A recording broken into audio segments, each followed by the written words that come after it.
And I swear to God, I will hold you in my arms.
Good evening, ladies and gentlemen, and welcome to the Oceanic University Championship Finals. My name is Max Rogi for Foglia. Joining me on the desk today is Mr. Lucio Soul Strikes Park. Now, we'll be casting the Division 2 game, so this means gold and below. So these teams have been playing hard out to get to this finals. It is going to be Griffith University taking on Monash in a best of 3. So how are we feeling today, Sol?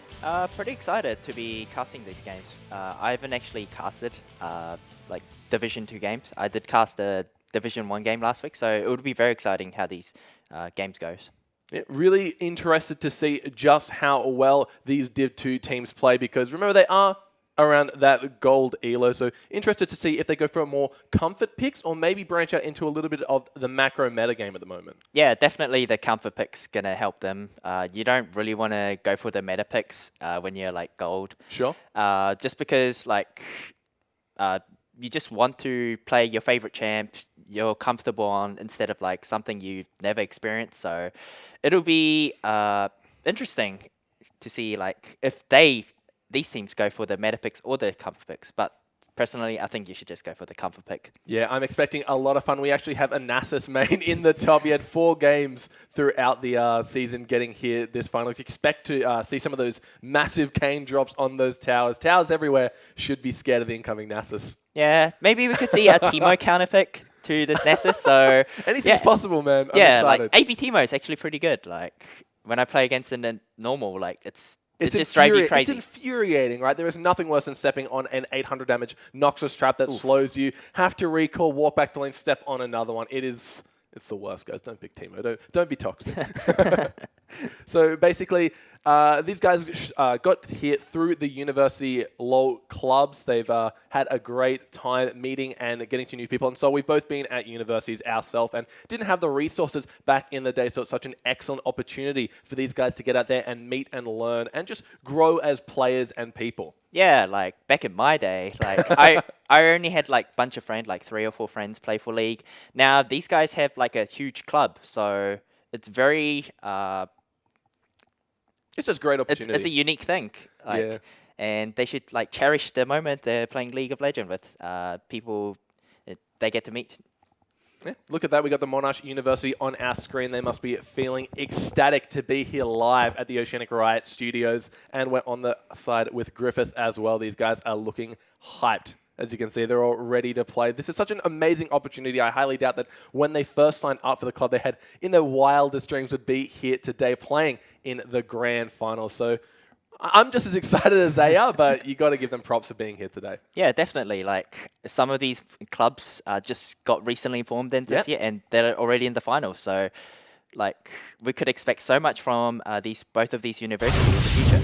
Yeah, we had a chance. We are in the pick and ban right now. We had a chance to talk to these guys about how they came to, and the Griffith University actually formed about a week before the tournament, so they've done a heck of a job being here. But straight away, we are into the pick and ban phase. Diana getting taken away by Monash University. Yeah, so as an analyst, I actually did a lot of research on these individual players. So Diana's, that's a target ban to LDR Chicken. He plays fantastic Diana. He played 3 games of it out of 6, so 50% of his game. Just take away his Diana, so really good ban. Really smart to see these teams doing the research on their opposition. The following band will be the Z, Sejuani, and Vayne. Sejuani, another target band here by the look of it. Yeah, she's got a recent buff on her E, so she's gotten a lot of attention with especially the Runic Echo. Yep. Like another strong pick. You could get away with like power farming and hit level 6, then throw that Sejuani ult at clumped up together team and just get the Wombo combo going. Yeah, Sejuani, one of the best level 6 ultis in the game, especially for those team fight roaming ganks. We see the Darius going to be the final ban for Monash University. So no dunks today. No. This is a league club, not a basketball club. Yep, no basketball. Yeah, and the Kindred will be the final ban over on the side of Griffith. So seeing what Monash prioritizes as their first pick here. Yeah, so probably going to pick a jungler or a support. MB Fizz, I believe half of his champ got target banned, so both Sejuani Kindred gone. So maybe he could take a Jarvan or Gragas here, just give him the comfort pick that he wants. Jarvan and Gragas both in a great spot right now, offering a more of a utility role as we see the Gragas going to be locked in. Great eye for the picks their Soul Strikes. I guess that's why you're freaking band analyst, isn't it? Yes, yes. Everything's coming to the plan.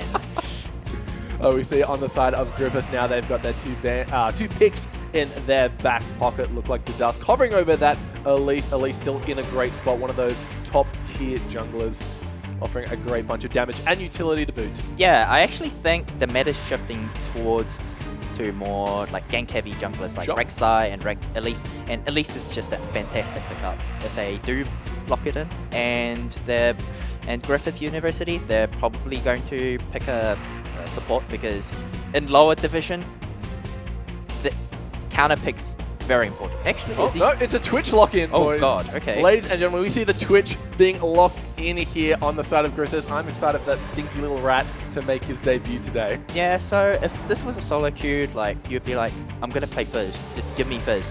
And the enemy team's like, hey, they have Fizz.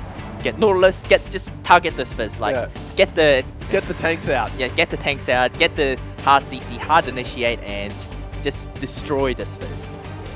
Looks like we do have Anivia. We saw him playing a lot of Anivia, actually. Yep, doing and- quite well on it. 8-0-4 in his last competitive game on the Anivia, so it would have been nice to ban that one away. Yeah, so Monash University actually played against the Griffith University before, and the Anivia just went off. Yeah. So it's quite interesting that Griffith University didn't actually ban the Anivia, despite this Anivia going 8-0-4.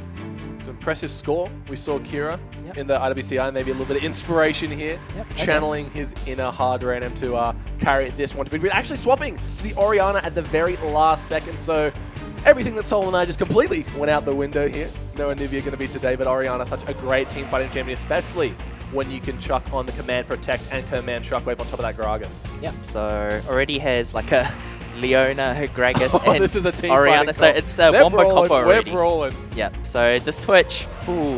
He's going to have to stay perma invisible using that Q on cooldown to make sure he does not get spotted out right away. But I don't know if we'll see the Urgot here today, but crazier things have happened. Yep, so maybe a Teemo. Oh, they heard us talking about the team and Yep. they're ready to play. Oh, so the LeBlanc and the Alistair lock in by the looks of it. Well, the Alistar, such a smart pick here, one of the top rated supports at the moment. Whether you are top challenger or Div 5 bronze, Alistar is still a go-to support. Well, with the recent buff Annie.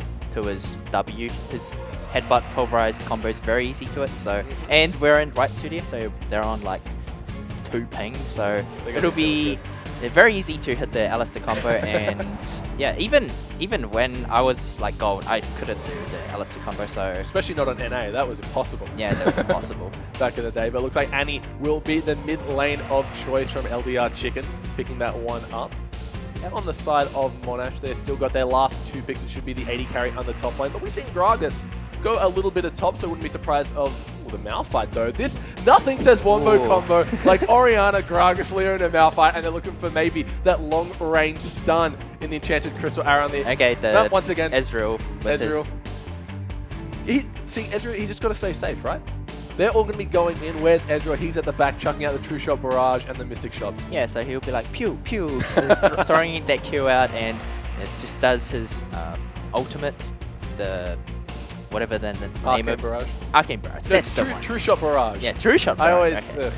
Arcane Shift. That's Yep. the one. So Ezreal. it would be interesting if Captain Doctor actually go for the Nessus, because he actually played a lot of Nessus, and Nessus is really good against the tanks like Just ignore Malphite. it, So right? yeah, you just bring out the cane and just chomp that rock down.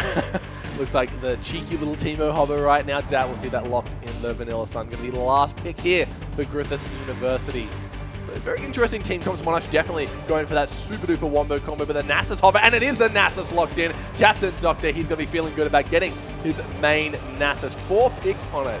I'm looking to see some towers shiver in their boots. Yeah, so Monash University has the wombo combo, the dream That is the combo. dream right there. Yep. That is the dream wombo combo. You can't get much more AoE knockups than that. Yeah, Where's and- the Yasuo support? That's what they need. Yeah, and Griffith, on the other hand, they have like the split push and like pick potential. Mhm. So it'll be very interesting to see how these team play in the macro sense. But in the micro sense, like we could see like a random solo kill. So it'll be very interesting how LDR Chicken goes with this Annie because he's like the main burst of this team. Monash University, the comms are going to be consisting of 2 words right now. All in is how they're going to be wanting to play this game. While Griffith, they got that split push. They have the engage from Annie, Twitch, and Elise. Going to be in the backline, making sure to keep everyone safe. Twitch with his spray and pray, the rat-a-tat-tat, sorry. Yep. He should be able to stay, unless he gets completely and utterly destroyed by the Malphite, Gragas, Oriana, Leona, and Ezreal. Yeah. He should be fine to just deal out damage, right? The Twitch, he's going to have a pretty bad time. I'm not sure.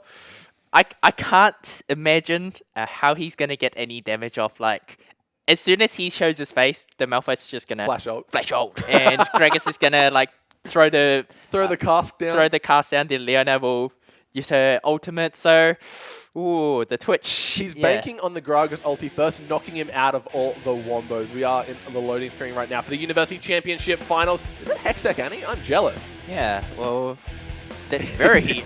I'm very jealous, yep, of that skin.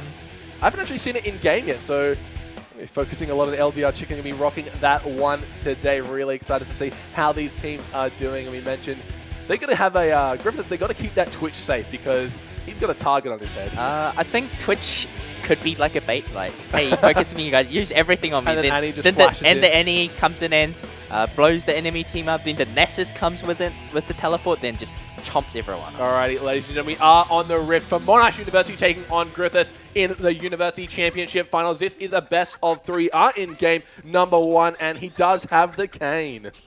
Yep, and he went for the Sapphire Crystal. Of course. What else would you go for, right? Yeah, so he'll be he'll be looking to stay in the lane for a long time. I know some Nessus actually rush the CDR item, so get more stacks in. So very good. And yeah, the cane. He's doing a little bit of jig. He knows the water's there. He obviously got 1 hit on it. Just going to be backing away from that one, though. Don't want to keep himself. Oh, look at that Annie skin, man. I want that. Yeah. My chest never got me the Annie skin. I got a bunch of chests, and the key fragments are still very elusive. But I still have high hopes that I'll get it one day. Yeah, one day. Maybe you could buy the keys with the up. Looks like we will just be seeing a standard start. This support and AD carry going to be leashing the jungle for NB Fizz on the Gragas, rocking that Christmas Gragas skin, looking oh so fly. The Dusk though, just a little bit of damage there. Needs to use his Spiderling tankings more effectively. Yep. Oh, look, there we go. Oh, never mind. Didn't use his smite a little bit early on, so he should be fine though. At least a very good sustained jungler down in the bot. Got to be careful of that Leona level 2 power spike though. Yep. Always something to worry about. Of course. But Twitch at the moment, laning phase, it should be fine. Like, he's versing an Ezreal, and if this Leona does come... Oh, that's a very good... Oh, on point. Yep, Keep your eye out for I'm Your Sister. That's the power of the comfort pick, right? He's been doing this all season long, just taking out those wards, denying vision, but then not utilizing it by standing in the lane. I love it. Yep, so this will be the only phase Twitch will feel actually comfortable. Like, outside the laning phase, that's when the whole wombo combo fear comes in, so... Doing a good job of last hitting under his tower. We see the Dusk just finishing off that red buff. Should get a massive chunk of health when he smites that one away. I don't think Spiderling's available just yet, as we see NB Fizz on the other side doing his blue. So both junglers kind of on the same timings here. At least just a little bit further ahead, having a much faster clear speed. Oh, that Q looks amazing. Yeah, looks so good. I want Rito, that. please. Just last hitting with their wait till we see the steampunk Tibbers. Well, looks like maybe a little bit of a cheeky gang onto Zippo. Didn't burn any summoners just yet, so... So that's just showing the presence of Elise. She's just saying, hey, leave my Nessus alone. I'm here, so don't try to kill him. Malphite out of health potions, so they must have done sizable damage. NASA still sitting pretty on 2. He does have that lifesteal passive, so every Q going to be giving him a ton of HP. Yep, so the Monarch University actually has a lot of vision in setup. Oh, you missed it. I'm your sister, please. So yeah, they actually have a lot of vision, so they'll see where this Elise is, pretty much. But Elise, on the other hand, getting a lot of farm going off, so... But this Gragas going up top. It looks like he might want to make a play here. The Nasus is still pretty far back in the lane. So, unless they go for a tower dive, which might be a little bit risky considering of how strong Wither is. this early on in the game. Just showing presence, but as you mentioned, great ward control coming out of Monash University, the top side of the map. Who's your sister? And LDR Chicken just doing a great job of keeping even in farm. That's the beauty of Annie, right? You get a last hit with the Q, get a cooldown refresh, mana refresh, you can just stay in lane for days. Yep, and bit of very good harass farm through your sister. There goes the Thunderlord's proc as well, not respecting the Oriana Poro ball here, thinking that the Hex deck Annie makes him invincible. Yep, so not just yet, mate. Just zoning the Annie off quite well. What's the best build path on Annie these days? Personally, I like the Rod of Ages. I'm a very passive farmer. I like farming, getting that 10 CS per minute, so I'm probably not the best Annie player to ask, so I like going Rod of Ages into like Death Cap straight away and blow people up. Oh, that's the dream, right? The Annie dream. Looks like we see down in the bot lane. Equal farm on the 80 carries, but Carry himself has a big wave here. He should be eating up. Ami Sister doing a great job of making sure that doesn't fall under the tower. Both 80 carries still have their potions available, so we haven't seen any trading in the bot lane just yet. Nice Qs coming out of Carry, though. He's seeming to hit them consistently. Keep in mind, though, Vanilla Sun on the Alistar does have a heal on the Triumphant Roar to keep him topped up should he need it. Yep. Even though it got a nerf recently, it should be fine.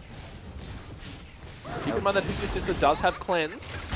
Not much kill pressure available as an all-in on the bot lane. Great headbutt from Vanilla Sun. The stealth should be there in time. Flash auto at the heal. Not going to be enough. But first blood in the mid lane as Who's Your Sister goes for that one. The Dusk gets jumped on, but there is a teleport from both laners coming in. Captain Doctor in a little bit of trouble. Has to flash. Are they going to go for anything more? Looks like they will be satisfied with the first blood. Yeah, going over to Who's Your Sister. Even though Oriana didn't manage to get her shockwave, they just completely won that fight because Annie just got blown up straight away. Then Nessus, not really a strong duelist until he gets his stack, so very good play by... Oh, that's the power of Cleanse, right? Yeah, so very good play by Who's Your Sister, getting that cleanse off immediately. So there was a very good mechanic display of him. Really impressed to see that out of these players in the bot. We saw a little bit of an all-in, but great kind of heal bait there. Force the Ezreal to overextend, waste his flash. Yep. Twitch still sitting on his. Vanilla Sun did a good job of trying to body block any of the Mystic shots that came out, kept his 80 carry alive, and that's the support dream, right? Yeah, definitely. And... babysit until they're ready enough to go off on their own into the big bad world. So the Annie is going for the Rod of Ages by the looks of it. Soul Strikes once again showing his knowledge of the game. Who's Your Sister with a little bit more of a defensive route, being that Chalice of Harmony very early on, going to be providing that magic resistance while also the mana regen to keep herself sustained in lane. Yep, so the Annie doesn't have the flash at the moment. Need to watch out. So we have the jungler and top laner coming to gank this Annie. Oh no. Oh, Chicken might be in a little bit of trouble. There is the unstoppable force. Oh no, you are gone. The Tibbers comes down. It's not going to be enough though as a 3-man gank in the mid lane. LDR Chicken going to have to buy some wards on the next recall, I think. Yeah, so... great roam though. Yeah, that's a very good roam. So Annie's... oh, here comes the gank. Oh, an excellent flash from I'm Your Sister to avoid the headbutt pulverize while also the cocoon. That would have been a deadly owner. Yeah, so I want to go back to the Oriana, the gank, because Oriana was actually sitting on like 30% health, and Annie actually had only Catalyst, so not a lot of like combat stats, but she did manage to get that down. So there, Monash is doing like an excellent job denying this Annie, so very good job on Mona. But on the other hand, Griffith, the Celeste pick it's very hard for her to get some gank off because MB Fizz actually went for the tracker snipe, so they'll be knowing where the Celeste is all the time. And keep in mind that every second that Zippo isn't in that top lane, Captain Doctor's going to be farming up his Q. So they can deny the Annie all they want, but all that does is enable the Nasus to get even stronger. Look for him to be the real late game carrier, while Annie just turns into a stun bot quite late in the game. Yeah, and Zippo actually realizing that he's actually losing the lane a bit, so he's actually... look at the damage coming out already on a Malphite. And here comes the gank in mid. Oh no, LDR Chicken once again being caught with his pants down. Should be getting taken out here, giving that kill over to NB Fizz. A great use of the Shockwave and the Cask. You're not escaping that one, mate. No, that's gonna feel pretty bad. Annie dying 3 times already, and she's 20 CS down already. So That's fine. It's Annie. yeah, she's gonna have the burst damage later on anyway. They can try as they might to stop the Annie from getting ahead, but she'll always be relevant in terms of the flash ulti just stunning everyone up, allowing the Captain Doctor. Looks like we might be seeing a dive in the top lane, though. Yeah, Backup is close, though. Malphite has his ultimate backup just now, so it will be a very difficult gank. Low on mana. Oh yeah, true. Is that a Thunderlords on Nasus? He just procced it off the Spirit Fire. Here comes a gank though. Oh, Elise is there, so the counter gank should be real. They go for the stun onto Zippo. They might be able to get it. He has to flash instantly. The ultimate has been used by Nasus to Dust, taking a lot of damage. The minions aren't there to enable the tower dive, but good positioning by the Dusk. That was a dead Nasus if he had backed off earlier. Yeah, so we already saw the power of the Nasus. He's getting quite a lot of stacks, and he just chomped that rock down very hard. Where is the pickaxe on the Nasus to make sure that Zippo has a terrible time? Looks like he did go for that Sheen first, followed by the Kindle Gem for a little bit of extra health and cooldown reduction. Zippo going more of a standard build route here. Yeah, I really like Captain Doctor's build path. He has 20% CDR. I'm not sure what kind of runes he has. He could potentially have like 30% CDR, so he's getting a lot of stacks. Down in the bot lane, everyone's still about even. We saw a little bit of trading here and there. There is the Leona ultimate. They're going with the Ezreal ult. Not enough damage coming down. The heal has been popped. Headbutted back into the tower. Ivy System might be in a little bit of trouble. The exhaust comes down. Rat-a-tat-tat has been used. There's a lot of stacks on Where's the Expunge. There it is, keeping them low. But a good bunch of trading coming out of both the bot laners here. Yep, and the Gragas actually... Oh no, poor LDR Chicken once again getting taken down. Forcing the flash over. There's the Dust with the counter gank. The shockwave is enough, but the Q comes down. So a counter gank successful. That should be a shutdown goal going over to the whole team as Who's Your Sister, 2-0-2 at the time, finally gets punished. Great positioning by the Dusk. Yeah, so very good roaming from Zippo. Oh, a beautiful flash coming out of Day Day, avoiding any potential kill threat. The cask booting him to safety. Yeah, so a lot of actions going around, especially in the mid lane and the bot lane. Meanwhile, Nessus, he's just farming. He's going to be an absolute monster this late in the game. The Dusk actually has a level lead over NB Fizz. So while NB Fizz has been ganking, the Elise has been farming about 10 CS up. And just how much more powerful are these jungle minions in terms of that CS lead? So I believe the Dusk, he's been getting a lot of jungle minion farms, so he's definitely above the gold thresh above. Well, the kills that Gragas has kind of counter interacts it, but kills don't give you a lot of gold unless you're like super far behind in level. But as you see, this Annie, just killing her over and over again won't give you the same as much experience as like killing a jungle creep. A little bit of diminishing returns here to make sure that you can't just kick him while he's down. Doesn't have that ultimate available just yet to Dust, making his presence known. Gragas was there just off in the wings. But they really want to make sure to keep this Annie safe because she definitely has been the focus of a lot of these bans. A little bit of an invader coming out here. Yeah, has to respect the Gragas. Malphite's even roaming down. Ooh, good smite from the Dusk, making sure that the counter jungle could not come off you. Malphite, what are you doing here, man? Nasus is farming, boy. Oh, this is going to be interesting. I can't wait to see the Nasus when he gets well and truly online. Yep, so Zippo and MV first. I think they were expecting the Elise to be around here, but I think they're going to spot the Elise. They're actually going for the Annie dive once again. Oh, the Dusk is in position. They were spotted out by a ward. Great ward there from the Dusk, keeping LDR Chicken safe once again. He's having a very difficult time moving past his tower, but at this stage in the game, after being dived 4 times, you got to feel sorry for the guy. Yeah, but on the other hand, they'll be probably thinking, kill the Annie, kill the Annie. Looks like we see Captain Doctor respecting the missing calls coming out of his lane as Zippo and NB Fizz going to be finishing off that Rift Herald, sending that one over to Zippo. He's about half health now. Looks like he will be going up the risky way. Captain Doctor might be going for some trades, but NB Fizz is behind him. A great ward by Captain Doctor allows him to see the potential game coming. I actually thought the Nasus could actually 1v2. Yeah, he could have definitely 1v2'd, I feel. Keep in mind, they did Malphite did have the Rift Herald buff, so take it with a grain of salt, but Nasus is getting to that stage. Here we go. Looks like we will be seeing the fight. The body slam forces the ultimate, so a good trade Captain Doctor respecting the Malphite presence as well.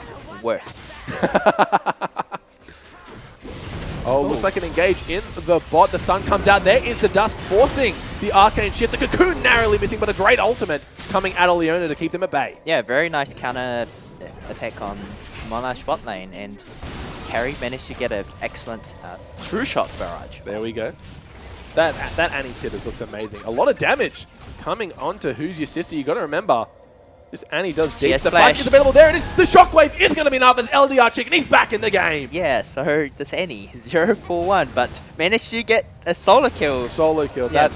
That's got to be great for the morale right now. He's probably feeling down and out for the majority of this game, but getting a solo kill on your lane opponent with only a Catalyst and a Blasting Wand compared to a finished Chalice and a needlessly large rod. Oh, she didn't have the needlessly large rod. Okay, never mind. But yeah, so quite a worrisome for Monash. They put a lot of resource into this Orianna, and hey, what happened in the middle?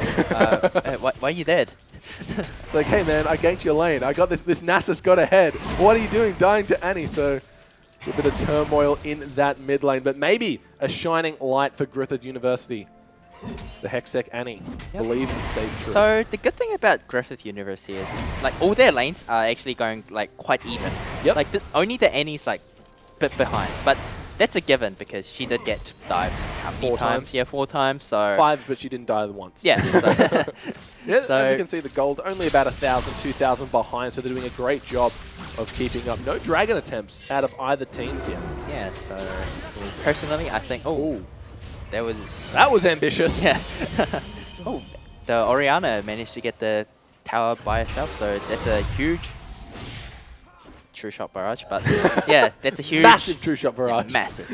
So that's a really good sign for the Orianna because now she gets to roam around with the Gragas and go for the 4-man dive. The Dusk is there. There might be in a little bit of trouble, though. The teleport's available for both top laners. Are they going to utilize it? Dede, he might be in a little bit of trouble. The exhaust comes down. That's going to be a kill. The Shockwave getting the one, but Gragas, he picks himself up a double. There is Captain Doctor. Elise does fall. Now he's in a lot of trouble currently in a 1v4. They are going to choose to back off, but a great dive coming out of Monash University, utilizing the unlocked Orianna to roam with that Gragas, and now they're starting the drag. Yeah, excellent play by Monash University. They're actually playing their comp really well. They know their win condition. All they have to do is group up and just force the Nessus to come to them.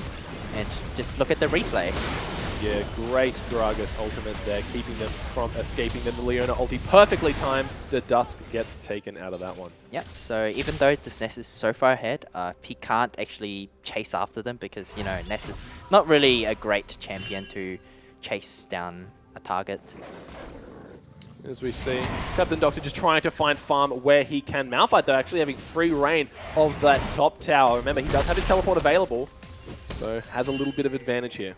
Yep, and Malphite's the one actually almost getting the top tower down. So Captain Doctor getting that going down to save his bot lane. Just cost him the lane as well. So all 3 lanes are actually losing from Griffith University. Trying his best to get that Nasus sack, but Nasus, he's still not tanky, right? He's only got himself the Iceborne Gauntlet and a Kindle Gem on top of his Mercury Treads. He can get a lot stronger. He can still stack infinitely, essentially. Yeah, so Griffith University probably going to say, don't worry guys, we have the late game. We have the Nexus. Just give him like maybe 20 more minutes or 15 more minutes. He's still scaling. Like, no other champion scales as well as better than a Nessus. Maybe except for Vega, but you know, get them stacks.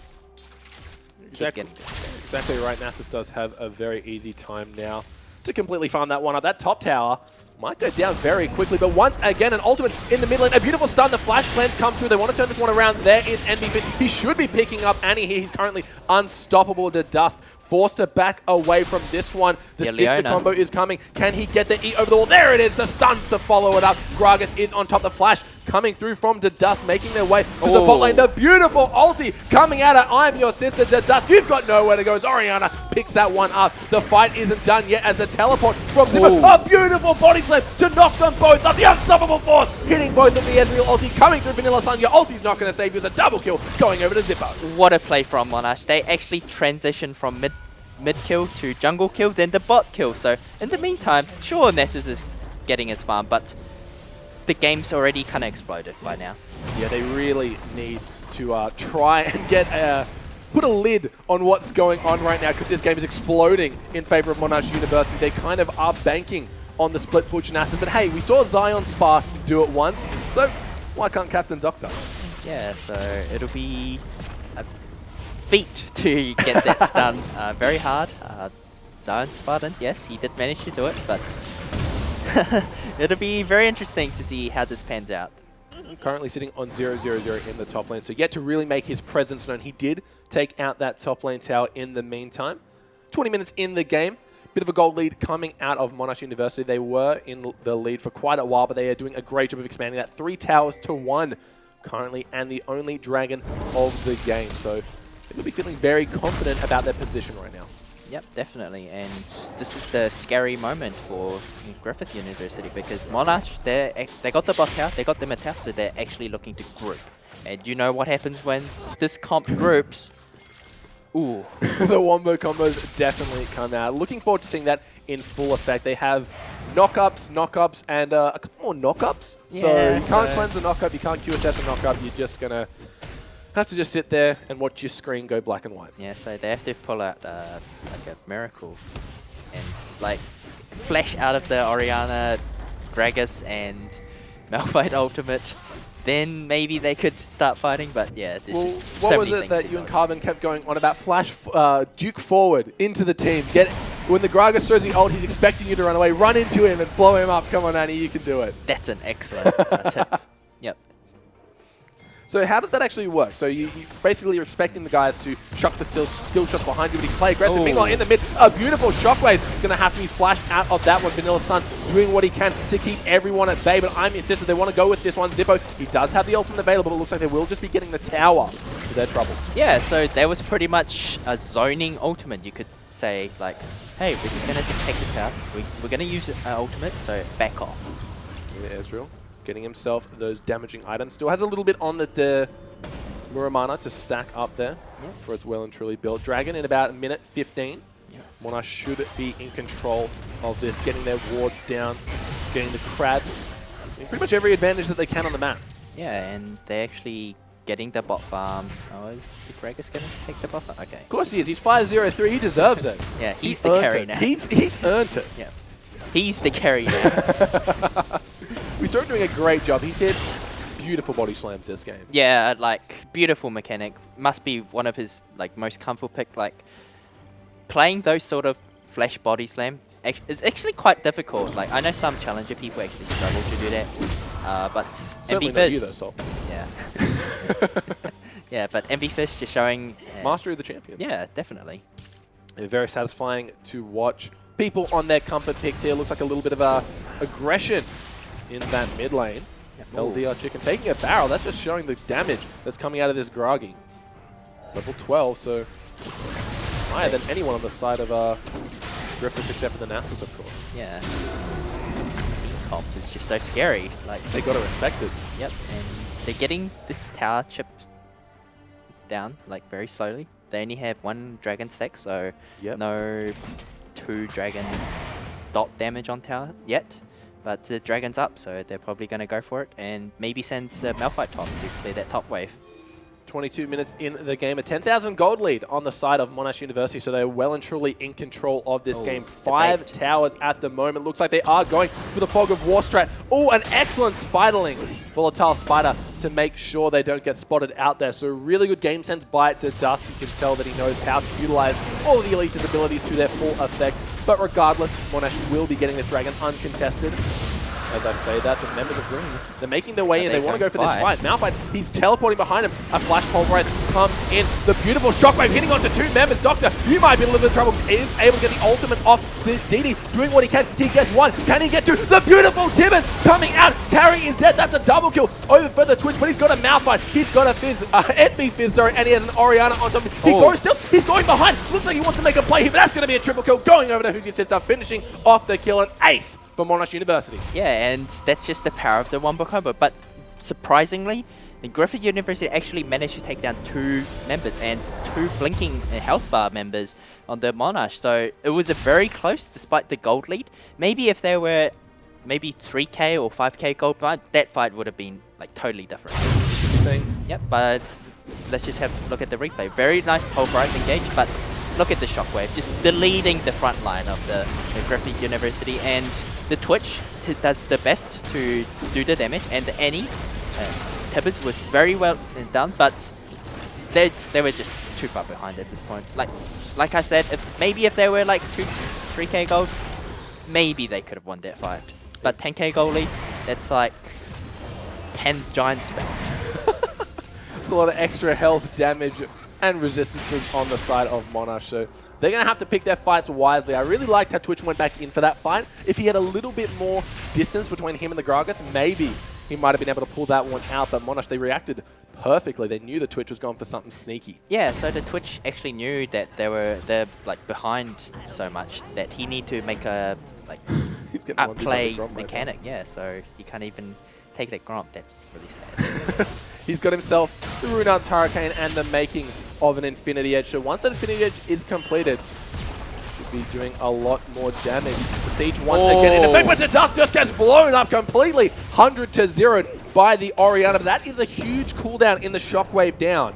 Yeah, but they still have 4 other Wombo combos left.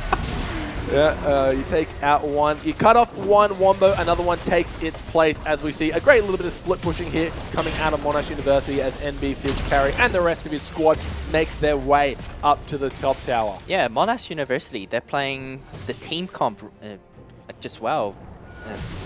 Griffith University, sure, they just need that split pushing going, but they're just not in a position to do that whatsoever. Yeah, I really like the way that Monash played this. They understood exactly where their power lies. It's in Who's Your Sister, and they made sure to get him as far ahead as possible. Sure, he got 1v1 by the Annie, but who doesn't? Who hasn't been 1v1 by an Annie at least once? Yeah, like I need to raise my hands right there. So. We all do. Yeah. Everyone, raise your hands if Annie's 100 to 0'd you. Looks like she has got her Rod of Ages fully stacked, getting Power Spike. the 26th minute in the game, Annie Power Spike, something we all love talking about. Luden's Echo on the way. Who's your sister? And I'm your sister. The sister's here. Just going to be taking out that blue buff. Handing it over, of course, to the Orianna, who is well and truly fed at this stage of the game. Yeah, so Void Staff, Chalice, and Death Cat. Perfect item for Orianna. What more could you ask? Infinity Edge. Oh yeah, true. Giant Spell. So they are doing a little bit of a roaming death ball at the moment, trying to catch anyone out with that Annie stun as Nasus continues to stack his way up to victory. But I've seen games with bigger leads lose to a Nasus, right? It can happen. It can happen. Yep, 13k gold lead, 13 giant spell. Yep. It's a lot of giant spells. Nasus, though, for every 100 stacks, every 50 stacks, that's another giant spell of damage he'll be doing, though. Yep. Eventually, it will even out. They can't just build Giant Spell. He's going to get strong eventually as Zippo accidentally walks a little bit too close to fire. Actually getting himself burnt here as Baron. It's not like the like of that. Fizz, he's coming in. Looks like they want to start this Baron. No vision. This could be a chance for Griffith University. When they get in there, looks like they don't want to risk it. Maybe a ward coming over for Captain Doctor. Really chucking in the Spirit Fire, trying his best. Steal that one away. But the Baron well and truly goes over to Monash University, so they're feeling good this game. Yep, so now they're really in a driver's seat, so I believe the top wave is pushing towards, no, it's getting pushed towards Monash University, but the bot wave, it's getting built up slowly, and looks like they're just going to get this mid tower. It's going to be really hard for them to defend against the oncoming surge of minions here as the tower just gets chipped slowly and slowly away. The Spirit Fire can't clear forever. Good damage coming out to Imi, but that's not the target that he wants to be hitting. Looks like they've caught to Dust going all in. He is going to be able to repel up, and Doctor is dead. That's the main carry that they need to chicken. He does get a lot of damage off this. Exhausted though. Orianna is dead. He might be in trouble. Everyone except for Vanilla Sun, unfortunately, are going to get away from this one. He gets taken out. The inhibitor should be falling. They've got streams of Baron inhibited minions moving their way in. An ace for Monash University, and they should be taking this game one. An excellent play coming out of them. Yeah, so Wombo combo. Pretty strong. Maybe the Monash University, they're just playing so well, so there's nothing they don't really need to change their pick band. So congratulations for the victory. But on the other side, Griffith University, maybe the split push just not working out for them today. So maybe they could go for the Wombo. Like, they could go for Wombo versus Wombo. That would be a fantastic. That would be a game worth watching, as you can see on our screens. Monash, they've got to be feeling good after that win. Currently putting them up 1-0 in this best of 3. So if they're able to win the next game, they take out the Division 2 University Championship final. So one more game away. What do you think they're planning for that game, Sol? So Griffith University, they did pull out the Nessus that I expected, but it didn't go so well because the Wombo combo is just too great. Like, the Oriana just got too far ahead, the Gragas got too far ahead. Like, everyone's on their comfort pick, so, and the Gragas especially, he just played so well, showing the mastery of his body slam flash. Body slam flash mechanics. So, yeah, very well done. Congratulations to Monash University for the win, but it's not over yet. No, we still got another game coming up. Another pick and ban for these teams, maybe to rectify some mistakes they found themselves on. Annie, she did a great job, but maybe they want to play with a little bit more of a safe mid laner if that's what they're going to get focused on. Yeah, maybe they could take the Malphite away and get the Malphite any Wombo combo. So maybe they could get the Wombo combo going, like I said. So, like, if you want a team fight, sure, we'll fight you with a better team fight. Yeah, really looking forward to see how these teams go. And we are going to go to a quick break, but don't go anywhere. We'll be back with game number 2.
And welcome back, ladies and gentlemen, to the Oceanic University Championship Finals. My name is Max Rogi for Foglia. Joining me again is Lucio Soul Strikes Park. And we just saw a wombo combo in absolutely full effect. Yeah, and the Oriana and the Gragas just doing so much work, and Zippo doing really great job on that Malphite, roaming and securing that Oriana gets ahead. Well, that's one of the things when you're going up against a Nasus, the last thing you want to do is just sit in lane, because no matter what you do, he's going to farm up. So you have to make your presence known across the rest of the map, and that's exactly what he did. Ganking that Annie, I think, about 4 or 5 times, making her life an absolutely living hell. Yeah, and like you said, Zippo just roaming down mid and just played phenomenal. Like, he knew he was a bit of a losing matchup, so he just played the map elsewhere. Coming into game number 2, Griffith University, they're going to have a little bit of things they need to fix here, especially coming into the pick and ban. Do you think you just focus on what happened last game and ban away that? Or do you try to come up with an entirely new strategy and fix your team composition? Yeah, so there's a few things they could actually do. They could, like, go for, like, hey, you guys are playing Wombo Combo? We'll also play the Wombo Combo.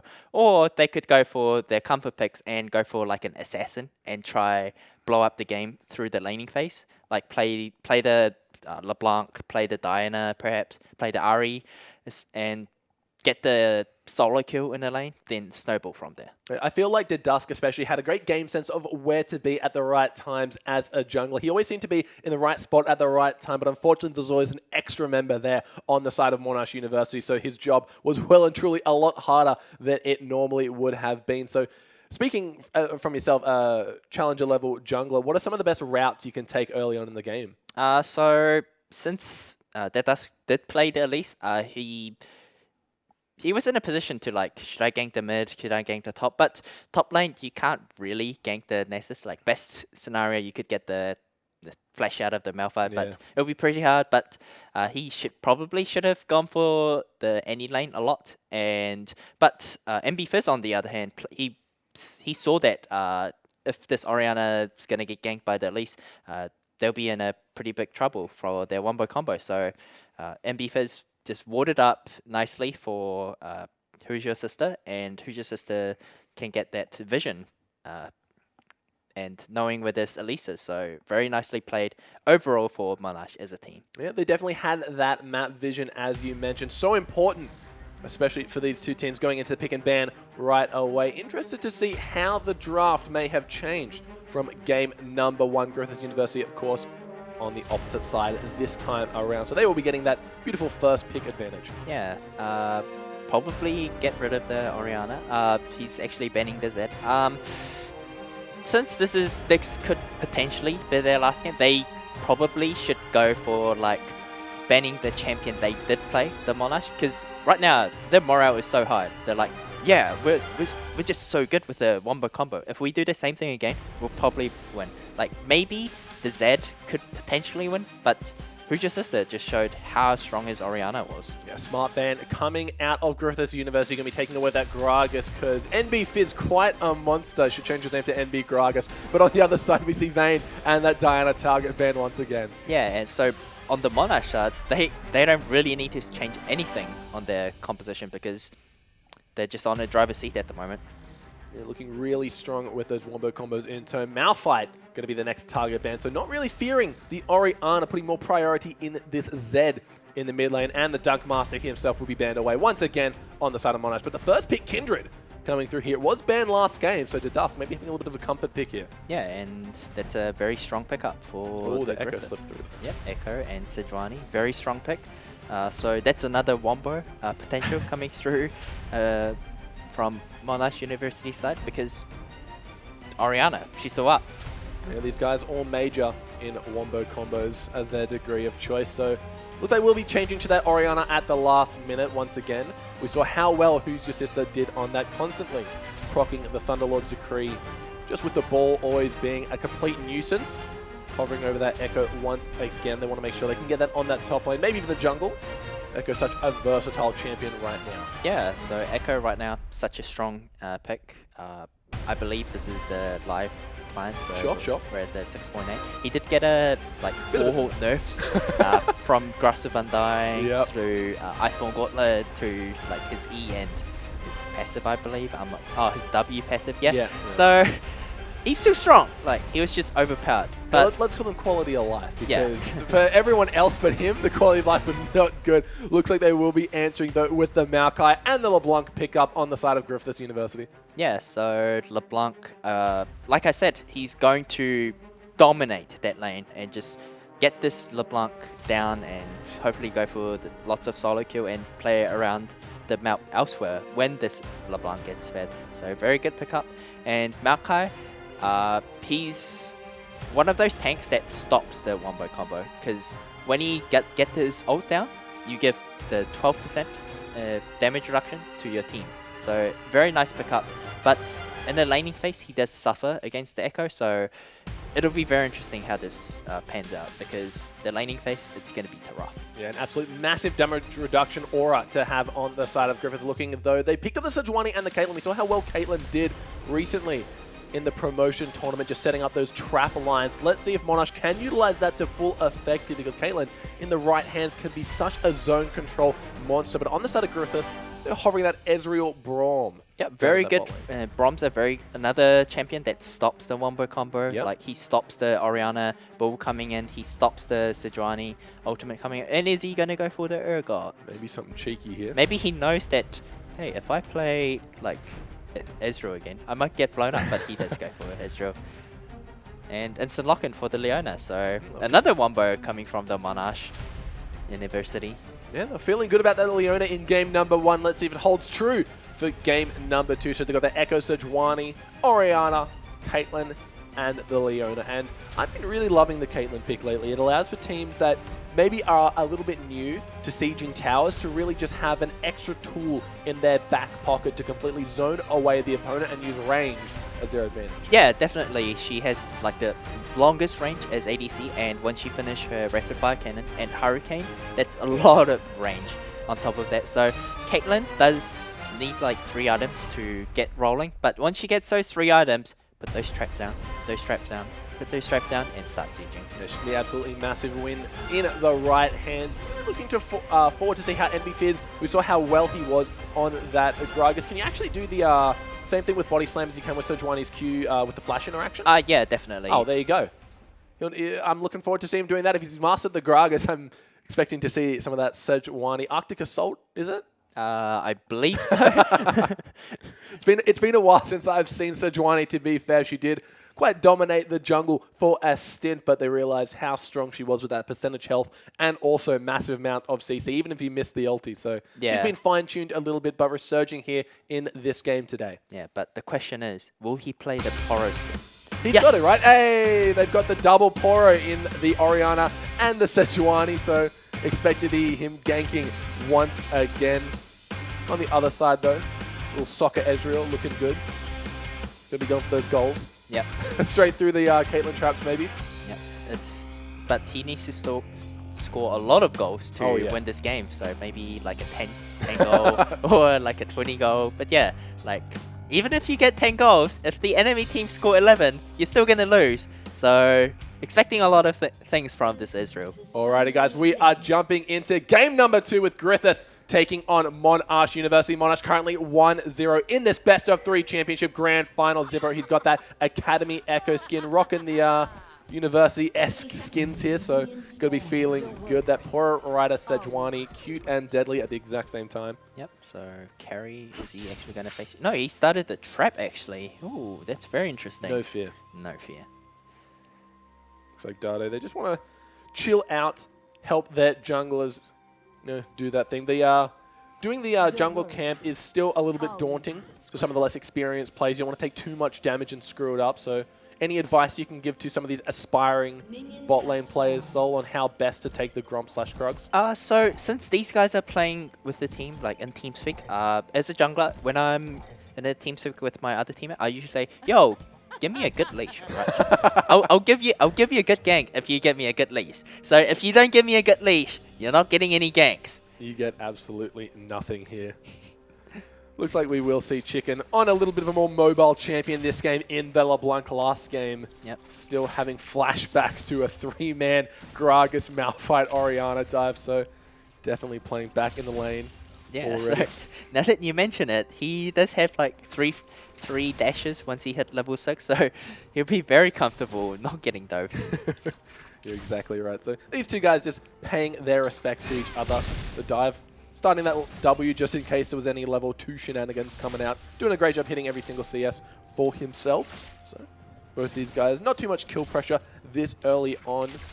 Looks like Imi's sister did take the barrier over the cleanse this time, so another defensive summoner spell, but that's what you got to do on Orianna. Just want to go even in the lane, right? Yeah, definitely, and getting that barrier especially helps with the amount of burst that LeBlanc has. As long as she doesn't fumble and forgets to use the barrier, it's all good. You mentioned how that Maokai might struggle a little bit to the poke that does come out of Echo early on in the game. Luckily, Maokai does have a little bit of innate sustain off his passive.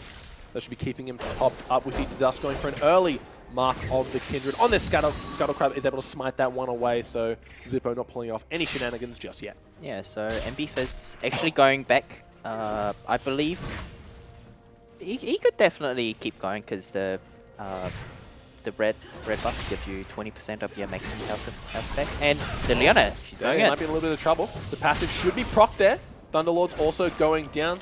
Does still have 2 health potions and Targon's Brace to keep them healed up, so Vanilla Sun should be using a potion soon to get himself topped up. Still has 3 in his back pocket. Yeah, so Leona probably went in. I think it was a bit of a like misplay. Oh, but we see in the top lane, very low, forcing the flash out. The Dusk was there to make sure no shenanigans happening on the side. Yep. Captain Doctor though, forcing the flash out of Echo early on. That's got to be feel good, but Echo, he still has his corruption potion ticking. Yeah, but no mana on the Maokai. That is true. The Dusk realizes that, goes for the recall. Already we can see the traps being placed very aggressively on the side of carry. Yeah, definitely. And Good nice block. block. Yep. Because I used to be a Leona main. Like I used to love playing Leona. I used to love going in. Then you realize sometimes you realize, oh crap, I went in too deep, and your ADC's like, yo, what are you doing? I want to farm this. It's like that was a zoning E. I didn't mean to hit it. Like you realize those things once you start playing ADC. You're like, hey, I just want to farm. I don't want to fight. All right. Yeah. Because Caitlyn, she still want to scale. Same with Israel, but you know, Caitlyn, she will get. They do kind of scale quite evenly, but Caitlyn, when she gets strong, she's strong. Oh, Vanilla Thunder, the Very trap nice. was perfectly placed down. The Unbreakable not there. There it is to keep him safe. Looks like they might be able to counter turn this attack. one around though. Dede, he is going to Arcane Shift in the heal, comes out of Carry Exhaust for Imi's sister, so great counter aggression here. Yeah, so from Griffith University, the support's low, but he has potions to sustain. But on the other side, the Caitlyn, the carry, she only has 1 potion, so it's a very nice, good trade for the Griffith University. Going to be feeling good after that one. Looks like we saw a little bit of a scuffle in the mid lane. NB Fizz did show his cute Poro face. Once again, LDR Chicken having flashbacks of game number 1, playing very far back in the lane. Sejuani's here. Yeah, Sejuani did get spotted out by the ward, but luckily had the Raptor camp buff to clear that one out, so should be returning soon. So both mid laners still have their summoners, so doubt we'll be seeing any kill pressure until maybe the Sejuani and the Orianna are level 6. Yeah, so I'm going to talk about the jungle matchup for Go a bit. for it. It's just tanks fighting. It's fine. Ooh, getting the stun off, actually. Yeah, but look how healthy Maokai is. He's just going to walk away from this one. Zippo should know. He did pick up that Dark Seal. So Aggressive, so. Kindred, she's a bit of a conditional jungle. Like, she needs kill to get rolling, you know, get those stacks, and does a lot more damage when she managed to get like 6 stacks or like 6+ stacks. But yeah, on the other side, Sejuani, she needs level 6. She just needs to farm. So right now, Sejuani's gonna feel pretty good about the situation she's in, because Kindred, she got no kills. She's getting no pressure on the map at the moment. So yeah, the Sejuani just wants to hit level 6 and get this wombo going. Definitely the pace of the game is favoring the farm-heavy Sejuani. Looks like we might see a gank on the mid lane though, as Kindred's making his way up. A little bit of damage down to LDR the Chicken. They go in. That's a nice There is chain. the binding. He Very might nice be dead here. A good shockwave to answer. The Mimic dead. comes out, and that's going to be first blood going over to Dusk. And like I said, oh, here comes a bot fight though. Yeah, it looks like Carry might be in a little bit of trouble. Captain Doctor did teleport down, but there is going to be the count on teleport. It doesn't matter though, as a W from Ezreal picks up that one, but Doctor, he might be in a little bit of trouble. The heal comes out. They're trying their best to answer this around. Brom doing what he can. They need the passive proc onto Zippo. He gets the kill. Doctor's still alive. I'm Your Sister, with no summoners available, should go down for free here. Yep, and Captain Doctor still has mana. Oh, he's low though. And that is going to be 2 kills going over to Day Day. 1 on the side of Captain Doctor. So an excellent teleport and really good aggression, knowing that they shouldn't be running scared from their 3 stacks onto Dusk as well. So doing a great job of getting these Mark of the Kindreds. Yeah, very nicely played. And Griffith University, they're actually winning through the laning phase. So the Wombo, sure, it's going to come through the mid game and late game, but if they manage to like just win the game from the early game, then the Wombo just becomes kind of irrelevant. Yeah, they're going to do their all-ins and still face enemies with about 50 or 60% health. And keep in mind, Lamb's Respite will be now available to Dust, the best anti-Wombo tool. They use all their cooldowns and you're just like, hey, you can't kill me. And then you just turn around and blow them up while the ultimates are down. Yep, can't touch this. We saw Chicken. He felt good about contributing to that first blood, especially after how last game went. He's finally getting the jungle pressure he deserves. Level 7 in the mid lane. 8 minutes in the game. 1,000 gold lead this time for Griffith. They are 4 kills to 1 at the moment. No towers falling for either team just yet. Ezreal, he's got himself his Tear and his Sheen. They're feeling good in lane, but he is going up against a BS sword on the side of Carry. So this is where Ezreal kind of well and truly falls behind right now. Yeah, definitely. And this Caitlyn, she's actually almost 20 CS, but I believe it's going to go down to 10 CS once Ezreal does manage to get the bot farm. But this Kindred, I think she's looking to, because they know that the summon spell from Monash University bot lanes are down, so maybe this Kindred could go for that bot gank, but she's going to go clear that red buff by the looks of it. The Dust doing a good job of kiting away those jungle minions. Standing still does hurt you, so showing a little bit of Kindred prowess here. In the bot lane, everyone besides the Braum is level 6. So if there's any time to fight, it is going to be now Sejuani. Also, only level 5 at the moment. Just hit level 6 as I say that from the Scuttlecrab experience. There is a ward that will spot her out should she try to go for any of this aggression. They really want to do this while Braum's only level 5 though.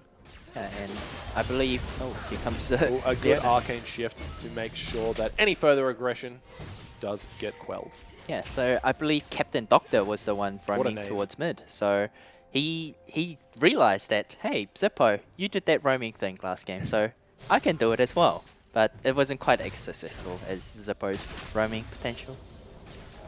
We did get that early lead in the bot lane, but Arcane shifting over the net. That should be a kill here, but unfortunately, the Q does miss out of Vanilla Sun, and a great ultimate.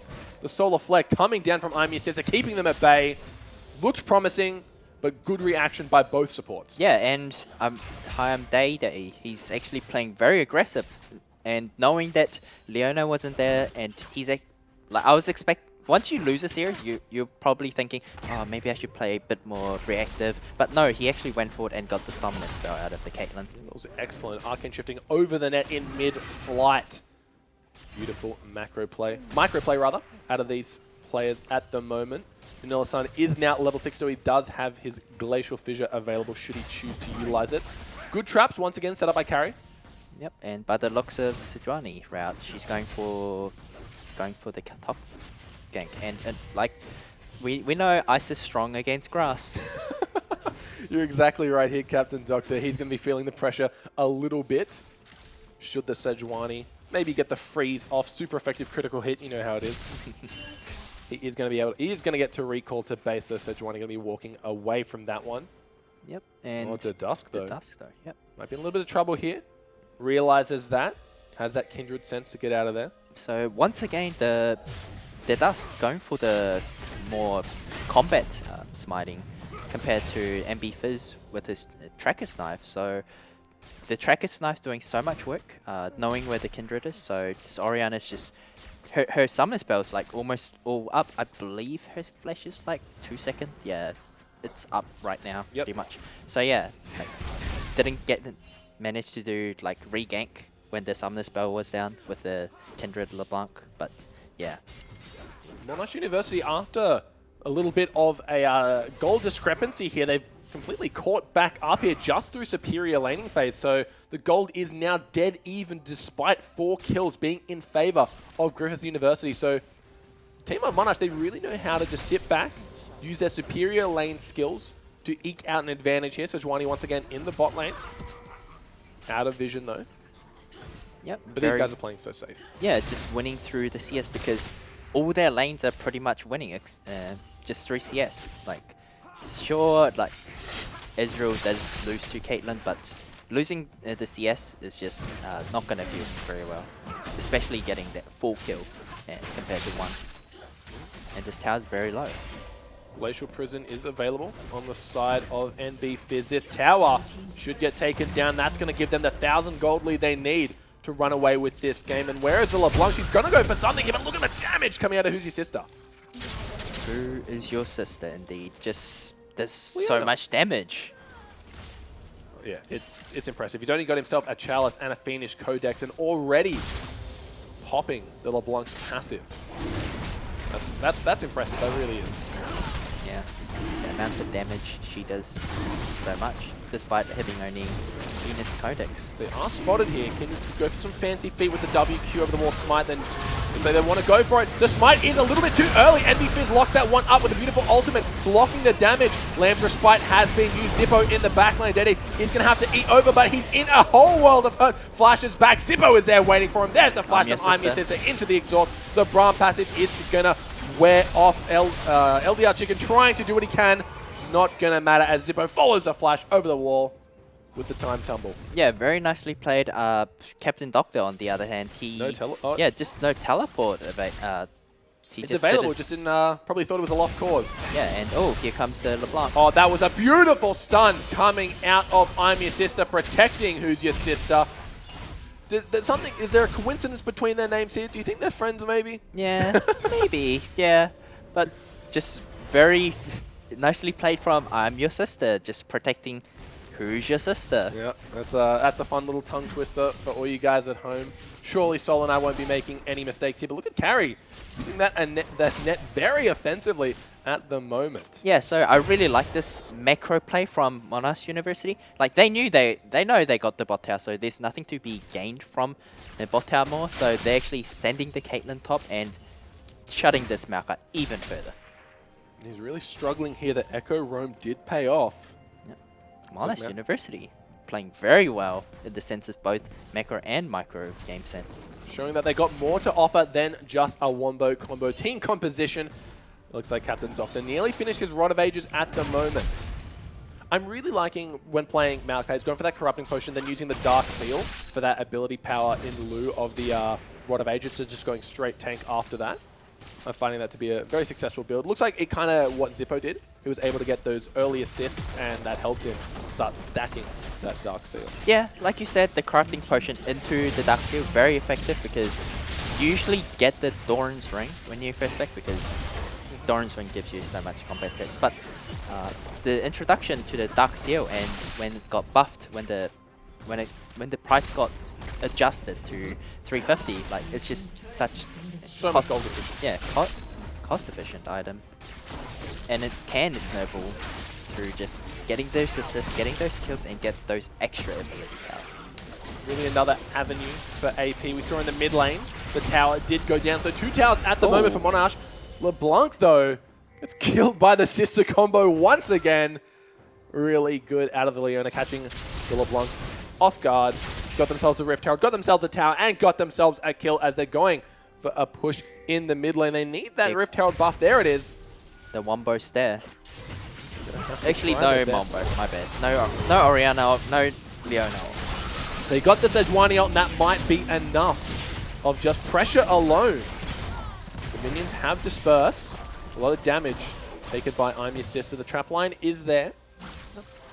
Still only has 3 at the moment. Should be leveling that one up second. Ooh. Oh, Dusk, he might be in trouble. There is the Glacial Tomb. He might be in trouble. Oh, they're going all into Dusk. Where is the mark? The Lance Respite. There it is, keeping everyone alive as long as they can. The counter. They're trying their best. Here comes LeBlanc in with a massive kill over onto the Leona. They are very low though, so they are going to have to back off of that one. A flash W from the Oriana. One more auto attack should finish off the Kindred, choosing to go for the LeBlanc, giving himself a triple kill. Well played again by Monash University. Yeah, and Hoosier Sister just showing the mastery of the Oriana, picking up the triple kill now. Very impressive play from the Hoosier Sister. Really good team fighting prowess coming out of Monash University, just stacking CC on CC. It looked promising when Chicken came back in, as we're going to see that fight. Yeah, and initiated with the Sidranyov, and that does manage to get the Kindred ult. And I thought they were actually were in a loose position because the LeBlanc just did so much damage, but Hoosier Sister still has full HP and flashes forward and just managed to clean up the fight. Beautiful play. Yeah, nearly got himself a quadra just off that flash alone. So using that summon spell very aggressively here. I love Vanilla Sun. Let me get the stacks, man. That's the worst thing as a support this late in the game. It takes you so long. And you got these 4 stacks and you're like, please, please, give me gold. And the carry's like, no, no, watch this. One shots the whole wave. You're like, no, yeah, why? Sometimes you just forget and your support gets really angry. Then you're like, all right, I'll give you the next wave. Then you forget again. Yeah, they, you forget they again. get really angry. Then they're just like, nah, screw you. I'm going to push bot. Yeah, just buy the coin next time. Yeah, you just sell that and go to the coin. Nah, screw you, man. I don't want the extra health and extra gold anyway. Looks like once again Monash, they are grouping up. The tower is very low.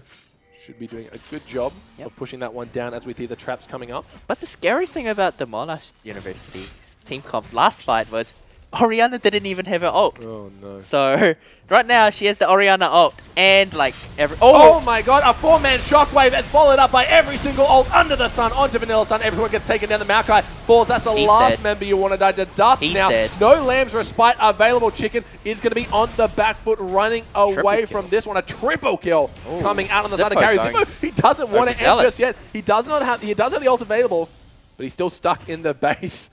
Oh, they can't do anything. They just have to watch as the Echo, stuck between enemy lines, is just going to eat out of that one. Yeah, the Oriana managed to die. So Griffith University, they did get the shutdown Silver lining. Yeah, but 3 members dead, so not so good. They might be able to get this one, but there is Fizz to ensure the aggression does not go any further than that. And they're going for the bot tower, but it seems. But all 5 members of Griffith University are up, so this could be like a turnaround point.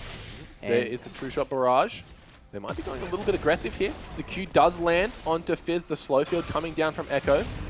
They are going to give up on the chase. The Dragon has spawned. Looks like they will be making their way over to that one. Griffith, if any times a fight now is ultimates are down, health bars are low. No vision. No vision. No vision whatsoever. So they're in a 0 position to do anything. Dedas actually hasn't bought a boot yet, so it's very interesting. You've got Q, you don't need boots. Yeah, but you still want that movement speed. It's like the new Cassiopeia passive. Snakes don't need boots, neither do lambs. Jumping back, 20 minutes in the game, and 8,000 gold lead, though, in favor of Monash University. They were off to a shaky start this game, but they're able to bring it back purely off their advantageous laning phase. Yeah, and Hoosier Sister just 3k gold lead almost in the mid lane. Impressive. So that's 3 giant spells. That's 3 giant spells. How is Oriana going to wear this? She doesn't have a waste. Yeah. Oriana doesn't even have a waste soul strikes. You're being ridiculous. Yeah. Just kind of hovering there. Maybe she could go for the Rylai's and slow people down. I remember it was back in the day, everyone would just be buying Wriggle's lanterns, and like Caitlyn would have 2, and they were like, where is Caitlyn going to hold them? The earrings, right? The 2 Wriggle's land earrings, that's how he's feeling. But in the mid lane, Vanilla Sun doing a good job of nullifying any aggression. But over the wall, Dada's going to have to throw down his ultimate. Zidani still has the ult. The ultimate's still available on the back of that one. There it is, locking out 3 members. A beautiful shockwave. Catching 3 off guard. Captain Doctor trying his best to get in the base, but Zippo, the chase is well and truly there. Carry. Aggressive flash onto Carry. He wants the ace. He wants the kills. He wants his tournament in the bag. That's going to be a 4-0 as Monash trying their best to crack the base. The towers are still up. Yeah, like this isn't your house. So Day's just saying, get out of my house. But Monash University, they're like, okay. We'll just get the Baron. We'll get the Baron. All right. They're trying to sell cookies. Griffith say no, so they go to the friendly neighborhood Baron and just rob him of all his buffs. Yep, and Echo's just going back, just not helping the Baron out. Just, He's you got guys TP. got it. You guys He's got it. TP. He's fine. Yeah. Maybe the true shot for it, barrage. Well, Yep. nah, it's not off. No, it's not up. Oh no. No chance. No chance indeed, as everyone will be recalling. With that empowered Baron buff after that team fight, looks like 11,000 gold in the back pocket of Monash over their opposition Griffith here. How many giant spells is that? It's 11 Giants Belt, Sol. Yes. They have to be feeling good. Yep. Not one member building a Giants Belt. They have a few Giants Belt-esque items, but might have to have a word with these guys after the game and let them fully realize just how strong 11 Giants Belts are. Yeah, especially. But yeah, like the items they just bought just immensely makes them stronger. Oriana finished her death cap.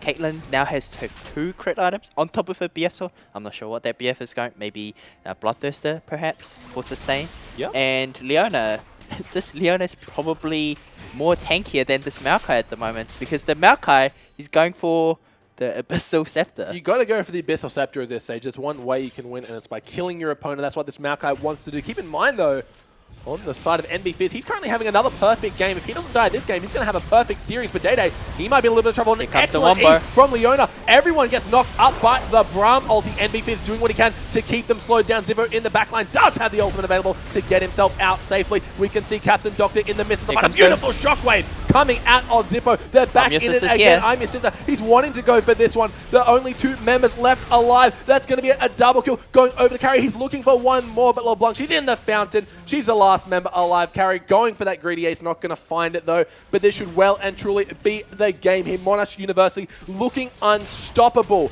Taking out their opponent, Griffith, in a beautiful 2-0 sweep. Really showing their strength today. Yeah, and they're playing as a team comp really well. I'm expecting a lot of these university clubs to form more university clubs and maybe show more games like these and play a lot of games with each other and only can improve from here.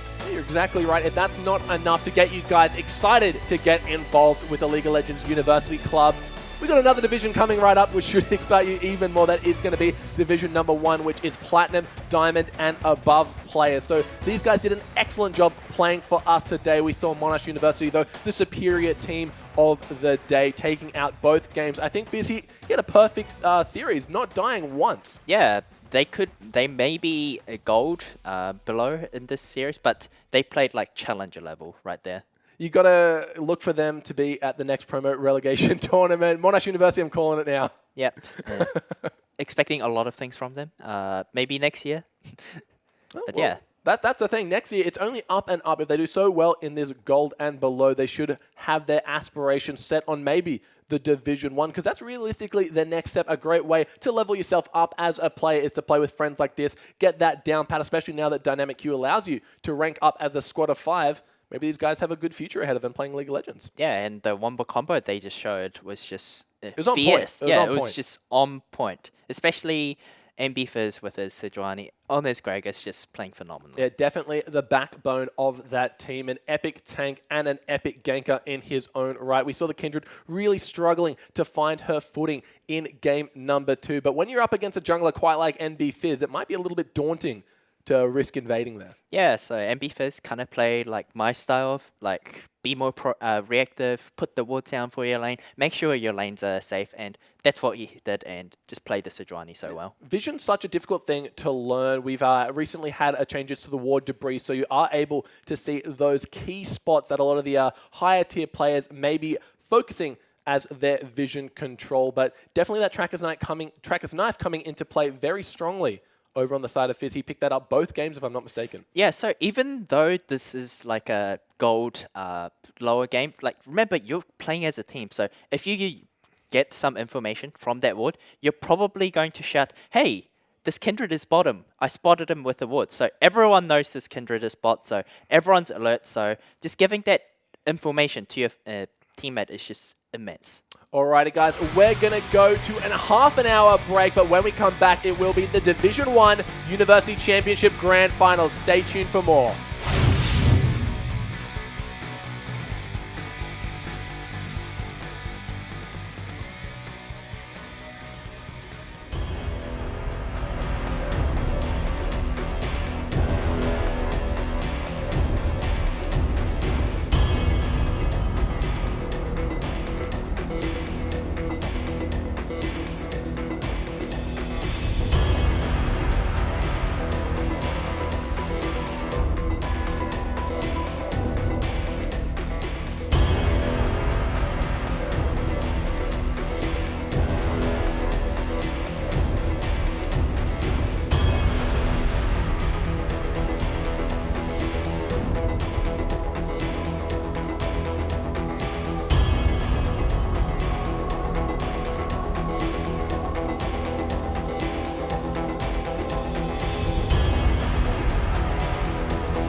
Welcome back, ladies and gentlemen, to the Oceanic University Championship Finals Division 1. Here we got the best players from that Platinum and Up division. My name is Max Rugi for Foglia. Joining me on the desk now is Nathan Mendrix Mendez. Welcome today, Mendrix. How you feeling? I'm feeling great, guys, and I can't wait to get into these games. It's going to be interesting because this is like the first sort of competition where we've sort of got this sort of state of origin sort of feel going. We've got the University of Queensland versus University of Technological Sydney. Yeah, we basically have a tech off here, UTS versus QUT. Really excited to see how these guys go about maybe getting some of their kind of concentration that goes into a degree and a high-level one at that and putting it into League of Legends, seeing if those two skills are cross-transferable. But let's talk a little bit just about the clubs and how easy it is to be able to find your basically like-minded players we can see right now. On your screen, you got QUT. They're feeling good on the blue side coming up. But Mendrix, you mentioned that you were a player on your university team quite a few years ago. So how did you find that compared to the ease it is now? Well, at the moment, actually, there is this great opportunity available. There wasn't as many games going around back then because it was about 2 years ago. Sure. So there was a little bit of promotion tournaments happening at the time where they seemed to be getting as many universities as they can involved. But it was more about at the time, were the clubs ready to get involved? Were they ready to be there when those opportunities arise? And as the clubs have grown, I know for a fact my Wollongong club is still going very, very well and alive at the moment. So one of the big things about it was finding those players, actually finding the ability to have, a working team. Because you need to have the ADC, the mid, the jungle, the top, all that sort of good stuff. And what you actually find is these players will have to forfeit their favorite positions in all of that terms of having going, well, you know what, you have a fantastic mid and ADC, and your mid is a bit better, but the other guy on our team is a lot better in terms of that they're in mid, let's shift you to ADC. Alrighty, guys, we are jumping straight into the pick and ban phase of the game. You got QUT on the blue side, UTS on the red side, and straight away we're going to see that Echo banned away. Such a nuisance of a champion. We saw how pivotal he was in the victory in the Div 2 games earlier today. Of that game number 2, following that up will be the Braum. Yeah. UTS. Yeah, Brom's a very standard ban across the board. Echo, as you mentioned, such a nuisance. He can't only be just played in the jungle. He can also be played mid if you want to move towards that more freight rate hitting train who uses his ultimate at the last second when that little bit is there and just absolutely decimates half the team in the mid lane as well. But being played a lot in the top lane. Looking across, we do have the Shen ban, so maybe a bit of a targeted ban coming across there. Maybe trying to say, you know what, we do want to make sure that Sora isn't using one of his favorite picks, and Kindred, just a standard ban as well. We always know she's great flying around the jungle, using that Lamb's Respite to save her team members in crucial fights. And speaking of a top-tier jungler getting taken away, a top-tier mid laner going to be answered with that ban of Azir, making sure Kawu can't get his hands onto that one, because any mid laner worth his salt should be able to master that Azir and bring that sustained damage to the table. So UTS going to be following that up with the Rise ban. The Machine Gun Rise, not going to be seeing any play on the Rift in game number 1. Remember, guys, this is a best of 5 in contrast to the first game we saw, which was only a best of 3. This is Div 1, so it is Platinum and above players coming into this. So really excited to see what they bring to this 5v5 competitive mode, because very different from solo queue. Absolutely right. And one of the big things they've gone through straight away for the Maokai, one of the safest picks that you can choose on blue side, just slots into any team composition. Very hard to counter. And I am liking the Trundle pick that Sora is going towards, because it means, you know what, if you are going to have a tanky tree, I will be able to steal your stats and use it for my team in those crucial team fights.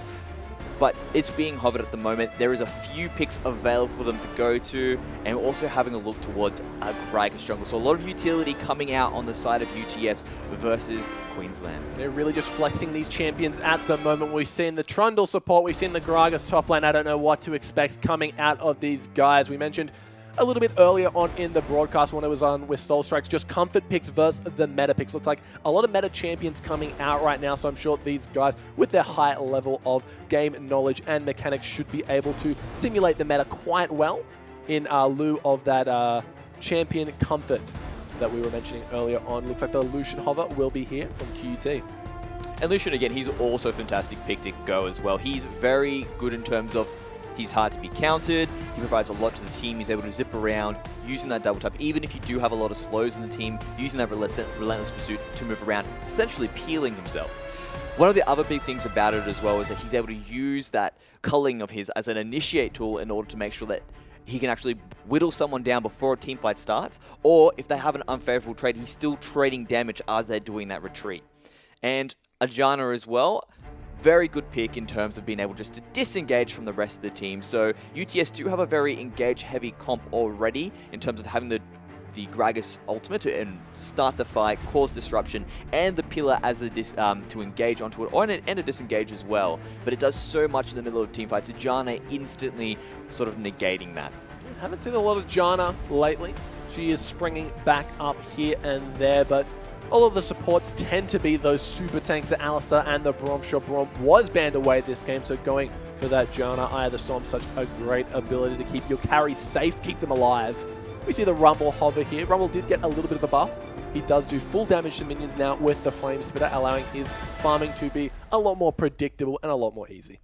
As well, on top of that, that means there isn't any pesky minions in the way for you to shoot those harpoons, but they've decided to not go towards the Rumble. Mind. It's never mind indeed, and they're going for the Morgana and Vayne combination. So Vayne is a bit of a risky pick. Yep. If she does have that high payoff towards that late game, becoming a hyper carry with that true damage of her Silver Bolts.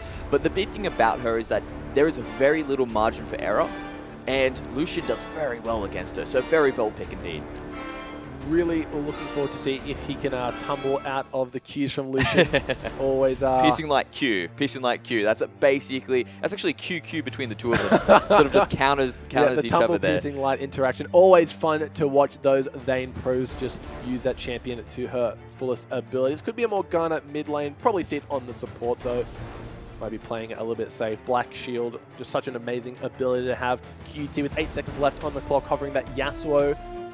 The Elise. Not sure how I feel about Yasuo right now. He's in a bit of a weird spot, but they're going to lock it in regardless. So we mentioned just comfort picks do play a big role in transitioning from solo queue to competitive play. Sure, we'd love to see some Azir, maybe even a little bit of Vel'Koz and Cassiopeia if you're the likes of Faker, but no, today we will be seeing the Yasuo in the mid lane.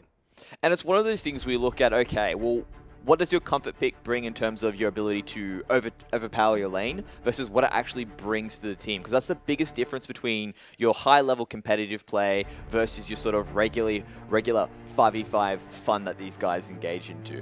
Because if you're actually just able to dominate your lane, that's fine. Sort of Immortal-esque, or like the Immortals like to do, dominate your lane, win the game, constant pressure, and from that point on, they just absolutely overrun you. That's the sort of look that you're going for there. Whereas if in terms of you go, well, do we give up so much of our team fighting prowess for going for these comfort picks, these sort of overpowering lanes? Yasuo is still pretty good in terms of team fights. Sure, once he's in the middle of it, he might get blown up, but if they actually manage to time everything well with the damage reduction coming across from Maokai, it might actually be a solid pick in their team composition. It looks like the final pick will be the Victor here coming out of UTS. The Victor in the mid lane. As you can see on the screen, maybe a little bit of a mistake here as everyone. That looks like they're already off to a great start.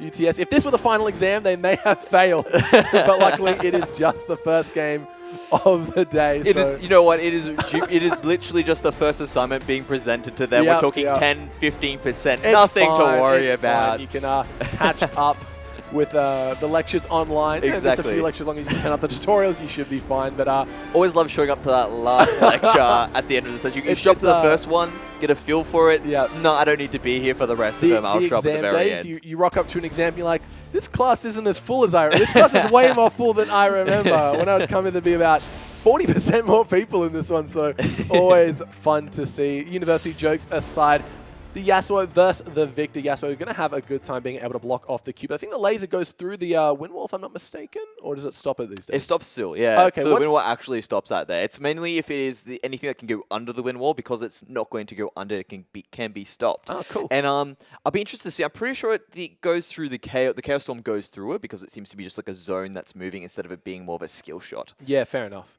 Well, really looking forward to see how he's going to get those knockups off. Only really has the Janna and Maokai to facilitate him. The cues from both of those guys going to have to be on point to hit those multiple knockups. But we are in the loading screen right now. As you can see, everyone on your screen looks like we will be going from the Victor, despite what looked like a very last-minute lock in there and a little bit of back and forth between some of the players on that UTS side. So feeling good, maybe. Right now he needs to channel Luch. That's what he has to go for. Just got to farm. Just got to farm. Everything is cool. If you're a bit worried about what these teams actually have available to them there, Yasuo clearly has a little bit of that advantage between that 1 to 6 phase, being able to bully out, making sure that he's able to block away all the possible skill shots that can come towards him.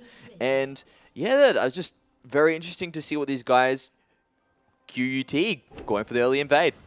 Yeah, nice little barrel out from Woodsy. Going to be keeping them from getting too aggressive here. Some deep wards coming from the QUT. They want to keep vision on their opponents at all time.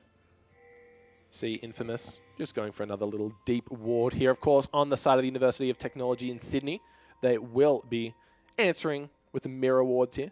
They want to make sure. So already we're seeing high-level strategies coming out of both of these teams. If the Division 2 teams are watching, they're going to get a good idea of how to execute a lane swap at this level. So definitely a lot to learn here. And I really do love the reaction from UTS as well. As soon as they saw QUT moving in as a unit towards that top jungle side, they instantly said, no worries, we'll send our bot lane in to invade on their side, drop those wards as well so we get an idea of how they want to move their lanes around. And it might have been an idea for UTS. They might have wanted to opt towards that lane swap because Lucian can be very overbearing towards that laning phase. So they would have thought, okay, they might go for that lane swap, and that's why they decided to move for that aggressive move, make sure that they can't do that. So already we see signs of experience here as both teams in the bot lane will be taking their Gromp and Krugs respectively to help them get that little early level 2 bonus. Should have an easier time as well with the Janna shield providing a little bit of damage reduction coming out of that one. So you saw Morgana, she took a lot of health, had to pop a potion there, but both players on the side of the QT bot lane still have 3 in their back pockets. And it's very interesting to see that we do have this double. Wow, Janna's also taking quite a bit of damage as have well. To pot up now. Yeah, UTS instantly get that level 2, so they need to back away. QUT need to back away, otherwise they might risk being engaged.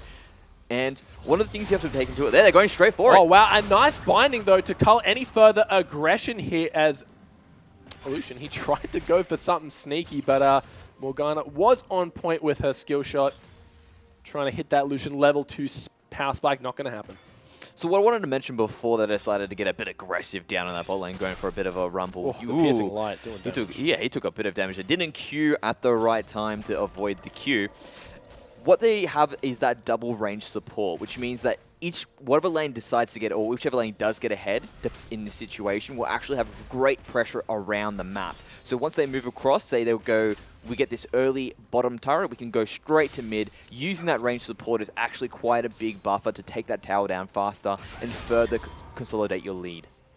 In the mid lane, we see just the Yasuo and the Victor matchup going ahead quite smoothly as both the guys have hit their level 3. Just going to be farming up a Storm, something we're very used to seeing when talking about a Victor. Yasuo, on the other hand, haven't seen quite a lot of Yasuo in a while, so looking to see what build path he goes. I know a lot of them have been favoring that Phantom Dancer for that damage reduction when they go for that all-in play. Two tanky top laners.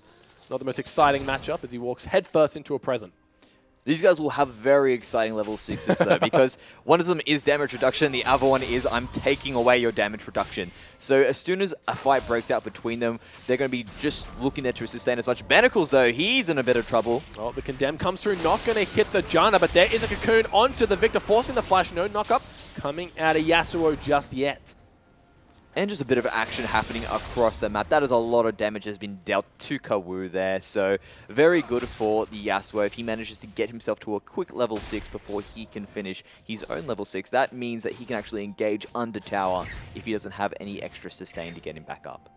Yeah, both players doing a great job of farming themselves up. A little bit of cheeky Yasuo dash here and there, showing proficiency on the champion last hitting with that level E, maxing that one first. So 3 points in it already, so doing substantial damage. Low cooldown. Easy to farm, easy to trade. Didn't get that auto attack off. Would have been nice, though. Or every little bit of damage you can in a range versus melee comp would be nice as well. But you would see making his way around. He finds that ward and just a little bit of tornado damage going to Kawu's way. He's managed to sustain up very nicely there. Probably use up the rest of his biscuits. A lot of aggression in that bot lane as we expected.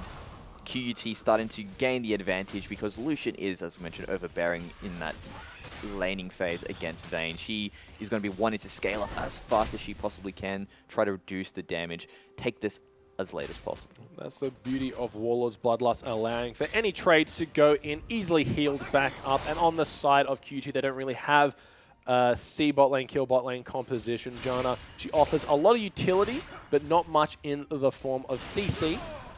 So it'd be very hard for them to really punish this Vayne once she just starts autoing the minions under the tower, especially since Morgana can block any incoming crowd control if Elise chooses to gank. And that spell shield is just so good to keep away hypercarries like they're jumping onto Kawu. Oh, looks like he should be getting first blood here. The shield might be enough to keep him safe as Ignite ticks down, but that's going to be first blood going to survive alone. And that's what we were talking about before in terms of he's managed to chunk out a decent amount of his HP if he does get to that level 6 before him. But they're jumping onto Morgana. Yeah, she might be one more attack should do it. The heal does come out, but Vayne trying to turn that one around, recognizes that the Janna shield is too much to handle and backs off. But great aggression, forcing summoners. QUT off to a good start here. Oh, they're just being so aggressive. Venacles, though, he's taking a lot of damage from that. The shield gonna do a lot there to sort of quell any further aggression. Though. It is doing some. The puddle is a bit annoying. It does deal more damage over time, less HP that you have. And yeah, the junglers making their way around. And that early first blood that went towards Yasuo was purely because of the aggression from Elise that managed to pop those summoners, allowed Yasuo to get to level 6 first, and he found an easy dive. So we mentioned that before, that was what he could do. Instantly took it, so good job there by Survive Alone. It looks like he went back and bought himself a Zeal, along with a dagger and a couple of health potions to boot, keeping himself sustaining in the lane. Yasuo, he wants that attack speed very early, reduces the cooldown of his Q. More crit, more damage as well. On the side, Victor just going to be doing the usual things, upgrading his Hex Tech core. Looks like we're seeing an early Dragon, though, out of QUT, really using that advantage they have in the mid lane well. Lucian just dashing over the wall to help up. Janna coming along to lend a hand, so definitely using their lane pressure to extend it to global map advantages. Very safe Dragon being taken there as well. If you look across the map, they have got all the wards that they need there. The only one that could have possibly spotted them out was that pink ward there near the brush side towards the blue jungle of UTS. But because they had full control of the vision, just easy dragging there and furthering that lead there. They're going on to Kawu again. A beautiful knock up into a flash cocoon should be another kill. Survival and having to flash to kill that one, but really good. And in the bot lane, might be in a little bit of trouble. Does have the heal available, looking to turn it around, maybe bait it out, but Vayne doing so much damage. Oh, the flash auto comes through. The Silver Bolt's proc is enough, but now they've turned onto Janna. Shielding, not going to be one more auto protection, doing a double kill going over to Vayne. That's the last thing you want to be seeing on your screen if you're QUT right now. QUT were off to a great start there, managing to put some real pressure towards that mid lane, but they instantly strike back in the bot lane. Just amazing prowess there, or mechanical prowess really, to take that fight and use what summoners they had left from the previous battle. They didn't have that heal available to them, and they still managed to come out on top. And you do not want to give a double kill to Vayne this early into the game. Probably instantly going back, has that Coles to sort of powers herself forward. Sora. Well, respecting the gank pressure that Elise offers, so really good game knowledge to get himself out of that one. I don't even think he saw Elise coming up. Good wards. Good ward denial on the side of QUT, but great game sense out of the Trundle player, Sora in the top. And if you compare items, going back to that bot lane, if you compare items, look, Lucian, he had a BF sword, which is why he felt very confident that they could win that fight once the exhaust had dropped, but you got to give props to Vayne, doing a really good job understanding the damage that the Silver Bolts do. So after a little bit of a scuffle between lanes, currently 2-2 kills apiece. The gold lead pretty much dead even. The only thing separating these teams are a Dragon in favor of QUT. The Rift Herald once again going over to QUT. So 2 global objectives being taken here. The Elise definitely putting more pressure than the Gragas right now. And it's expected, at least does have a little bit of an early power advantage over Gragas. He tends to have more of a utility-based advantage towards that late game where he's able to completely disrupt an entire team fight where she is more pick-oriented. But Survival and jumping onto Kawu again. Wow, this guy has excellent Yasuo mechanics. I can see why they locked that one up. Comfort pick coming through here. Gragas all the way in the bot lane. So Kawu, he's a little bit left out to dry at the moment as a great Janna ulti should be keeping them safe, but going to sacrifice herself. The teleport coming in from Tekka, but it is going to be answered by Sora. They're going in onto Vayne, trying to kill that one. They get it. They're super low. Meza, he is going to get taken down. The Morgana super low. They're going in one more time. One more auto attack should do it, but he gets slowed by the Gragas caster. Morgana stays alive. Tekka doing what he can, picks up one for himself. Maybe even another one. Almost a triple kill, but a double for both the top laners here. Infamous is a little bit too late to the party. These university guys are thinking it's spring break at the moment and going crazy. So these guys are doing so well. Kawu, though, he's in trouble as well. There's so much action across the map. And that was really well done by the teleports to recognize the situation. That pillar at the very end doing so much to just put them a little bit further, to commit that little bit more, allowing UTS to come out also on top. And that was purely because Gragas recognized where the strength was on his team in that bot lane. They're going again on Kawu. Kawu, he gets stunned up again. He's going to go die. It doesn't matter if Morgana's there. The Black Shield not going to be in range, but Survive alone, playing this Yasuo to perfection. And every single time the last breath comes out, Infamous is there with the Cocoon to keep him stunned up.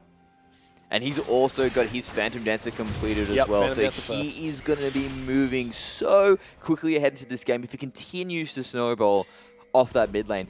I would like them to sort of really start putting some damage there to open up the map. That way he can start spreading all his influence across to the rest of his team. The saving grace at the moment for UTS is that bot lane. Vayne, she may not have got too much from that particular team fight before, but she has still got that Bilgewater Cutlass. She's looking towards that Blade of the Ruined King, and she does have a call to sort of springshot herself into that mid game, or towards that mid-late game she wants to get to so dearly. Yeah, just going to have a little bit of difficulty farming under the turret here, as Lucian is a very dominating force in the lane. Tekka, good wards, spotting out Woodsy when he tried to go for a little bit of a gank here. Sora, after finding himself 2 kills, able to pick up the Spectre's Cowl along with the Glacial Shroud. Fully completed boots as well, only on the side of Maokai.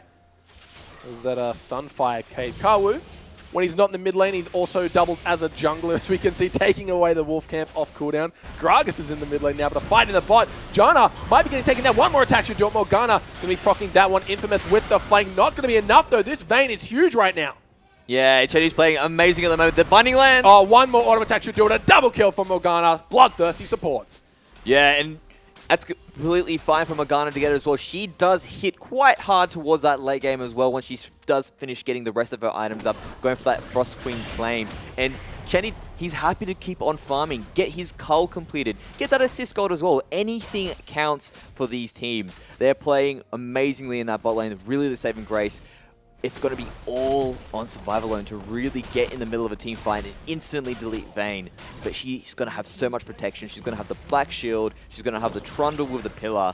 And of course, a Gragas probably there to peel as well if he tries to jump in, instantly knock him away. Looks like 3 members of QT are making their way down. Good ward's going to be spotting it out though.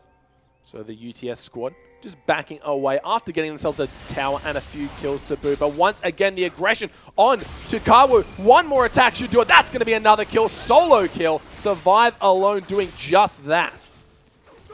And Kawu really needs to start building towards that hourglass. He needs to start getting some armor. Otherwise, he's just going to keep on getting destroyed over and over again. They're jumping onto Janna as well. She is the queen of disengage, so probably not too much happening there. Woodsy just body slamming away.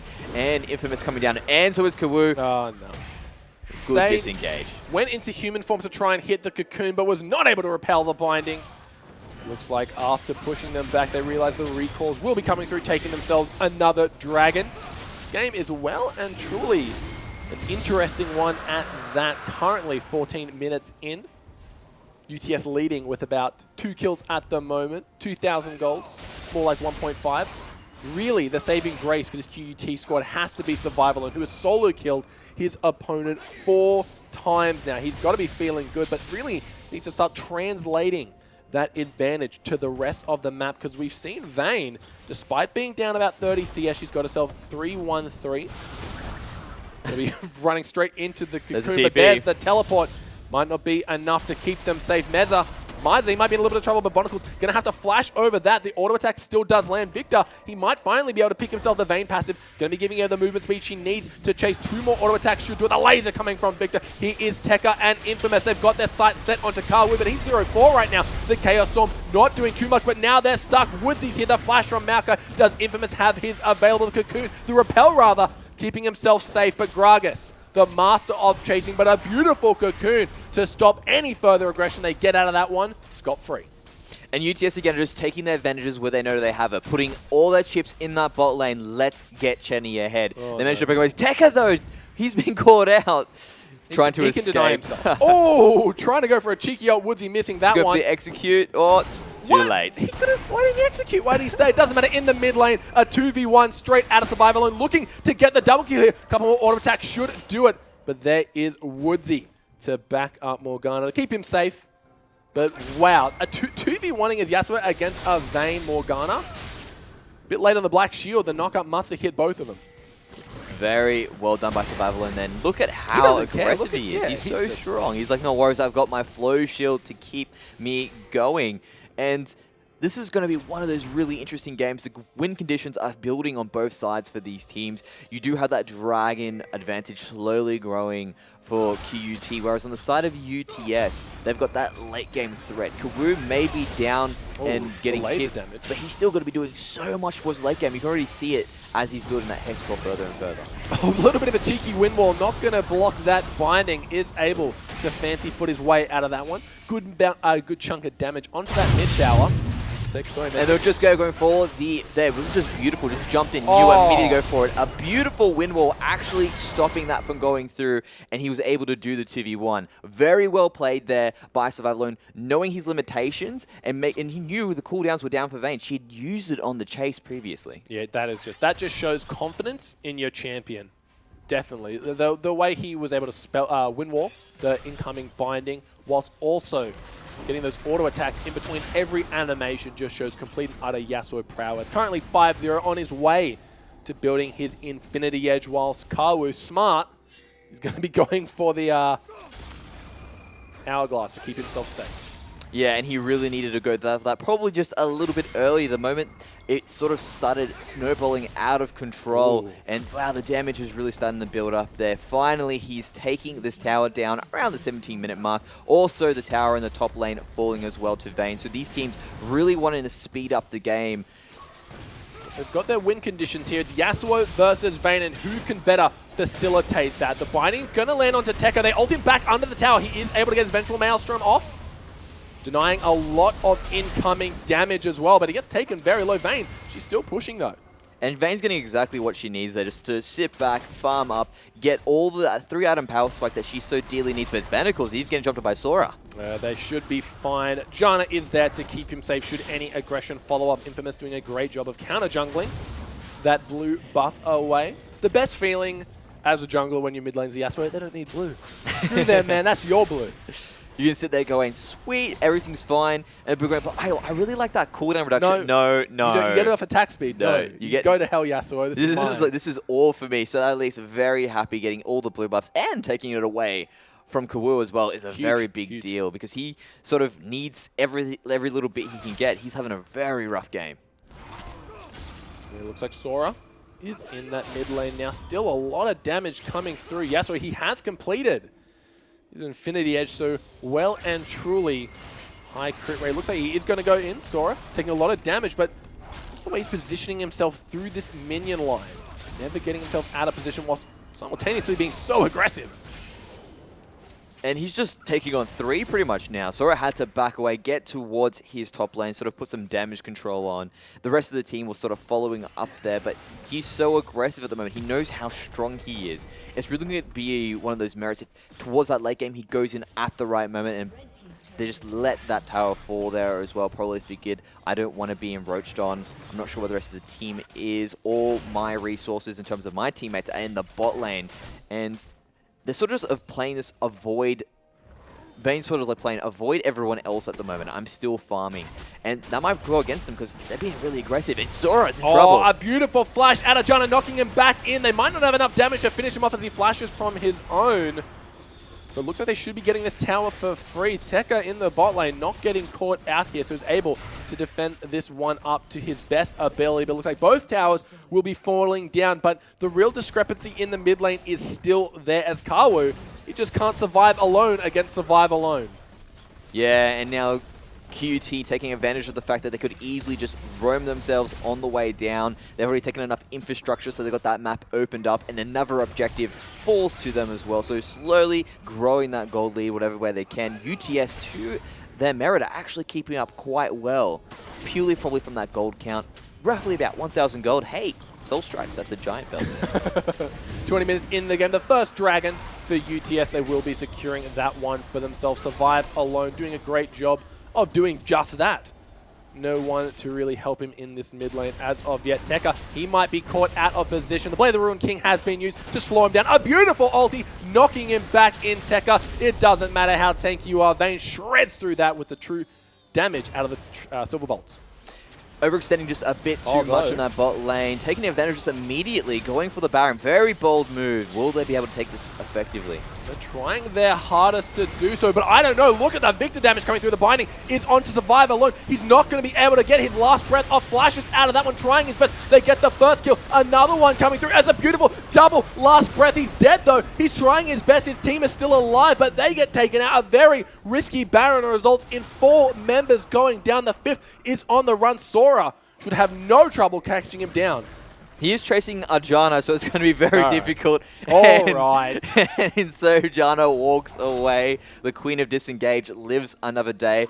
UTS might have been able to go towards that Baron as well. They do have the Silver Bolts on Vayne with a Blade of the Ruined King to really shred through it, but instead they're going for the safer pick. Let's get as much infrastructure as we can. The tree is there saying, get out of here. This is my lane. I'm going to be clearing it as fast as I can. Getting a lot of chip damage. They could get this. I think they are just going to go and get it. John is in no position to get the shield down on the tower.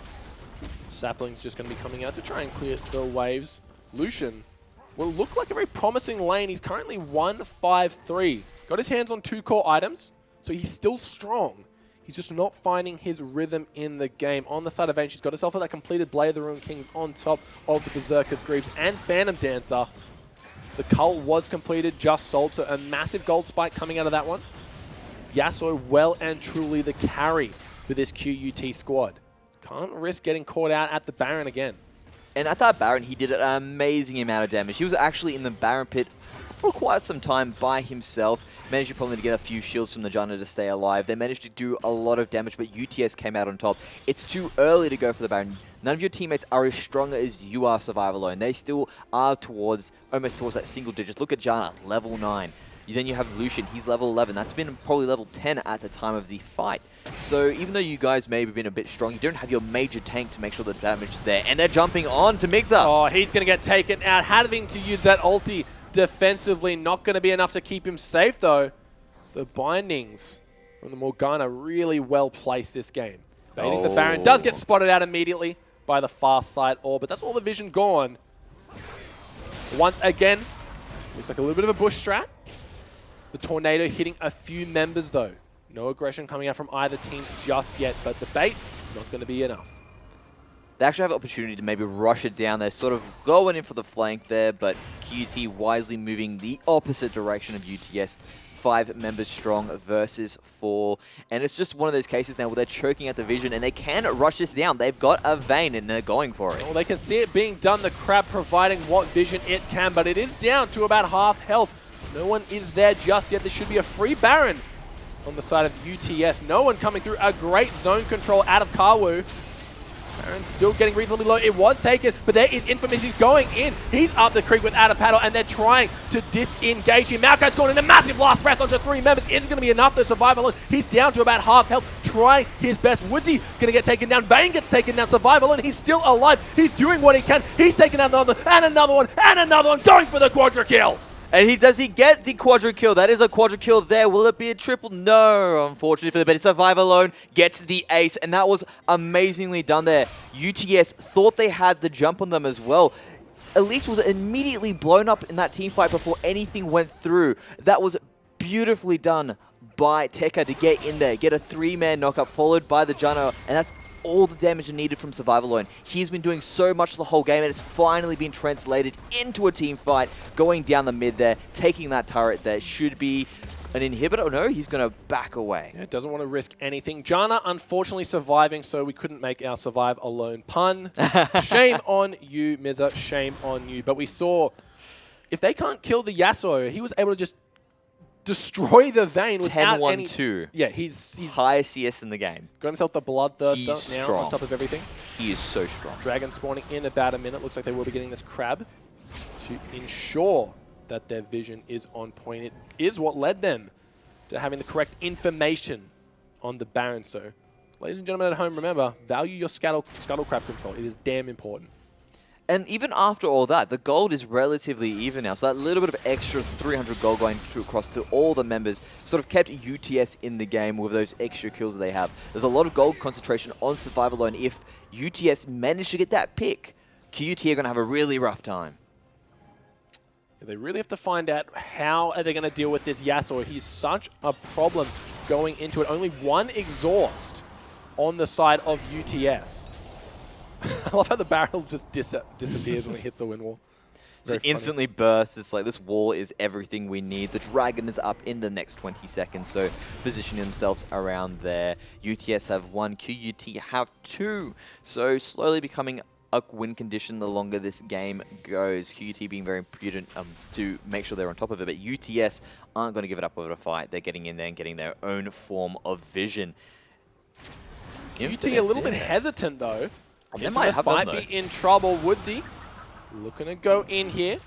Meanwhile, Survivalone's going straight up that mid lane. Sora's trying to back to get there as well. So this is going to be interesting as the teamfights break out. Yeah, they're trying to keep them from backing. The Vayne is going to be the main point of contention. She's still alive, still alive, still alive. One more attack should do it. Going to get taken out, though. Gets herself a double kill. The only one alive is the Janna. Maokai did teleport in. The inhibitor does fall. The only person back at base is the Morgana. The Janna's alive by the skin of her teeth. Look at how tanky Tekka is. He's surviving. Against all odds, Survival Alone. He's trying to win the base by himself. The last breath has used. Morgana, though, does get the binding. Not going to be able to do anything more. Just has to back out of this one. But wow, Chenny did a great job of staying alive on that Vayne. Yeah, just sitting there very much on the bare amount of it, saying, you know what, 10 HP, that is still all I need. Eventually that last auto attack came through, but not until she managed to pick up the double kill as well at the very end there. So a very nice team fight there by UTS, but QUT, their strongest member wasn't there. They may have won the team fight, but their strongest member was actually putting out map pressure, getting that middle inhibitor. So now they're going to have super minions pushing through that middle lane. The Dragon is now live as well, so this gives them a lot more map pressure to actually fight where they need to. Yeah, they really want to get this third Dragon here to facilitate their lead even further, but the Lucian has been caught out. One more auto attack should do it. That's another kill going over to the Morgana. Infamous has to flash, not respecting the gravity field coming out of Victor, and despite having an inhibitor down, UTS are playing very far up the map. Yeah, Barnacles was a little bit too far out there. UTS instantly strike and pick him up. Very nice pick coming across there. And now they've managed to even the Dragon count, even with that extra pressure in that mid lane. They do have Trundle just holding the lines for the time being. Hell yeah, man. They're doing a great job of that. It looked very promising for the squad of QT, but now they are realizing that their only strengths lie in this Yasuo Lucian, currently sitting on 1 and 8. Basically just a culling bot at this stage. Yeah, they really need to make sure that Survival Alone is in those team fights that UTS are going for whenever there's the pick potential happening. Because if UTS overextend on a pick and you do have Yasuo ready to hit them with a knockup or with a Janna Tornado allowing him to initiate the fight, it can instantly be turned around on them just purely from the amount of damage he can put out. But he seems to be moving towards the line of, I want to make sure that I'm split pushing using my great power and advantage to sort of 1v2 and pull pressure, but he's just not doing that yet. He really even needs to get into those lanes and start pushing away or be with his team, become that unit for them.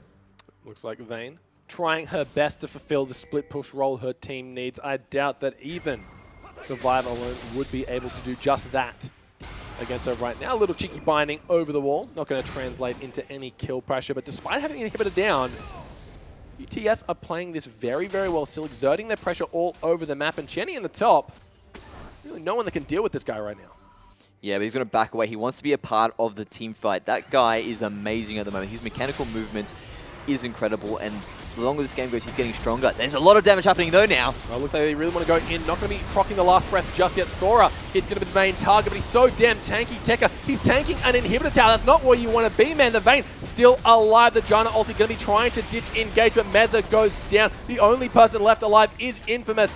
And oh, he's going to get taken down as well. Lucian is well and truly on the run. He's going to get taken down. That's a beautiful slow coming out of the Riley's Crystal Zephyr, an ace for UTS. QT took that too far. The tower was still up, and they went in the middle of the two towers there. They created this sort of choke available for UTS, and then were able to just absolutely blow them away with the AoE of Victor, and add to the fact that Chenny, he's a monster. He was coming into that late. There was no focus on him, and he was able to free fire. He had to use his Quicksilver Slash in the middle of the fight to make sure that damage was still coming out, and instantly UTS are taking advantage of there being no one on the map on the side of QUT.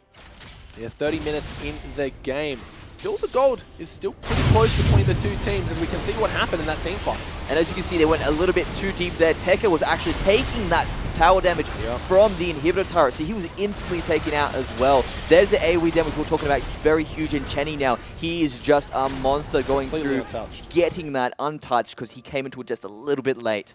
Now, QUT are going to have to sit back a little bit and go, okay, Chenny is now officially the target, but the problem is that Kawu's still a threat. He may have been put down at the early game, put into a hole. He's managed to climb out of it, and his AoE damage is still a threat. So now QUT need to really split their focuses, perhaps look for a pick. It's on Infamous to land that cocoon. Well, the real problem here for QUT is that they only have a one-threat composition purely based off how their laning phase turned out. And what's happening to the Yasuo? He's just getting exhausted. And just cutting his damage in quarters. And this is what we were talking about as well, where we had that idea of, well, what does your champion bring to the game? Sure, you dominated your lane, but is it bringing enough to the team fights? Because at the end of the day, once Survive Alone does get in there, he really does need to survive alone. Otherwise, he will be blown up by UTS and focused down. He's going to be in the middle of all 5 members when that happens, and here they are going for a Death Brush play. Yeah, we got a best of 5 coming up, Mendrick, so let's not make too many Survive Alone jokes, or we'll be digging the bottom of the barrel towards the end of that one. Looks like Baron pressure coming out of UTS once again. Vayne going to be starting that one right away. Good vision on the side of QUT. Last time this happened, Zendelin was able to pick up a quadra kill.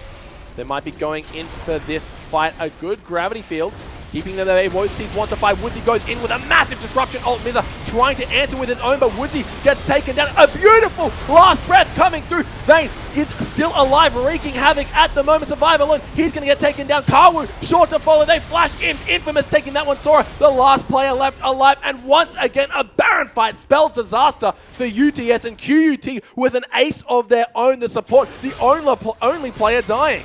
Yeah, UTS, they knew exactly what they needed to do. The Baron was started. This is their opportunity to strike.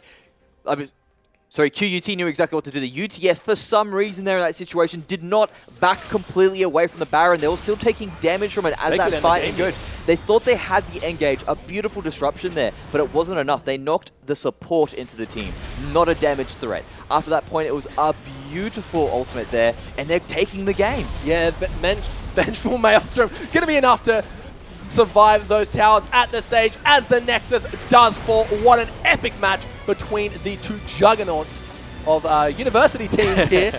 Really looking forward to see what happens in Game 2. What a back and forth game.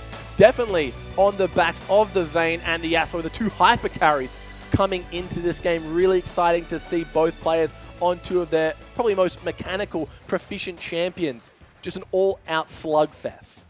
And this is what we're looking at with those mechanical picks. These guys going for their comfort picks as well. On top of that, really bringing that major power to the team and showing to everyone that, yes, these guys do work when it's on someone proficient. And it was amazing that Survive Alone really did put that game on his back, showing us that Yasuo is huge and can be amazing for a team fight.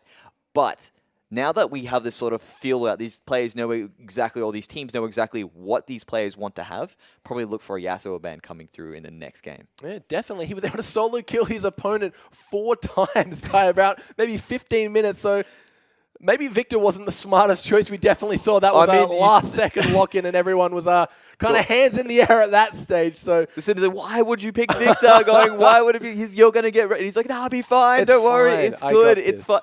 fine. Survivalion really showed him that it was not fine. yeah, an excellent game. Game 2 should be just as exciting. Stay tuned. We'll see you in 5.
And welcome back, ladies and gentlemen, to game number 2 of the University of Technology Sydney versus Queensland University of Technology. Quite a tongue twister to say. I'm Rogi, joining me by Mendrix for game number 2. That was a title fight, Yasuo versus Vayne, winner takes all.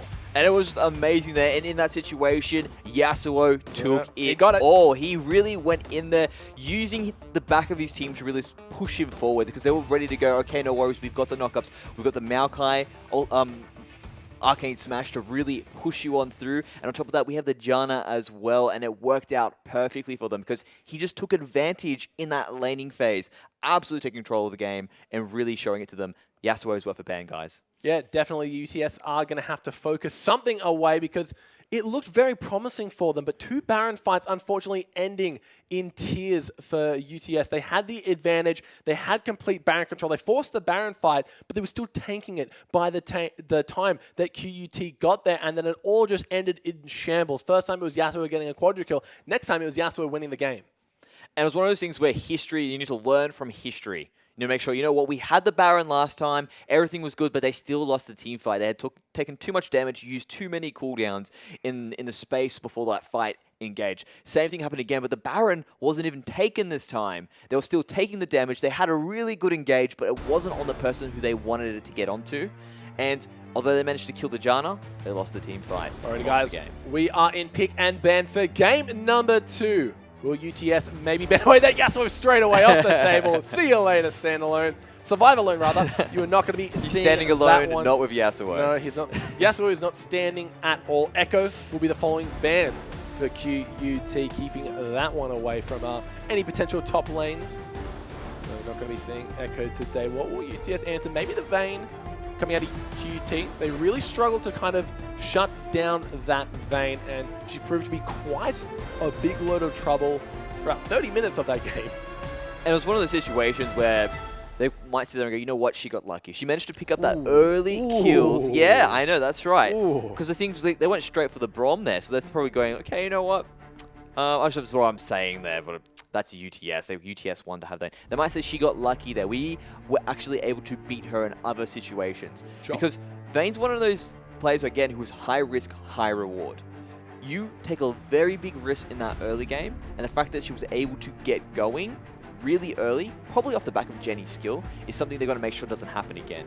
Maokai gets banned out, so they want to make sure there's no tree to worry about. Yeah, respecting the tree. Coming out of Sora, we saw him on the Trundle last game up against Tekka's Maokai, but they must know that if you can play Trundle, you can play Maokai. Both very tank-oriented champions. Trundle a little bit more split-push-oriented, while Maokai, his prowess comes through the team fight, so banning that one away. The Azir again on the blue side, so they don't want that left available as the counter pick. And the final ban coming through is going to be that Kindred. Not going to see either her or Wolf on the field. And the Rise, the machine gun mage, the rogue mage, he's let through and he's going to be first pick grabbed up on the side of UTS. And he can go either way. That guy, he can either be in the top lane or he can be in the bot lane as well. A singed pick. You want to know something funny? Oh, As I was walking in, this event is live. I heard one of the guys saying, I've got my singed runes ready just in case. So no fingers crossed, no spoilers, but I heard someone say I've got my singe runes ready. So you never know, Tekka, he might have that singe in his back pocket. Well, Singe would have been a great pick as well if they had to worry about the Maokai, because it's one of those things where Maokai gets constant sustain the more spells you use, whereas if he puts his little poison on, everything's fine. Probably channeling Looper, but they slide against it, picking up the Lucian available for him there. You know what, if he is going to play Singe, there's a very low chance UTS are going to pick it up as well, so probably better to leave that towards the later picks, use it as an ace in the hole.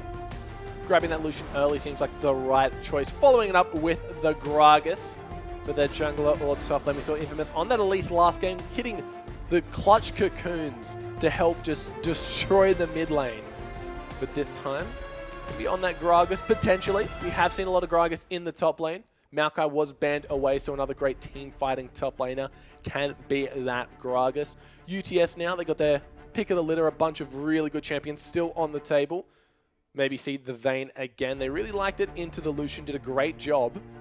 Hovering that Tristana at the moment, which would be a really good pick. That's been swapped to an Aurelion Sol. Don't think we'll be seeing him. Aurelion Soul Strike's not on the desk right now. Unfortunately for him, to be here with his giant belts ready to go. But Draven been hovered up, Vayne's back in the match again. So probably one of those cases where we do have 10 seconds. I'd be happy to see a Tristana pick come out here. She is very powerful with that Rage Blade and Hurricane as well. You got to go Sivir with Ryze. You got to go Sivir with Ryze. It only makes sense. You want that low range mage to get as much movement speed and get into the team fight as quickly as possible. But the Zac, I did not see that one coming. So this is probably one of those cases where those comfort picks are coming in. To be honest, he is a fantastic jungler in terms of what he provides in that early to mid game. Well. Sorry? What? Okay, no worries. We'll continue with that. He is definitely a great caster. Great jungler with what he has because he's able to jump across all those divisions, knock everyone away, and just have so much disruption throughout a team fight towards the late game. And he has had a little bit of buffs as well to actually increase the range of his slingshots, so probably look for that to be used to great effect. Now, something that people have been used to seeing right now. The jungle is currently dominated by the likes of Nidalee, Graves, Kindred, Rek'Sai, Elise. So Zac, always good in the back pocket with players who are proficient. He has some of the most crazy gank paths in the game, being able to leap about a screen's range away. So you can never really ward against a Zac because you have to ward in the enemy jungle and quite deep to do so. But the hover, the lock-in of the Elise and the Janna leads me to believe that that will be a Gragas in the top lane. Yeah, they probably thought, hey, we'll take this guy as a jungle. That's the initial thought for it. Sure. Then they figured, okay, cool, we've got a Gragas jungle. Let's pick Zac.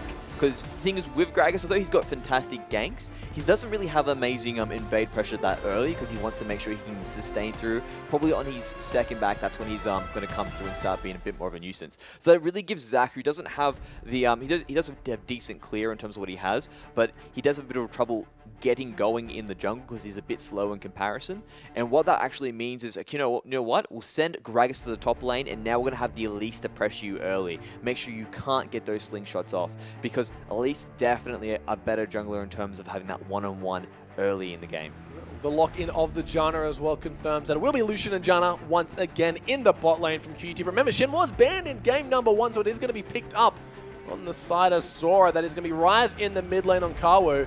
Really want to see how Survive Alone counter picks this Ryze. Yasuo was banned. But you got as a mid laner, your champion pool has to probably be the most diverse. You could probably move towards an assassin. Probably the LeBlanc would be a great pick to go into him, purely because he wants to get all his items he needs to stack up, get going. Well, if you have a LeBlanc just absolutely blowing you up every single chance he get, it'd be a good pick. It'd be interesting to see what they go for. He might want to go for a control mage as well. Not really. We'll have a really massive control mage. You do have a lot of disruption in the team, but there's so much that works with that composition. You have the Gragas for disruption if you want to go for team fights. You do have the Elise for picks if you want to go for an assassin to really pick someone out. So a lot of flexibility on the side of QUT at the moment, and there's the Zed pick coming on through. So will it be locked in? There it is. There it is. So that means we've got an assassin against the good old Ryze there, which means he wants to make sure that he's going to win that lane, keep him down, and make sure he can't get going. Look, judging off last game, how well he played that matchup, solo killing him 4 times in a row before Elise even showed her face. So he's going to be feeling good about going into Kawu. Yasuo and Zed, though drastically different champions in their mechanics, still they're AD oriented and they like to get into the fight. Zed a little bit safer, has a little bit more range on his burst potential. So very interested to see how he plays that style. And it's one of those things as well as on the side of QUT, they have all the magic damage to make up for it as well. True. You do have Elise, you do have the Gragas. Those guys will be throwing out more than enough magic damage that there isn't going to be an item trap that QUT need to worry about. So UTS, it's going to have their work cut out for them. A lot of magic damage on the side of UTS. You mentioned the item trap. There's a lot of really good magic-resistant items that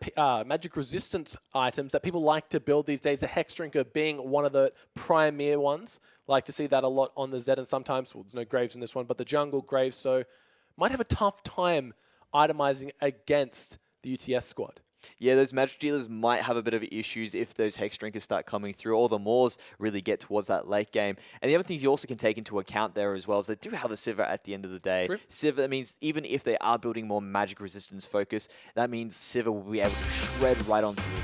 All right, guys, we are loading into game number 2. Really looking forward to see how Chenny plays this ever. He did a great job on the Vayne in game number 1. And now he's got that utility that Sivir brings to the table. He's going to be able to buff up the Rise, give him that movement speed that he loves so much on top of his ulti to get in there, make sure Zed can't escape with the shadows.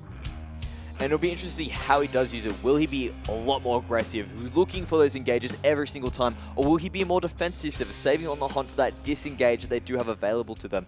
Because at the end of the day, if they do mess up that engage, they're going to have a bit of a worry there. Janna will be more than ready to make sure that no one's getting anywhere near their threats. Alrighty, guys, we are into game number 2. Both teams on the Rift. QUT currently sitting 1-0 over their opponents. UTS, remember, this is the grand final of the University Championship Division 1, that is Platinum and above players. So look to see some high-level competitive League of Legends actions here. Both looking to represent their university as their finest players they have to offer. Really exciting games, Mendra. It's really exciting. Sora just dancing around the ward at the moment, saying, I am here, don't worry, I am a doctor, everything is fine. Trust me, I'm a doctor. Trust me, I'm a doctor. Good old Shen there sitting out.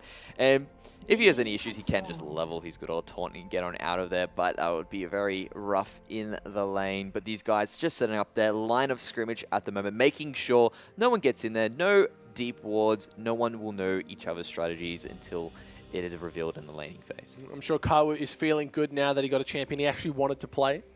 Last game it seemed a little bit dicey during that pick and ban phase. Both of the ADKs and supports will be starting at their respective jungle camp to give themselves that little bit of level 2.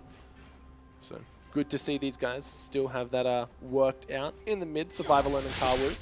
Survivalon just going to be farming at range, not looking to really make anything happen just yet. Ryze starting with that E.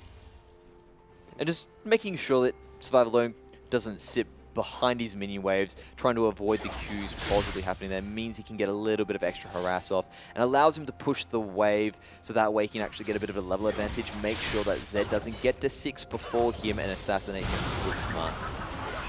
Jenny taking a lot of damage but answers it back.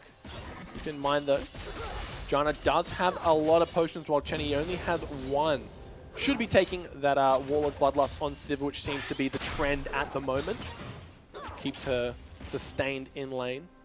Keeps her topped up and ready to roll as well. And she does have the Doran's Blade as well, which means she'll be able to sustain up any damage that happens there. So Mizza is going to be using more resources to make sure that it's sustained in the lane. But it's always good to have your ADC topped up in comparison, because it means if you do want to engage the fight, it's easier to get rid of that damage source quick smart and then be able to take the double kill. But very standard across the board. These guys are playing it pretty safe at the moment. The jungler's getting... Oh, Chenny jump! Getting jumped on. A lot of damage coming out of this Lucian. You've got to respect a double tap. You're able to get that in between moves. You can really start to dominate the lane early on. So brushing that last game off his shoulder like it was nothing. Playing with the same confidence that we like to see out of these players. Lulling them into a false sense of security. He's warmed up on the Lucian now, so he's ready to roll. They shouldn't have given it back to him, is what he wants to let them know. And at least sitting there on the side, getting ready to jump on the immobile Rise. There they go. Oh, a good flash coming out of Kawu. Infamous trying his best to get off the first gank of the game. Unsuccessful though. Does burn the summoner. So look for a repeat gank maybe coming around soon. Yeah, flash for flash there. A little bit more important for Rise because he's not as mobile as the Elise. So Elise probably going to grab a camp and make her roundabout. And I love how that thing's a scalpel. They've decided to change it. It was a Spirit Blade, now it's a scalpel. Don't worry, guys, I'm a doctor. And Sora's just sitting there. I really want to see what he does with this Shen, how good he is moving that Spirit Blade around the lane as well. There he goes, jumping onto him. A lot of damage coming down onto Tekka, remember? If you do hit that Spirit Blade, it does slow them and also give you percentage of maximum health auto attack damage. Looks like they will just both be sustaining up here because at the end of the day, they're tanks with sustain. So like Grasp of the Undying. Just trading there. Like, tag, you're it. Your health is mine. Tag, you're it. It's back to me. So much fun. The Infamous being very greedy jumping in there. That Spirit Wolf is going to show him away, but the Smite getting that buff quick smart. Then he jumping onto Manacles. Looks like he might be in a little bit of trouble now. The Dark Binding has been used. Black Shield also expended a lot of damage onto this Sivir.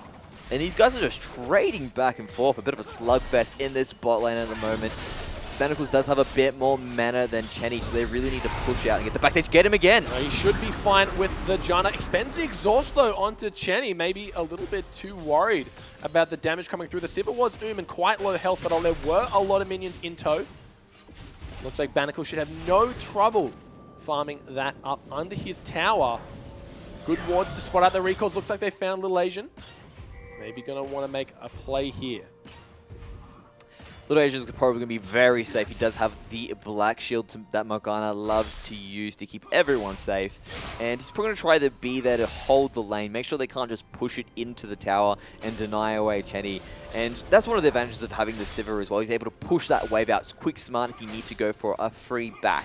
And they really need to push quickly. Teleport being used by Ryze on the sustain. Elise is hanging around, so they need to be watching out. There goes the engage. Oh, Woodsy, he comes in, he gets the knockup. The flash is still there. Also, the heal on top of Banacles forces the flash out of Woodsy. There's the Dark Binding, gets sidestepped. Very nice. Shouldn't be a kill. Mizza does have his flash available should he find himself in a sticky situation.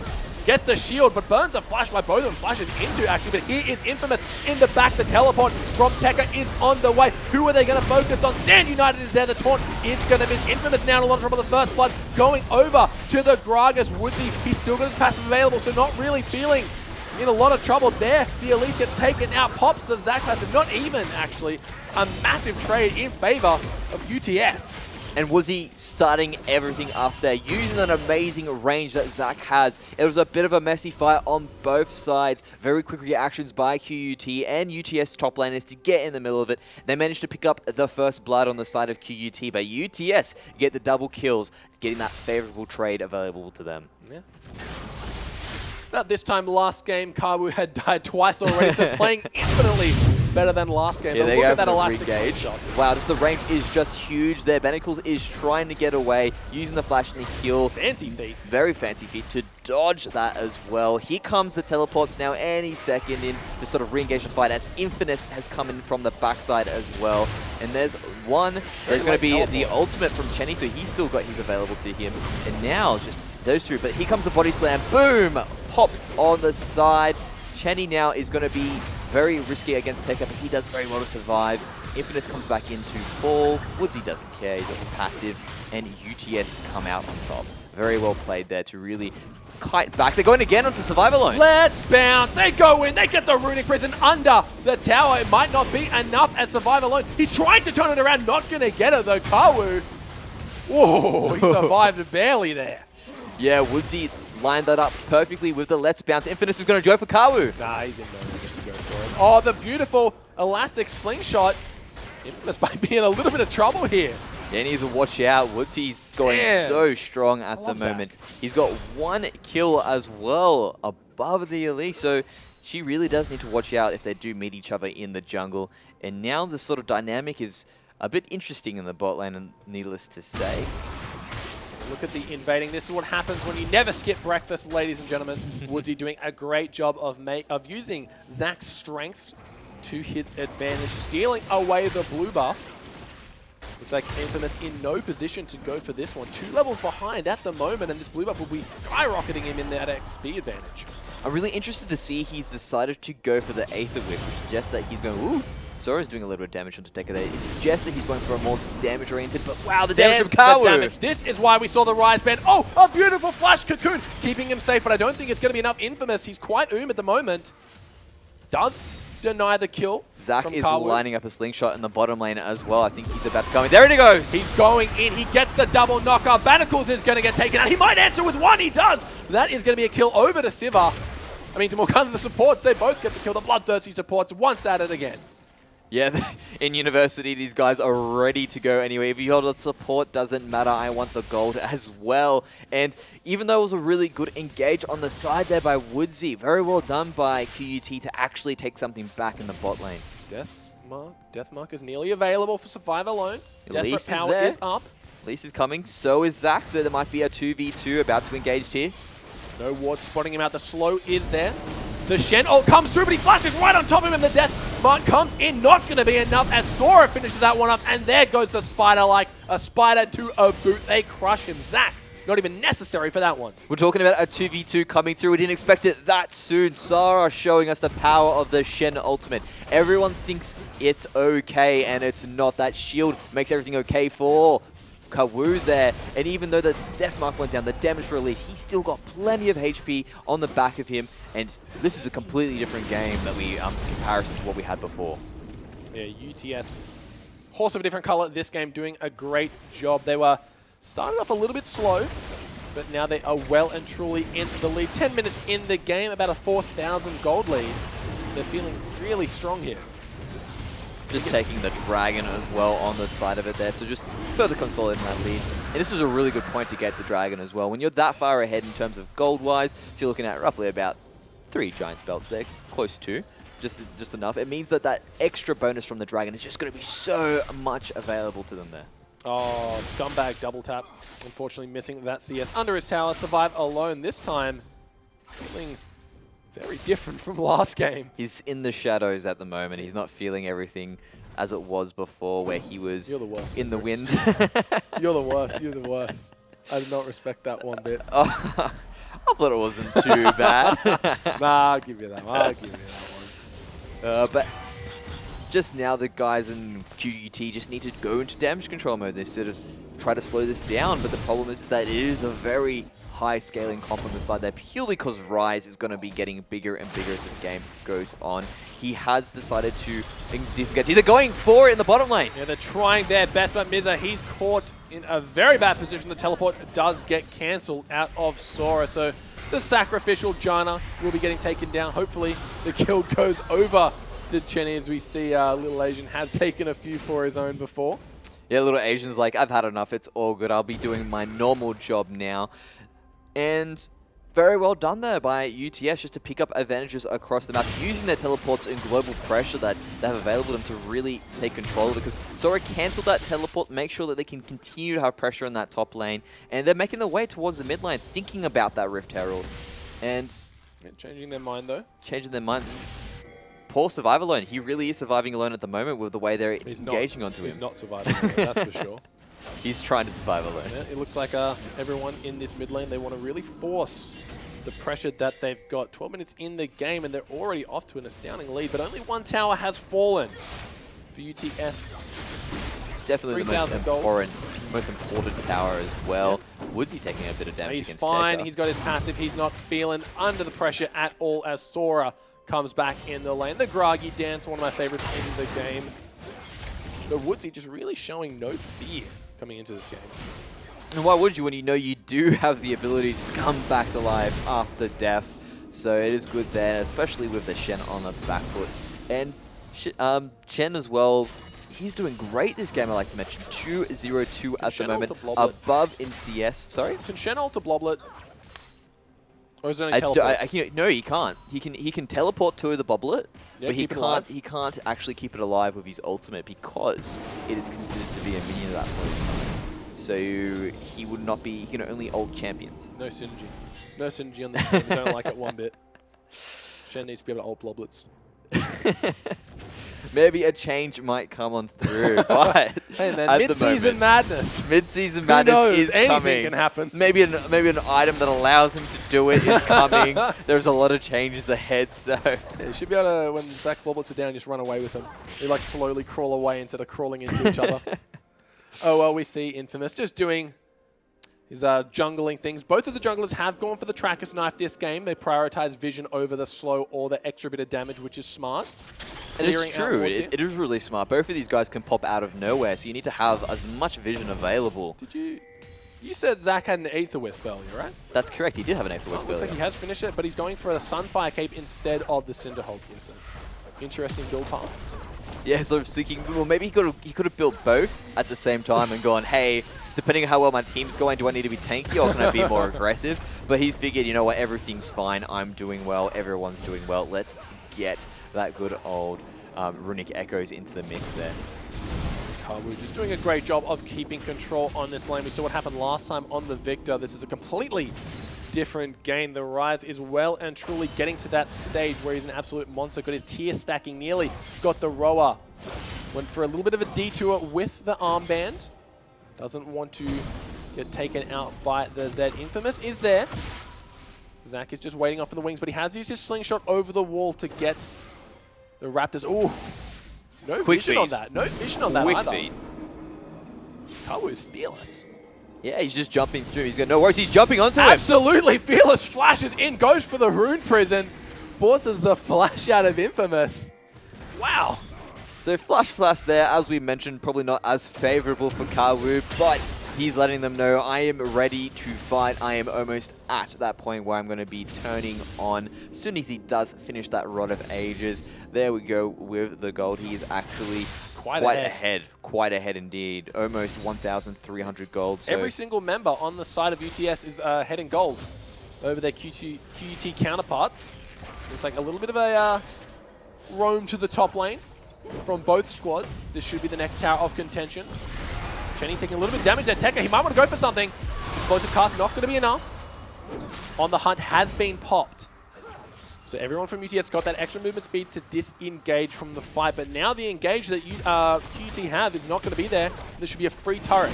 Meanwhile, Kawu in the mid lane looks like he wants to take out Zed. The Shen ult has been there. They definitely are standing united. Teleport coming from behind. The flash taunt will get him. Standalone gonna have to flash himself out of that one. Shen now in a little bit of trouble. He's tanky, but I don't know how tanky. Kawu though, he's being caught out by Tekka in Infamous. He's trying his best. Look at the life steal coming in. Wow. He gets one. He's going for the second. He's so low. He gets away. The Shen taunt not gonna hit, but Kawu, what a beast. Mizza in trouble now. There's Woodsy. Where's the let's bounce? There it is. He's still got his passive available should anything happen, and UTS are playing out of their friggin' minds. yeah, Kawu was doing amazing though to actually pick up the double kill, use that Desperate Power to spell them as much as he needed there as well. I thought Sora was actually going to be done for, but he manages to cut out of there, forces a flash out of Gragas towards the end there. So much pressure now on the side of UTS. They're blowing all of the cooldowns available to QUT, and now they're taking the map. Towers are falling, dragons are falling on their side as well. Everything is looking good and getting better for UTS. Yeah, that loss in the first game did definitely not deter them, but look at Kawu once again here, Vendrix. So there's a lockdown there, just not enough pops the shield Oh as my well. Lord. And look at that AoE damage coming out from his E, just sustaining Vendrix. as much as he needed. A little bit of fancy footwork to get as well away from the Shuriken as well. And wow, that was incredible. Oh, do not give Kawu this champion again, please. He played that to perfection, had the minions as well, so the spell vamp was well and truly in effect. And Infamous, he just got the lead. He's got no MR at the moment, only finished himself his jungle item and some boots, so he got killed basically as fast as that blue buff. Yeah, he really got deleted there, probably looking towards getting himself a locket of the Iron Solari as soon as possible for the rest of his team, because they know magic damage abounds on the side of UTS. And that Rod of Ages now finished for Rise, so he's well and truly starting to stack up. Time to get online 3-0-1, completely different to game one.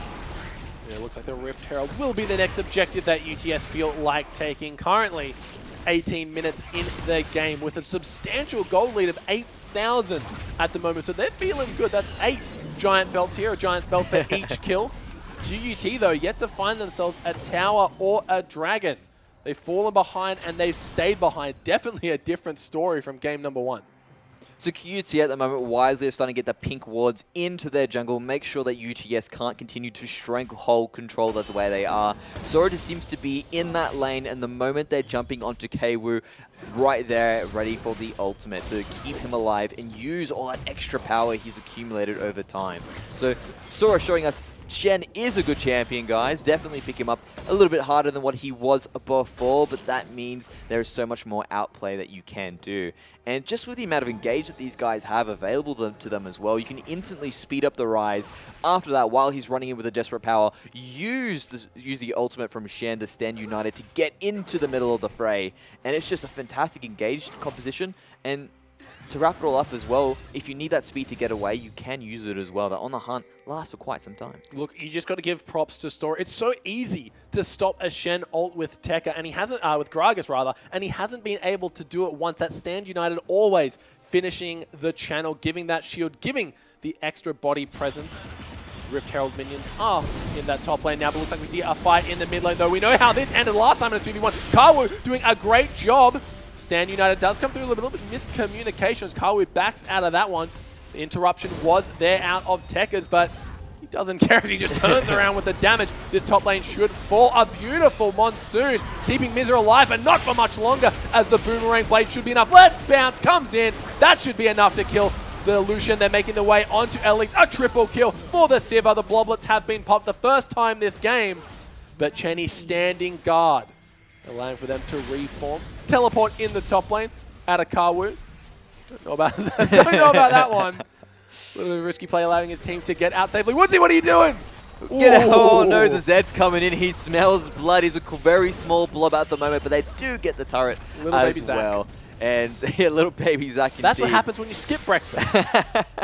You start. There we go. He's growing back now. Yeah. All the health coming back to him, and now the base has been open on the side of UTS, so they do have that top lane available to them. Probably shift the Shen up there as well to cause as much pressure as possible.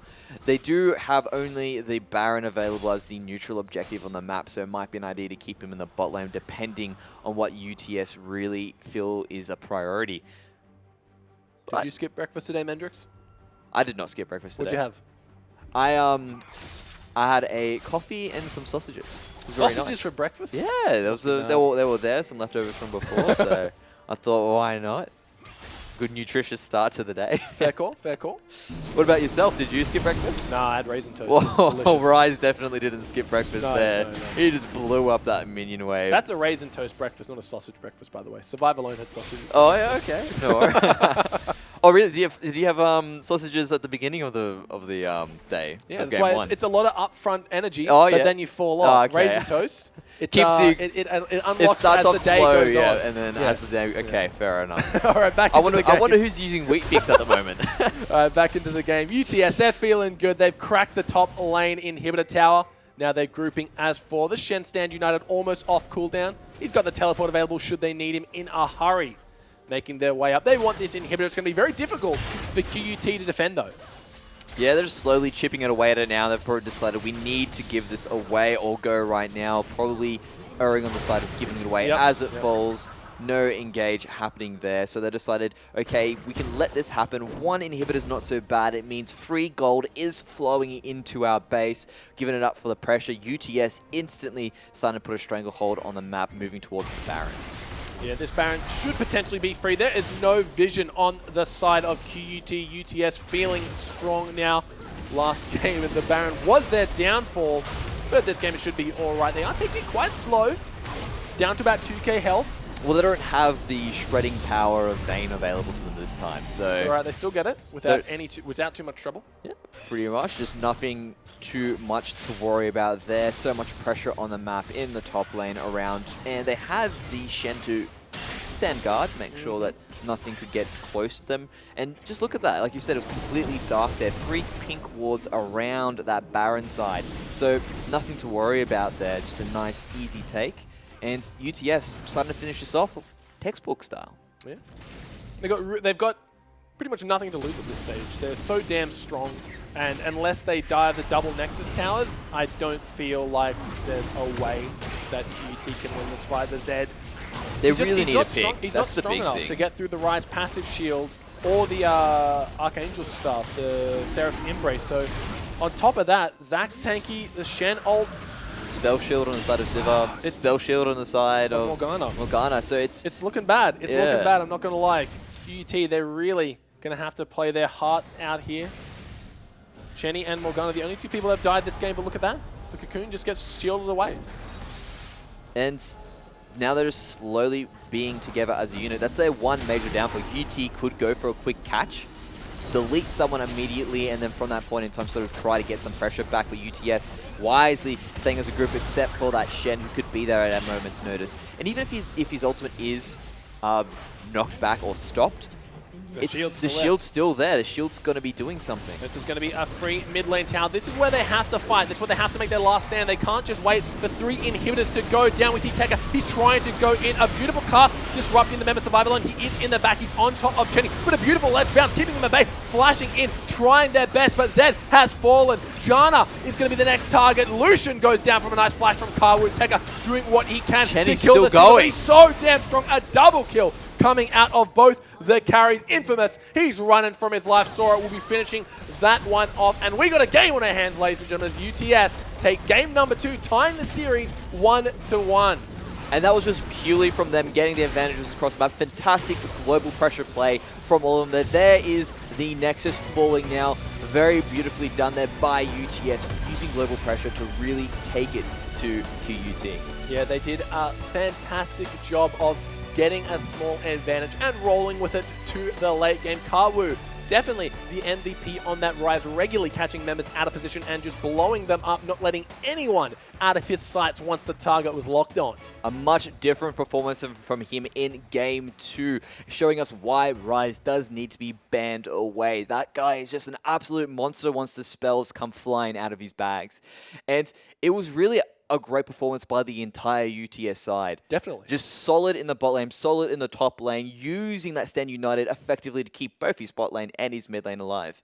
And on top of that, Elise was there, Gragas was there to make sure everything was under control. Yeah, pretty much any scenario that looked a little bit dicey on the hunt was used. Perfect timing to make sure they could just reposition efficiently without expending too many other resources. So a great job by Chenny this game. Didn't fall into that hard carry role he did in game 1, but didn't need it because they put it all on the back of Kawu. So I really like the dynamic in this team that they can shift the carry roles between their mid and their carry. Hell, next time we might see a bit of an echo top or a carry top laner split through. Who knows? Well, that'd be great to see. I would love to see these guys saying, no worries, we have 2 different playmakers that we can actually break out at different points in time. It keeps their opponents off balance. They might be thinking, okay, we need to worry about this threat at the moment. Well, sorry, no, now guys, we've actually given priority, given more resources to a different side of our laners. The ADC this time, he gets the Vayne. Or this time now, Rise, Kawu gets going. Whereas before, he was using that control mage. It just didn't work out for him. And the fact that you have so much utility on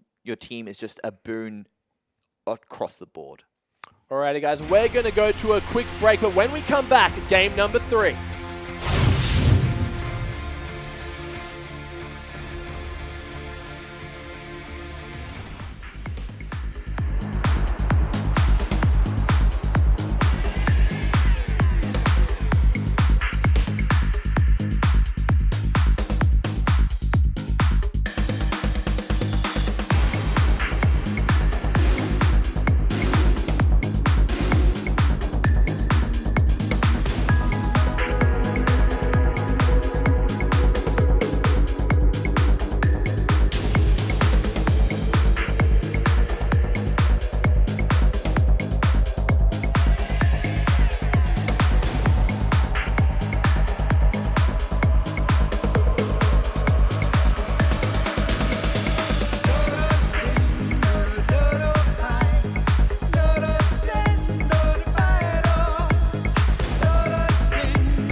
I swear to God, I will hold you in my arms.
Welcome back, ladies and gentlemen, to the Oceanic University Championship Grand Finals. I'm Vrogi. Joining me, of course, is Mandrix once again, and we saw a totally different UTS squad in game number 2 there.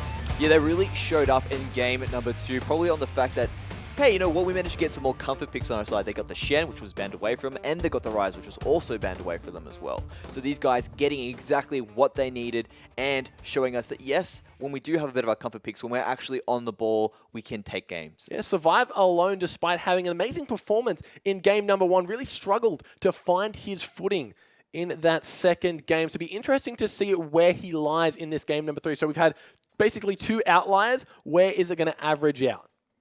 Well, in game 3, when they know who they need to ban away again, so they can go, okay, cool. Rise, definitely we need to ban. Kawu just seems to be on a different level when he has them. Shen was a solid performance. Might be a bit of a wonder if they want to do it, because if they go, okay, no worries, we do have the Gragas to knock away, make sure he can't really get into the mix of things. That might be one of their plans as well. But I more want to see these junglers get more aggressive. They're really playing the enablers at the moment, sort of mix it up. That would be great to see. Yeah, we are on 6.8 if I'm not mistaken. So Graves' nerf is live, which would explain why we haven't been seeing too much of him today, because he is quite the dominating champion in the jungle the last few Able to patches. farm amazingly. Haven't seen any Nidalee, which kind of surprises me because she's still very strong. But hey, we are in pick and ban for game number 3, so anything's possible, Hendrix. And one of the things to come with Nidalee as well, I think they actually hit her pounce damage recently. Okay. Because one of the things they did, they go, okay, we want to make sure she can't lock down minion creeps with her spears anymore and with her traps, because before they wouldn't move. But they gave, to compensate, they gave her a little bit more takedown damage. They found that she was performing better because of it. So they figured, okay, we need to tone that down. So these aggressive junglers sort of being toned down a little bit across the board, but they're still great to have and are seen in competitive play. Immediately we have Echo, Yasuo, and Shen banned away. So Echo has been the ban just to go to. You don't want to see that guy in the top lane because he's just going to instantly chrono break out of there. It always worries me when the team with the first pick bans away that Echo, because that kind of says that Tekka can't play it, right? Why that's else? That's one way to look at it. You want to force your opponent to ban it away. So you get, you know, either you get the Echo and they have one less target ban, but giving using one of his bans on the Echo basically says that we're not comfortable playing it, especially we're not comfortable first picking it, if that. Yeah, that's what they're telling them and letting them know, so that's why they have to get rid of it immediately. It's also one of those cases where maybe you should just leave it for the last ban. Maybe UTS might ban it for you, taking away one of their own bans, because he is such a contested pick. They're going to have to ban Rise, right? Sorry? UTS, they're forcing them to ban Rise, I think. That could be the case. But the Oh, Maokai the ban Maokai comes gets out, so they banned. left it open, but they can also first pick Rise away. That's what I'm thinking that will happen here, but no, it looks like they No, are Kindred. valuing the Kindred here, so Kindred's been banned away the last 2 games, so QUT quickly picking them up. Rise also quickly picked up, and Lucian just a nice solid pick to give to Chenny there. He's very mechanically intensive. He knows exactly what he needs to do in that champion. another game, another different ADC he sees himself on, starting with the Vayne Civ. And now the Lucian showing great champion diversity in this AD carry role. Large pool indeed. And again, Lucian is a solid pick overall. In fact, he's actually had some play in the top lane, becoming that new Graves. Doesn't have the exact level of tankiness, so he could end up in the hands of Sora. Highly unlikely, but you never know. Please God, no. Please God, no. Come on, these guys are trying Unless it. it's Rusty playing AP Lucian, then I'll... Hey, Huni did it. Who? Huni. No idea. Yes, he did. No idea. No idea who that is. No idea who this top laner. No clue. Anyway, back into Okay, fine, be like that. only top laners I know are Tekka and Sora right now. Okay, fair They're enough. the only top laners on my mind. QUT though, looks like they've got the Trundle and the Alistar in their sights. Going to be locking those 2 massive tank lines away. Yeah, and I really do love that pick that they've actually put on through, because now you've got these champions who are going to sustain throughout the entire match. The moment they do get low, you got the Lamb's Respite to save them as well. So a lot of re-engage and engage opportunities available for QUT, having that massive front line. And they can have that massive front line because they've got a lot of damage threats going to be in their jungle and possibly being picked up in their mid and bottom lane. I want to know how QUT deal with this Rise, because they have a lot of time to prepare for it. Once again, the Zed didn't really work out, but maybe that was just that game, and they're still confident in Survive Alone's ability on the Zed, so never know. We'll see what happens, but I don't know if I agree with I guess they want to take away the Alistar, but picking it early kind of says that Trundle is going top, removes the flexibility that pick does offer. So I guess they just don't want it going over. As we see Zach and Poppy being locked in here. Zach, he did a great job last game, so really interested to see Woodsy once again hitting those elastic slingshots from basically across the map at this stage. Yeah, he made sure he was everywhere he needed to be, always being the one to be proactive, engaged, or being ready to defend Kawu if needed. The moment Shen actually managed to pick up his ultimate, that's when he decided to go, no worries, you have your second back pocket defender ready for you to go. I can actually use myself around the map more effectively. Poppy, just a fantastic little train wrecker. She's always ready to go with that percentage damage that she brings and amazing lockdown. Well, let's see what the final two picks are for QUT. Hovering over that Sivir. Smart pick. Sivir gives so much utility to a team, basically. Turns any composition to engage or disengage, no matter which way you spin it. Able to farm up quite safely. Good and wave it's control. so good to have with that Oh, engaged. yeah. I mean, you've got an Alistar. Who else would you want to speed up as well? Twisted Fate. And, ooh, very nice pick there with the Twisted Fate. So they're going to say, no worries, we're going to let you farm up now, Kawu. But while you're there getting ready to farm up, we're going to be putting so much pressure on your side lanes that it might not be enough. Digging the Twisted Fate here. Be interesting to see just how well Survive alone plays it. We know how good he is on Yasuo. Stumbled a little bit on the Zed, but game number 3, like the same with Chenny, it is a completely new mid laner for him in this series so far, so showing a deep champion pool. The Morgana once again being hovered here. Don't fix what ain't broken. Looks like Little Asian will be picking that one up once again. That means that it is going to be a Poppy in the top lane and not the infamous Poppy support that we know and love. So both teams are set and locked in. Game number 3 should be a cracker. And it's really interesting what these guys have. Both of them have really heavy engaged composition. So look for there to be a lot of fights in the mix of this. You have the Sivir to engage. You have the Zac to engage on both sides there. So both of these guys will be jumping into the fray. Whoever hits the trigger first will have the advantage in these team fights. But what the big wild card on the side of QUT is going to be that Kindred. Having that back pedal that they have always available to them is just massive. The invulnerability as they're going in for those killing blows can really turn around a fight as they use their cooldowns inefficiently, basically blowing it into nothing, and then QUT can strike back when their own cooldowns fail. I figured the wild card would be that Twisted Fate, but whatever you say, Mendrix, I'll go with you on that one. I guess the Kindred sounds about right. But well, TF's always going to be the wild card, but we're talking about in the sense of a team fight. yeah, double teleports taken by both of the mid laners and the top laners respectively, so expect a lot of all over the map fighting. It completely opens up so many new avenues of ganking and just roaming potential. Twisted Fate is also got his ultimate as well, so we saw what the Shen did last game. Expect similar, but a little bit more damage coming from that Twisted Fate.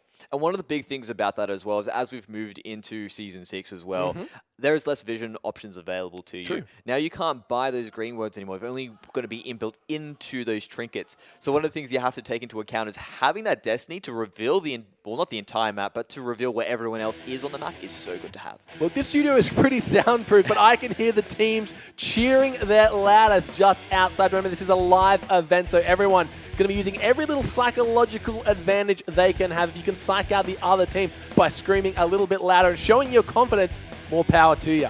There's like, GF Ultimate coming in! It's going to be great to see what they're going to do, and it is... Here we are, jumping into the game as well. It is just going to be loud noises everywhere, especially because when you follow up with such a triumphant roar into that particular, after an amazing engage, it really does demoralize the team, them being right next to each other, hearing them with their screams of victory. All right, guys, we are currently tied up 1-1 QTS versus UTS, Battle of the Technological Universities. Both of these guys looking good. Having hopefully a good degree as well. Hopefully splitting their time well between League of Legends. Of course, everyone knows that 80-20, of course. 80% League of Legends, 20% study is the correct way to go about it. Is the optimal way to do things. You know what they say, all work and no play makes Jack a dull boy. Sora? He's fine. He's just going to be walking away as the rest of them are running in, getting some early warding pressure in there. Nice little ward drop there. Wasn't picked up by QUT. And they're still jumping onto Sora there, so he's going to have to use that lollipop to get it as fast as way as possible. Yeah. They're hungry for sweets, and they've got a sweet tooth for Poppy. So they will just be getting their wards down. We'll be seeing our first lane swap of the series today. And it's interesting to see what this lane swap means for them as Woodsy well. though. So you got Tekka and Sora. Both of these guys will be having a rough time against 2v1 lanes like and actually this. coming in to help fight with the Krugs. This could be bad. 4 members.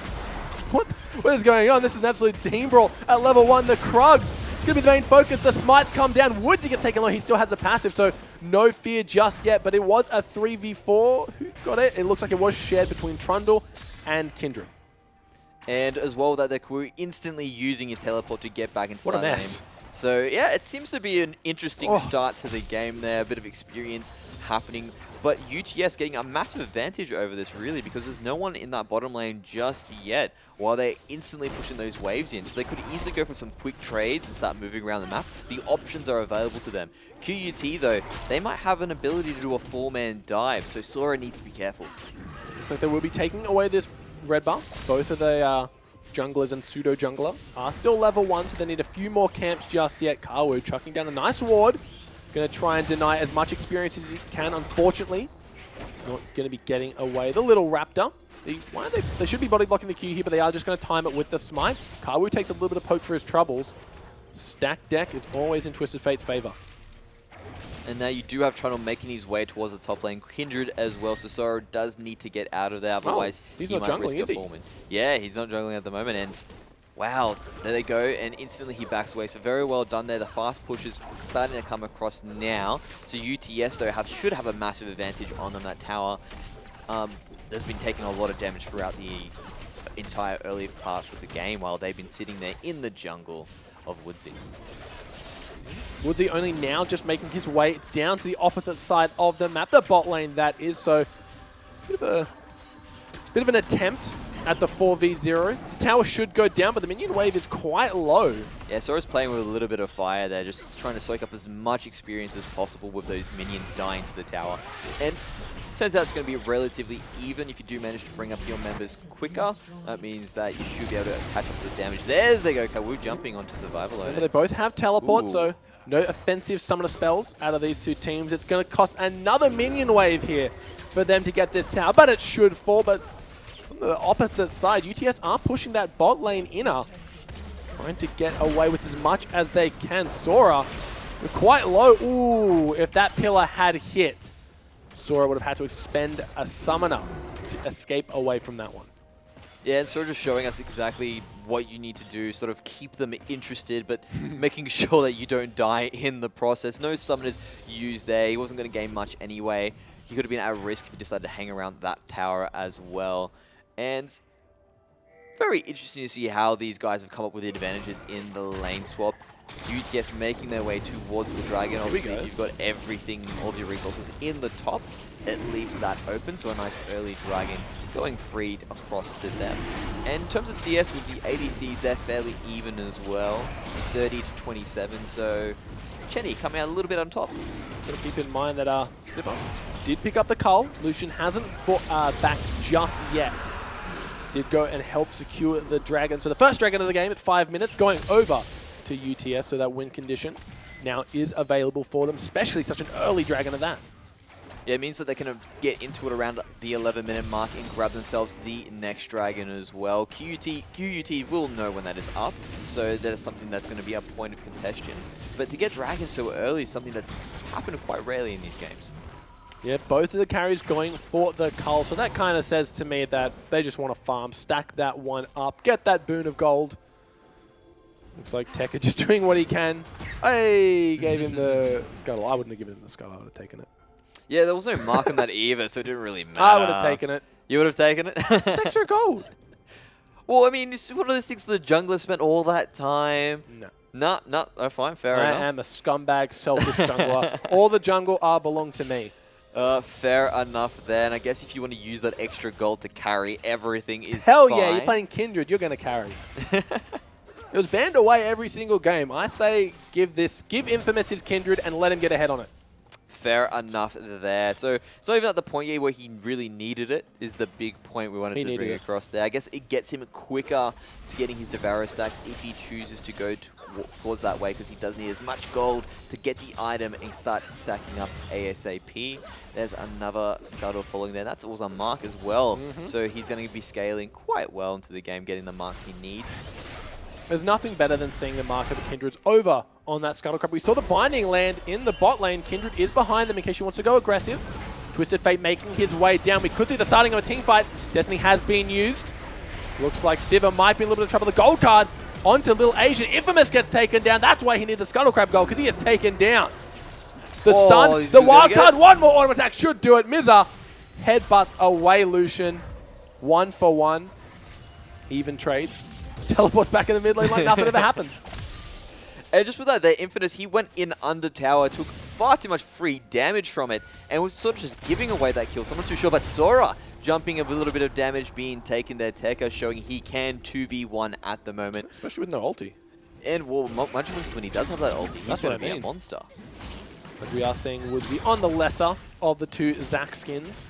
Secret weapon, nowhere near as good as Pool Party, so a little bit disappointed that he chose to switch that one up. Nothing is quite as refreshing as hearing the little duck quack. But Chenny might be in a little bit of trouble. He's gone, oh, the beautiful flash to interrupt the relentless pursuit. But, oh, that looked like it could have potentially been a trade. But a beautiful spell shield on the piercing light allows for Siva to pick herself up that one. And he thought he was being safe there, throwing down the ward, thinking it'd be all good. But Alistar, such powerful engages with that Alistar. But yeah, joining on to Kawu. He's going to have to flash away from this one, and that he does. A lot of damage avoided by flashing early there. So what I want to know, these guys, oh, no, never mind those. It's all good then, that's fine. So you see a skill shot coming in, you want to get the assist on the Rift Herald. I think that's what I was looking for. But there we go, jumping onto Infamous. That Hammer Shock doing quite a lot of damage there. So we wanted to mention before Kawu teleports in. So he figured he decided to use both his summoners now to get back into the lane as soon as possible. Continue farming up on Rise as he likes to. And as we mentioned before, the engage from Alistar, that headbutt pulverize is what makes him so top at the moment, or such a top contested pick to have. He's only level 4 to Zac's level 6 here. This is bad. Well, she is a faster farmer than him. And oh, the damage from Chenny. No, she's behind there, that's what I'm saying. Yeah, that's what yeah, well, he did die early. I know. That's why, because he didn't get quicker. the crab. Well, if he had the crab, he would have been level 6, and if he's level 6, he wouldn't have died at bot lane. Well, maybe he shouldn't have dived into the tower butterfly with no effect. minions. Butterfly effect, Mendrix. One crab could have changed the pace of this game.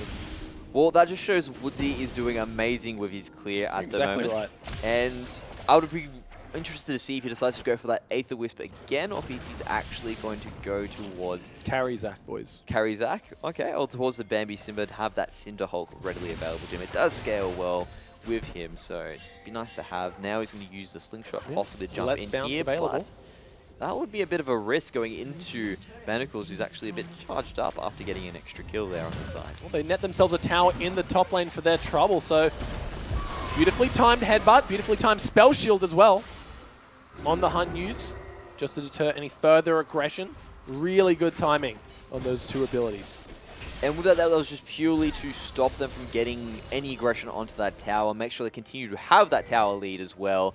So Tekka, he's sitting there going, okay, no worries, I'll just deal with this alone without my jungle. He's trying to catch up at the moment, getting as many crabs as possible.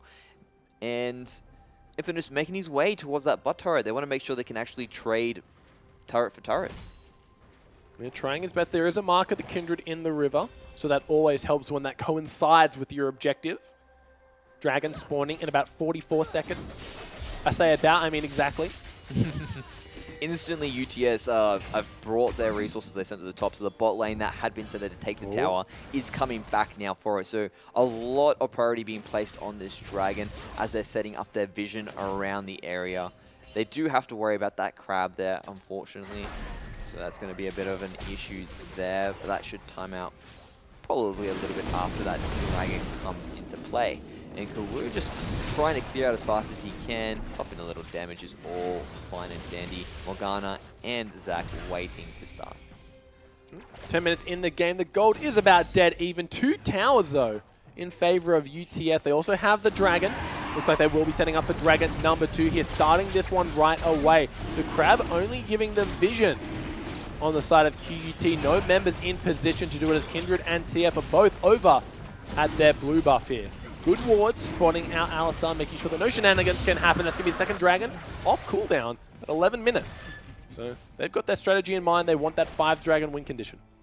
Yeah, and they're really on point to have that around that 30-minute mark as well. So having 5 dragons at 30 minutes is so hard to deal with for the side of QUT. They really need to make sure they're contesting that 3rd and 4th, make sure that train isn't too hard for them to get along with. And this TF at the moment, he hasn't really been using that ultimate to his advantage. He hasn't got one. Jumped in there. He's got one, but I'm expecting him to use it a bit more. 100% kill rate. 100% kill rate? Yeah. every ulti he's used this game has resulted in a kill. So So you've got to give the one ultimate so far. Yeah, 100%. 100% kill rate. Statistics always Statistics don't lie, Mendrix. Statistics don't lie, but they can paint a very untrue picture at times. You're exactly right here. We see Survival and he's doing what he can to push up this mid lane. No teleport on the side of Raya, so we'll lose a wave of minions for his trouble. But he's doing a good job of staying ahead, but you've got to keep in mind that Twisted Fate's passive allows him to basically just get invisible gold, essentially. Gold that you can't keep track of, right? That's right. At one point it was available to the whole team, but now he's being greedy and taking it all for 200 himself. gold lead for him in the mid lane, so doing well. He's keeping the pressure up there. There's a bit of an opportunity to roam. Miser, though, he's trying to get some deep wards in the UTS, ready to jump in the moment he went too deep. And there's 4 members strong now in that mid lane. Yeah, Rise, he's trying his best to do a wave clear, but not getting punished for it. Boomerang Blade barely getting through his shield, so doing a good job of that. Kindred is now in the mid lane also. Has caught back up in levels. Power farmed for a bit. Looks like she wants to get her 3rd or 4th mark of the Kindred. I believe that'll be the 3rd mark, because she did get the 2nd one at the Crab near Dragon. And it'd be good to get as many marks as she can, because she is off to a very slow start. Teleport and Flash available for Rise. The binding narrowly missing. Survive Alone has really good micro level movements. Very rarely gets hit by those long range skill shots. And now that Kindred's actually gotten her 3rd mark, this is the point where it starts to push a bit deeper into the enemy jungle, where it starts to go towards the Krugs, towards the good old Toad there. But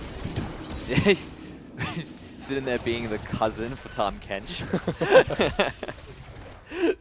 But needless to say, at the moment, he's got enough of that, probably relying on champions from this point in, because UTS do have that jungle on lockdown. They're jumping into Sora. I was about to say this is a slower game than we're used to, but Sora, he might be in a lot of trouble. A beautiful pillar keeping him at bay. A few more attacks should do, and that's Tekka with the help of his jungle and mid lane taking out the Poppy. And this is what I wanted to see from Survival, and really using the Twisted Fate's Destiny to get in there. But Kawu's jumping into Barnacles. Barnacles in a little bit of trouble. They're going to have to pop on the hunt to run away from that one. It might not be over yet. He flashes in, forcing the flash, the heal as well. Ooh, narrowly avoids death on that one. But back to what you were saying about TF, 100%. 100% at the moment. So, you know what? With it being a higher sample size, it is a better statistic. So, it's actually starting to paint a better picture. Rise taking the long way around after going so deep onto Barnacles, forcing a bit more of a favorable trade there, but QUT quick to react and make sure they couldn't take the turret afterwards. And now everything's going to start to calm down. Kawa's feeling good about this. He's still got a long way to go in terms of a massive power spike. He's just finished his Rod of Ages. He hasn't completed his tier item yet. Seraph's Embrace or the Archangels still not completed, so this suits him. He just wants to farm up, he wants to stack that tier, he wants to stack his gold, and then come back with a massive buy where there's not much a Rise can really do to stop a Twisted Fate moving around, especially, like we mentioned earlier, that the vision in Season 3 has become a little bit more difficult to acquire. Survive Alone doing what he can to keep them from taking down his turret. The gold card, instantly spell shielded though. Didn't even see it. It did the whole spell shield in one attack. Doing a lot of damage at the moment. Not going for the split push TF. Has finished his own Rod of Ages. That Negatron Cloak leads me to believe it might be an Abyssal Scepter up next. Yeah, he does really do get into the thick of things when he uses his Destiny, so it would be a great pickup and great against Rise as well, who's really the biggest threat. UTS, though, jumping right into it. There's the teleport being blown. Yeah, the gold card thrown onto Poppy. Little Asian does get that black shield onto himself, so Sora takes the full duration of the stun. A nice flash headbutt pulp going in. Chini is going to be the one and only. Let's Bounce knocking up 3 members after the elastic slingshot survival. He's so low, but they take out Sora. A beautiful Lamb's Respite keeping Infamous alive. They've turned their attention onto Laku. He goes down, kills, trading backwards and forwards. Little Asian gets headbutt into the thick of it. Woodsy doing what he can to keep them alive. A flash Chini. Can he stay alive? A triple kill going over to Tech. He's got the Quadra in his sights. Not going to go for it. Woodsy was able to pick up the Twisted Fate on the back of that one. Has the Blobbles been popped? Yes, they have. Looks like this should be an easy unofficial Quadra kill going over to Tekka. And that was just incredible there with the team. It was a really good engage there by Woodsy, but they managed to have their team members there first. Everyone ready to focus fire who they needed to take down, and QUT taking an amazing win there for that team fight, and the turret for their troubles. Spoils of War going to them. Here comes the replay. So we got a beautiful headbutt pulverize coming on through. Here's the follow-up. As I mentioned, a beautiful slingshot onto the top of them there. For some reason, there was no Let's Bounce followed through, and there's just so much damage. What a clutch Lamb's Respite there left on the side, managing to keep everyone alive there for just long enough. And then after that point in time, it just seems to be craziness across the board. And wow, Woodsy got too deep there. He manages to get the kill, but yeah, Let's Bounce was still on cooldown after that elastic slingshot, which was unfortunate. That could have potentially been the spelled, changer. yeah, it would have been a complete game changer. That was a knock-up followed by another knock-up, enough time for maybe the Lamb's Respite. It was used at the last minute to not have gone through. But this Dragon fight is well and truly in effect here. Dragon down to about 1,000 health. Who's going to get it? The smite should go through. It is the blue team. Infamous steals that one away with a beautiful smite. The fight is coming through, though. Bonicles might be a little bit of trouble. Mizza doing what he can to keep them at bay. He's going to be the sacrificial cow. And they just go back to mid lane to try and push it up. 2 kills traded for the Dragon there. UTS were ready to contend. Infamous had to be a little bit deep to get that smite steal off. Didn't have the Lamb's Respite to keep her alive after the re-engage, and UTS picking up a little bit, making sure they can strike back. Yeah, Lamb's Respite a very long cooldown, used it to win himself the last team fight, but not this Dragon one, as Kawu is going through. Woodsy in the back line. Tekka, he might be in a little bit of trouble. They've taken him out. They're going to take away the tower for their troubles as well. And just really well done by UTS. They're so low. Oh, Shenny just getting out just that little bit there. All he needs is that 10 HP, and he's getting on out of there. And that was just an easy pickup for them there. Immediately, Tekka thought he was okay, got locked down, instantly blown up, and he's then gone for the Twisted Fate ult. Twisted Fate. Where's he going? It looks like he's onto Woodsy. Does he have enough to take him out? One more auto attack should do it. The Bloblets, they're healing him up. Here comes Kawu. The gold card, will it be enough? Runic Prison isn't going to be there. Miser is watching his back stacked deck, but he's quite Little Asian making it back in time. But wow, Woodsy did a great job of prioritizing his own survival by getting those blobules, healing himself up, and denying a kill over to Survive Alone. And now all of a sudden the statistics for Survive Alone's TF Ultimate is just not there anymore. It is now 2 of 3. 100%. It's not 100% anymore, mate. He's used it 100% of the time. 100% of the times. It's been used 100% of the times, but he hasn't got to kill 100% of the times. No. We can start a correlation graph now. The statistics are coming across. All right, 7-7 in terms of kill. We have an absolute nail-biter on our side. The gold, completely even at this stage. 3 towers apiece, 2 dragons on the side of UTS. You've got to keep in mind that they were very heavily invested in this dragon control, and QT, they did steal the 3rd one away. They cost them a little bit in terms of map pressure and kill pressure. The game is completely even at 20 minutes in the game. This game, it could go either way at this stage, Mendrix. Baron is now alive, so UTS need to make sure that they're prioritizing that correctly and not getting caught out by QUT when they go for it, as they were doing in game number 1. A lot closer than game 2 in this situation. As you mentioned, there is no giant belts differences at the moment. And yeah, they're just going into the middle of the team there. Wow, they're being aggressive there by Infamous. Very ambitious by Infamous. Trying to do what they can, but I don't think he realizes what type of scenario he's got himself. The Lamb's Respite is down, but they're going to get blown away. Not sure why Poppy did that. There was a few free kills here. Bonicles has come in. Sora flashes away from that one. Survive Alone in a world of hurt. No Hourglass available. He gets taken down. Mizza is in the thick of it, trying to do what he can, but 2 members have already fallen. A 3rd one, that's a triple kill for the Lucian, trying to do what he can to keep everyone alive, but they've turned this fight on its head. They turn around and they take him out. Kawu with the shutdown. It was one of those situations where that knockback wasn't necessary. They could have kept on going with the fight, but it actually bought enough time for Chenny and Little Asian to get into the team fight. From that point on, although it was a bit messy and they did manage to fall, it was extra damage that they needed. No Lamb's Respite available to them there, and that means they were able to take a nice team fight and more objectives going on the way of UTS. Great ace. Yeah, after that little skirmish, now rocking about 1.5 in the lead. Another tower though, skyrockets that up to 2.5 as we see, look what happens. Here's the replay here. So they jumped into it. All the AoE damage coming through. The Lamb's Respite has gone through, but it's still doing damage. It was a bit early. Infamous is really low. They've knocked him away. They've bought some time, but they're stuck in this chokehold. There we go. Survival by himself. Little Asian Reds come through. A nice pulverize to delay them. But at that point, it was all she wrote. UTS was starting to roll on through. Chenny gets bitten away by Tekka, but it was again too late because now he had the numbers advantage on the side of UTS and they pick up the ace. A little bit of over-aggression from Infamous, costing him in the end. Dragon live in a minute 35. We know that UTS valued that. Control of the Dragon this game.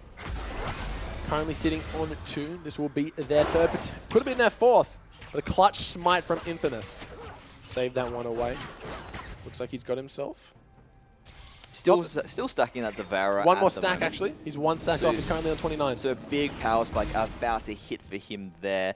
Not the most tankiest Kindred. None of them really are, but some of them would have built their Sterix gauge by this point. Woodsy's jumping in. Yeah, Infamous once again, a very aggressive position. Chronicles gets taken super low by the Ryusku. Woodsy in a lot of trouble. Looks like they're focusing onto this one while Tekka doing what he can. Looks like the pillar has blocked his own escapes. Woodsy in a bad spot at the moment. He's trying to get away. Zach. He's probably going to look for the execute, maybe teleport, going to the bot lane to make sure that they can't really take that away. And Kawu is in a nice spot to make sure to defend it. But Kawu's jumping onto Tekka. Oh, Tekka is too tanky for Kawu to burst out this stage in the game. But now Kawu, they turn their attention onto him. Little Asian is there to back him up with the Black Shield, and Lucian just has free reign over the top lane for a bit.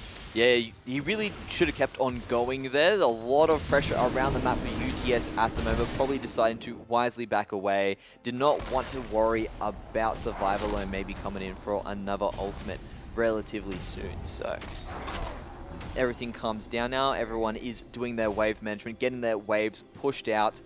Probably looking towards that next objective, which is the Baron, and also the Dragon just popping up as well. So UTS a bit torn on the decision here, sending Little Asian to clear out some of the extra vision that has been popped up. Very even amounts across the board there.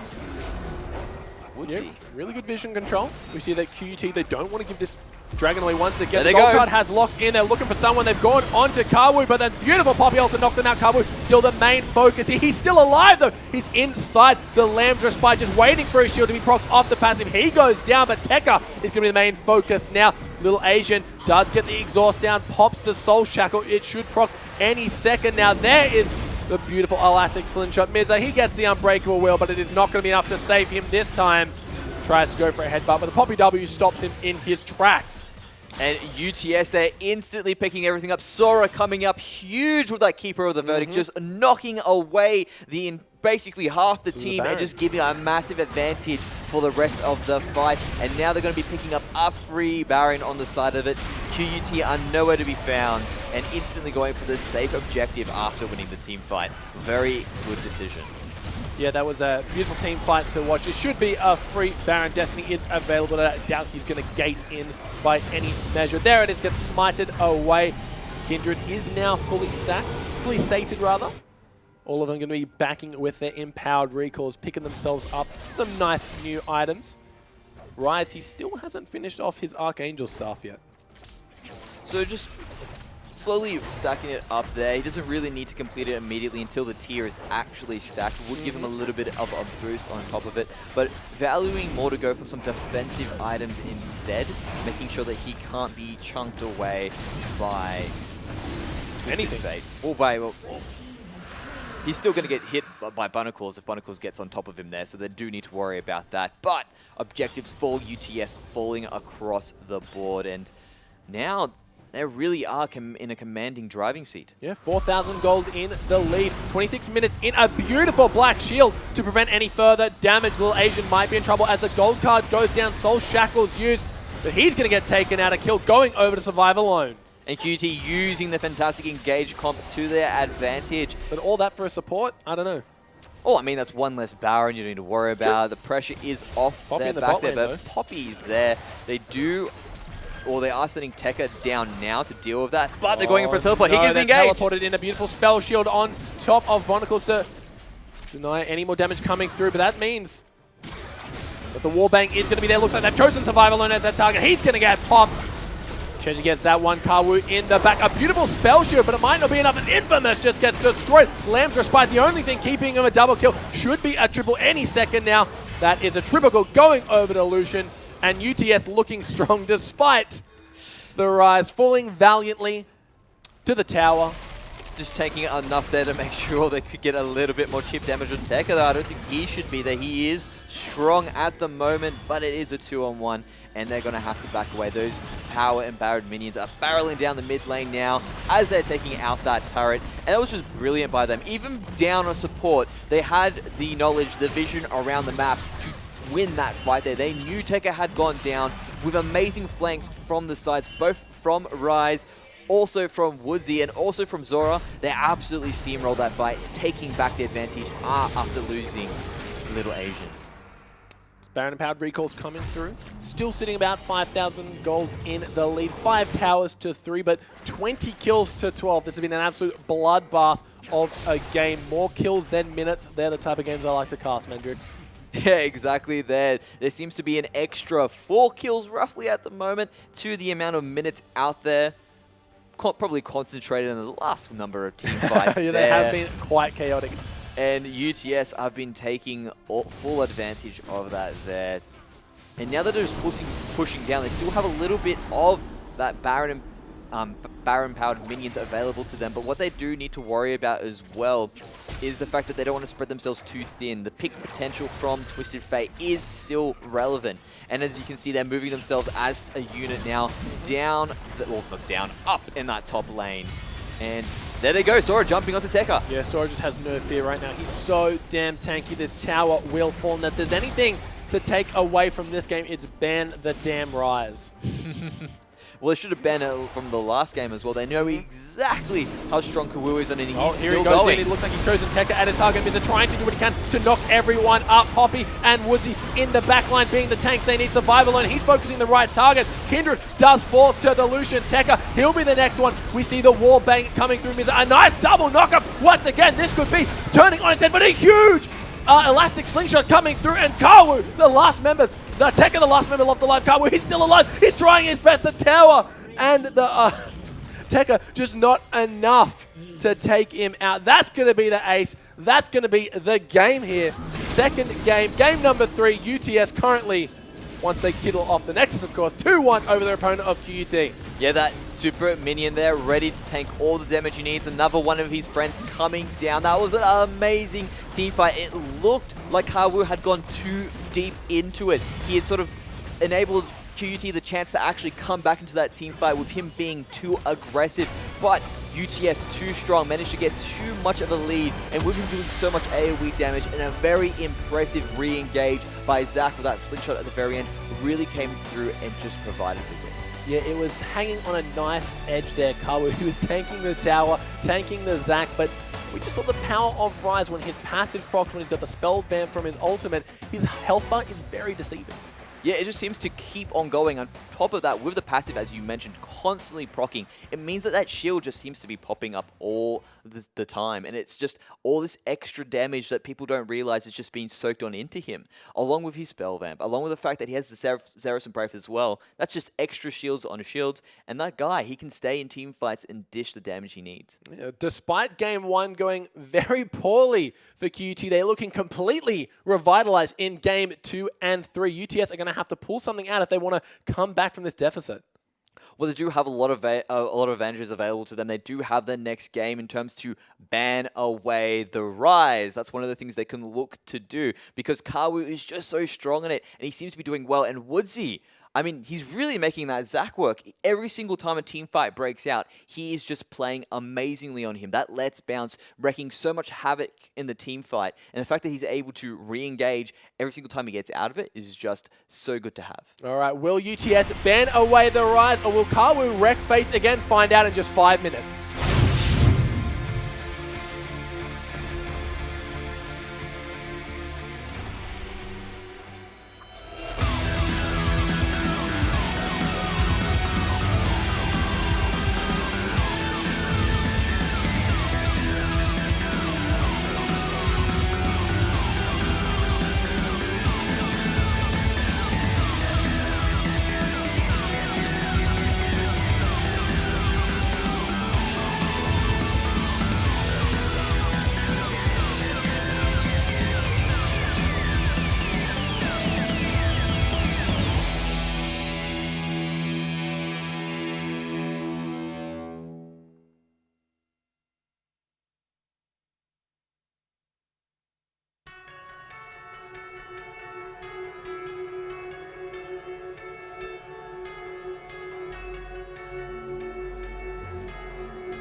Welcome back, everyone, to the Oceanic University Championship Grand Finals, where UTS are currently 2-1 over their opposition, QUT, and they're feeling good. They're feeling great, and they've got the Rise train rolling. They've been giving some really good picks coming across to them, and they're showing us that Zach is an amazing jungler at the moment. He's been doing so much across the map in terms of his engages for his lanes and wreaking havoc in team fights. So Zach is a great pick, something that they might need to look to ban out, but damn, they really need to ban the Rise. I feel like the Rise is a facilitator for all their advantages. Every time he sees an opportunity, he's able to pop his ulti, flash in, do whatever it takes, get the rune proof, and then just either get someone to dead or to 20%. No matter where he's going, he's wreaking havoc. So I expect the Rise ban. They banned it away in game number 1, which of course was the game that they won. Hopefully they can kind of rekindle some of that thought process and energy they had and bring it into game number 4, because they need it, because they're one game away from being knocked out here. UTS feeling good. UTS have the momentum at the moment, so it's going to be one of those cases where if they do manage to get an early lead, they could probably take the game. QUT need to be resilient. They need to make sure they hold steadfast, perhaps go back to those comfort picks and making sure they're taking away the comfort picks from UTS in the next pick and ban phase. Because it seems to be one of those cases where they seem to just be giving them what they want, and UTS are loving it. Yeah, I doubt we'll see the Yasuo getting through the ban phase again after how well that did in game number 1. Hopefully they didn't reveal all their secrets too soon and still have a few more things left in their back pocket as the music chimes in. That means we are in the pick and ban phase of game number 4. UTS currently 2-1 in the lead, and QUT definitely learned from game 2 and 3. Banning away the Rise, banning away the Shen. UTS don't want to see Braum and Yasuo at all. Banning those two away.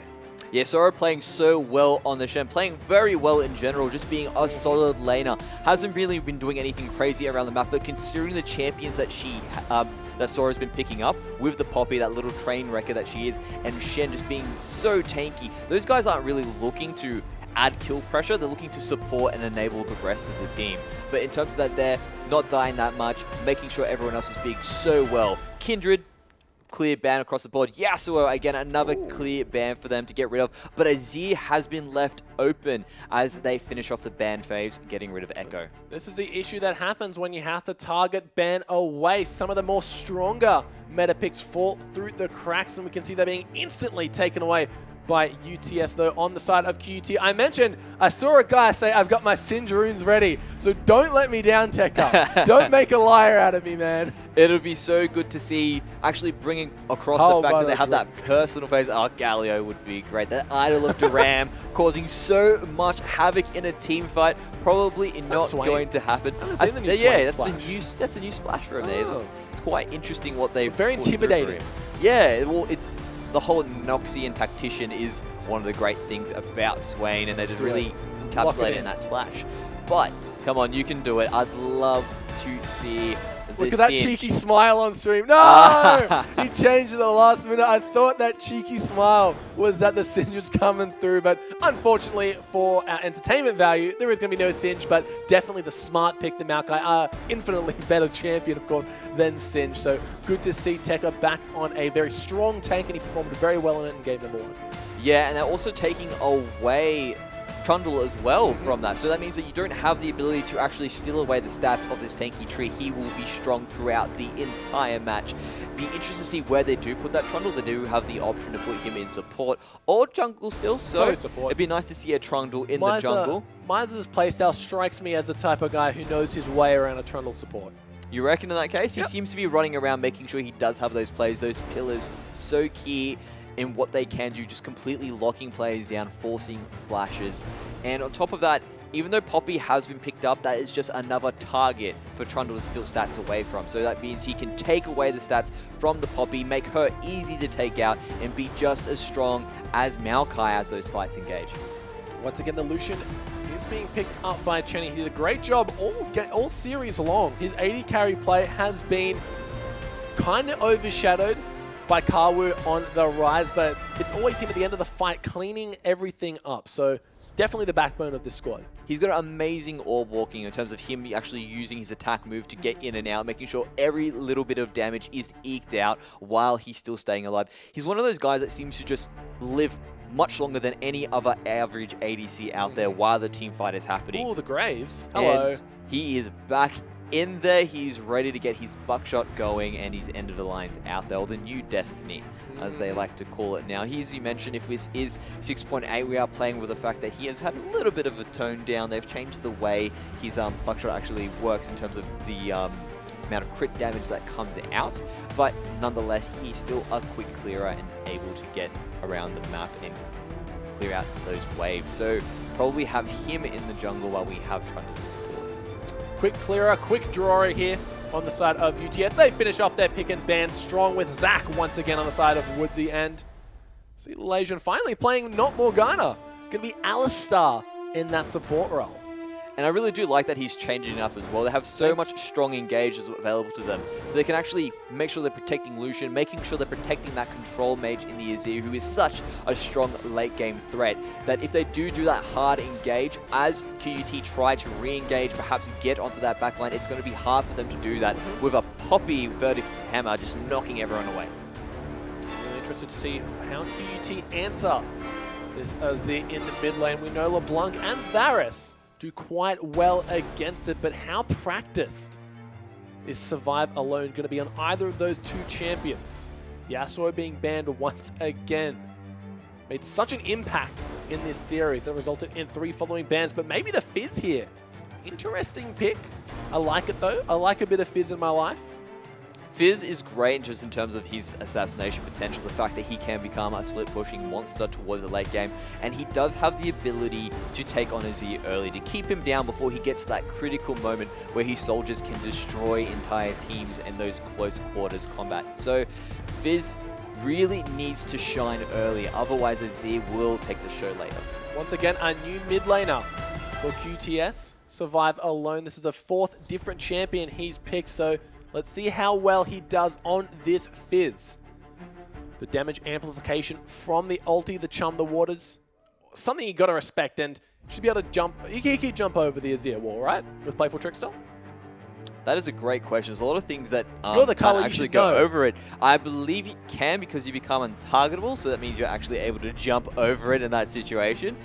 But it is going to be, he needs to be very careful with how he places it, because he will use his trickster to actually engage. That Emperor's Divide always going to be ready to push him into the turret and actually stop him from getting on top of him there. So if he actually doesn't place that Playful Trickster well, it could work against him. Yeah, really exciting to see how this matchup will go down, Fizz. Really good at getting in on the fight, and I feel that's how the best way to play against Azir, because when he uses the Q to get on top of you with those soldiers, the last thing you want to do is run away, because you're slowed, you're getting hit, it's just going downhill. But once Azir's used his Q, he cannot really reposition his soldiers after that, unless he has one in his back pocket ready to summon at his feet. A nice Q from Fizz is able to get him through the back line. As that Zap music sounds, that means we are in the loading screen. These two teams ready to duke it out in game number 4. UTS currently 1 game in the lead over their technological sisters, Queensland University of Technology, sitting on 1 game. This game could go to game number 5. We saw how strong QUT were in game 1. Let's see if they can replicate some of that success going into game number 4 here, Mendrix. And they really do need to replicate that success right now. They've done the right job. They've banned away the Rise. They've also taken away another comfort pick, so Sora needs to really be on the ball. But he's shown us that he can play the Poppy amazingly. So that's going to be one of those cases where who will come out on top? The little train wrecker or the tree? Cheeky. And just a little bit of extra damage coming out there. So Gloves the are stats, off. Chenny is on top. The gloves are off. No gentleman's agreement here. Auto attacks. Well, you can see them on your screen right now. Everyone's having a little bit of a laugh, feeling good about themselves. Remember, this is an absolutely amazing opportunity, and you yourself can get involved by joining up to your local university's club. Hell, next year, who knows the possibilities this might have. And it's one of those things where bringing these clubs together means that everyone gets better as a whole. When I was a part of my club, everyone was willing to help each other out in terms of making you a better player. And it was really good to have those veteran players come step forward and say, this is what you need to do. This is where you need to improve. Some free coaching there as Sora does squats across the river. And these guys just setting up their normal wards, making sure no one's getting in. The wards on the side of UTS have actually been saved, so they can actually use them a bit more defensively in this laning phase. Make sure Graves doesn't get in between them and actually take them out with some early skirmishes. Look, already Survivalone just wants to get that Seastone Trident proc, but takes a lot of damage for his trouble, starting with the Corrupting Potion. So he does have a lot of sustain on the side of the Survivalone Fizz. Doing what he can to last hit, but Azir is such an overbearing champion to lane against, right? Yeah, once those soldiers have been set up, it gives so much lane control, allows him to make sure that everyone who jumps on him can instantly just get hit by those soldiers. He is very mana hungry early, so Sora does have a bit of an advantage with corruption, but he's doing so well to trade. Sora, though, he's been engaged early. Yeah, it looks like he once again, Sora, does not like to be the pseudo jungler and wants to stay in his lane and soak up as much XP as possible. Ooh, little Asian trying to be a little cheeky here. Not going to happen, though. So we mentioned that we had on the side of UTS that they held their wards early, made sure they could use them defensively, actually working against him. QUT went for the lane swap. They actually have quite a bit of an advantage available to them now in that top lane, and there's a fast push happening in the bottom lane there as they try to push everything up. Sora making his way down there now, probably going to do the lane swap as soon as those towers fall. Survivalone hitting level 3, does have all his engage and disengage tools available to him. He's out of Corrupting Potion stack, so any damage from here on out will be permanent damage. Looks like he will just be using the Trickster to farm. Takes a lot of damage for it, though. That Thunderlord. Ooh. Yeah, every time it seems to hit, it's always up when Survivalone's trying to get in to get some free farm. But Kawu showing us that not only is he proficient on the Rise, he's also very proficient on the Azir. And It's Poppy. No, Poppy's gone back just to be very safe, and it's actually the correct idea to do because you're always going to be 4-man dive. They know that he's down there already because, as you can see, he's well and truly in vision of the tower, smacking away at it. And it's just them catching up to that little bit of extra damage that was given to UTS early. So probably look for these guys to roughly finish the towers around the same time. UTS had a nice quick lead to that because they were able to actually position their teleports a bit better in the last game. Survivalone being forced out of lane at only 3.5 minutes in, making his way back now. Missing out on quite a lot of CS here, so really feeling the kind of the troubles of being a melee in a ranged matchup. So hopefully he will be able to get himself a little bit of CS here and there. He's got himself a Doran's on top of that. Still has that Corrupting Potion. Would have liked to seen a Dark Seal maybe, but the extra health of Doran's keeping him topped up. Yeah, he wants to get it, but he's jumping onto Kawu. He's hanging around too long. Barrier though. Or the Ignite is down on top of the Seastone Trident. Burns the barrier. So Summoner for Summoner. And now he gets a little bit of free time to CS. So Survivalone definitely knowing just how much damage his Fizz can output. He could have actually sat there and froze it for a bit to pick up and sort of catch up there. He's got to try and push it back so that wave crashes in, and Azir ends up missing out on it. But Azir should be coming back to lane a bit stronger. Another Doran's Ring available to him there as QUT are trying to take a sneaky Rift Herald, but Woodsy's there to stop them. And Tekka could have gone in on got that. a lot of damage. Yeah, she needs to get That was out a tower. The tower. Oh, the tower, If he was wow. able to W on top of that under the tower, that would have been a kill. Unfortunately for him, he's Missed low on mana, opportunities. so yes, he's missed out on that. That tower is very low, so a bit of an early tower lead going out towards UTS there. Miser and Infamous trying to see if they can get control of their jungle, but needing to run away. It's not their jungle anymore. Yeah, it's in control of UTS as they're throwing wards left, right, and center, so they're going to know exactly where Infamous is when he decides to run in there. And now it's just nice and standard across the board. Everyone just trying to slow it down a bit, see if they can feel out their opponent, get some more wards down to make their next strategic move. Kawu, respecting the damage out of Survivalone, picked himself up a Null Magic Mantle. Playful Tricks are trying to avoid the Thunderlord's Decree. Woodsy has been caught, does have the Elastic Slingshot to get himself out of any trouble, does have the passive available also. And now that these guys have set themselves back to be in the normal lanes, unfortunately for Barnacles, he does not have his support there, so he has to be very careful or risk a really big headbutt Pulverize, followed up by a possible double tap. Got himself the Being BF careful sword. being careful there. Yeah, the BF sword is a nice pickup. And the side of Lucian, he's going towards, again, the Essence Reaver, but he's got a Cull, so looking to scale a bit harder towards as the game goes on. And they're jumping onto trying to him. bait himself, but the early spell shield is not going to be enough as the headbutt comes down, pulverize him back into the team. Graves is at the teleport. He is coming through from Sora. Will it be there in time? Miser, Bonicles, and Infamous, they are running away. Chenny, he's gone to the limit of the crash, but a massive wall bang gets him super low, forcing the flash. There's the flash headbutt pole. That's going to be first blood going over to Chenny. Wow, it's amazing there. Wow, what a beautiful was interrupted.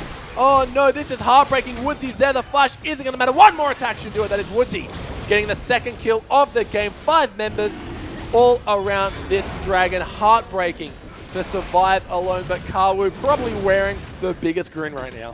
Yeah, he's going to be very happy after that, putting that Emperor's Divide up at the right moment to make sure there was no Q possible, and just catching him out.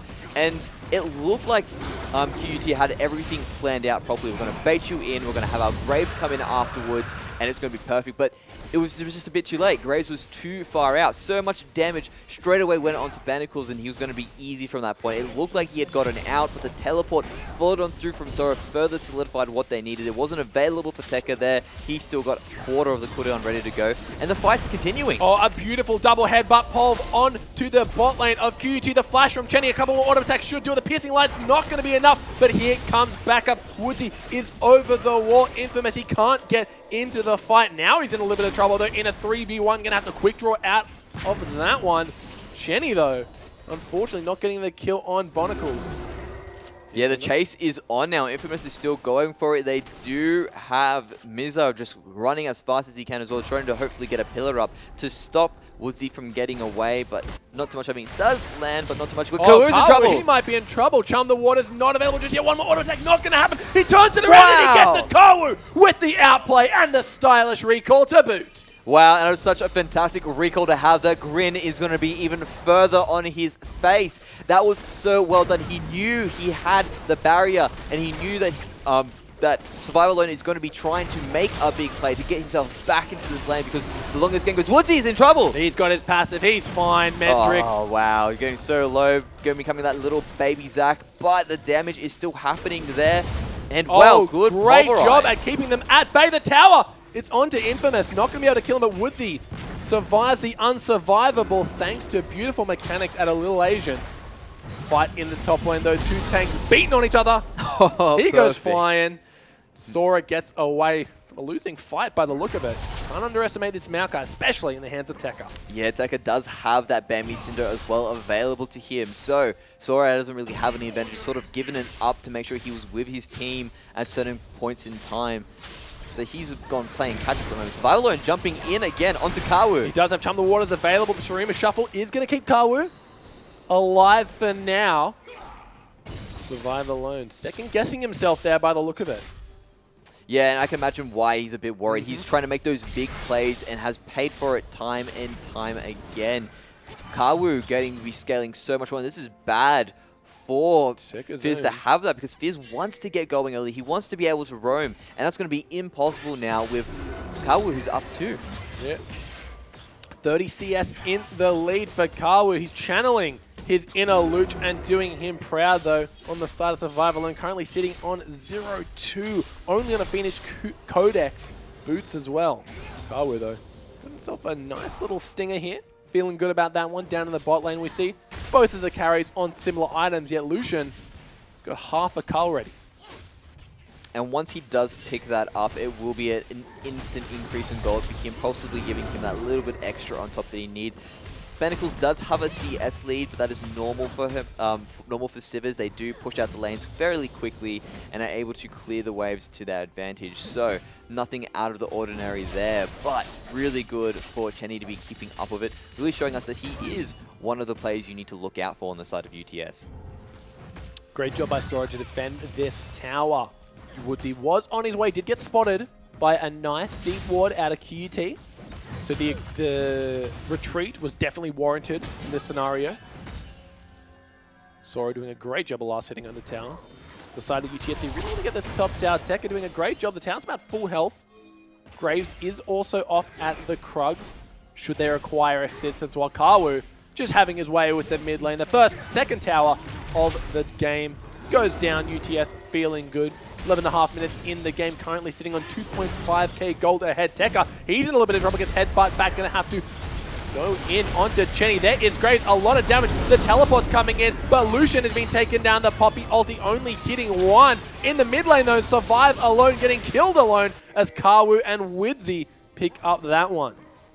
Trading 1-for-1 across the map there. That was something that UTS didn't need to give up. They went a bit too aggressive onto Tekka. He's almost got the completed Sunfire Cape, so he's quite the strong tree at the moment. And as soon as they bumped him away, instantly popping his ulti, but they're jumping in onto Kawu. Kawu has no fear right now, but he should be afraid because he's getting taken super low. He does have the tower to keep him safe. Infamous tanking up that one. The Azir passive is going to be enough to finish him off. And now Bonacles though, wow, they did not respect the turret.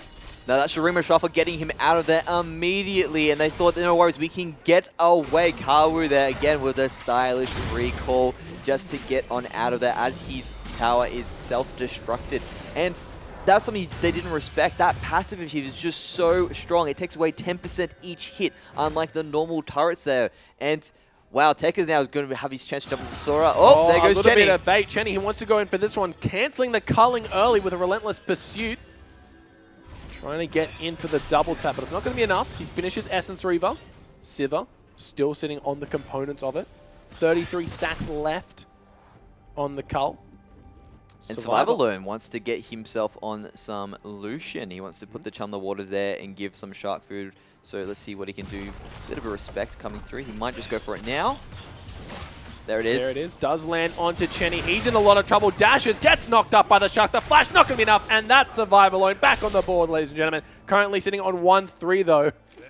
Not doing too good, especially in the CS department. 68 to 123 on the likes of Kawu. He is down 2.2k gold right now. He's really feeling the burn.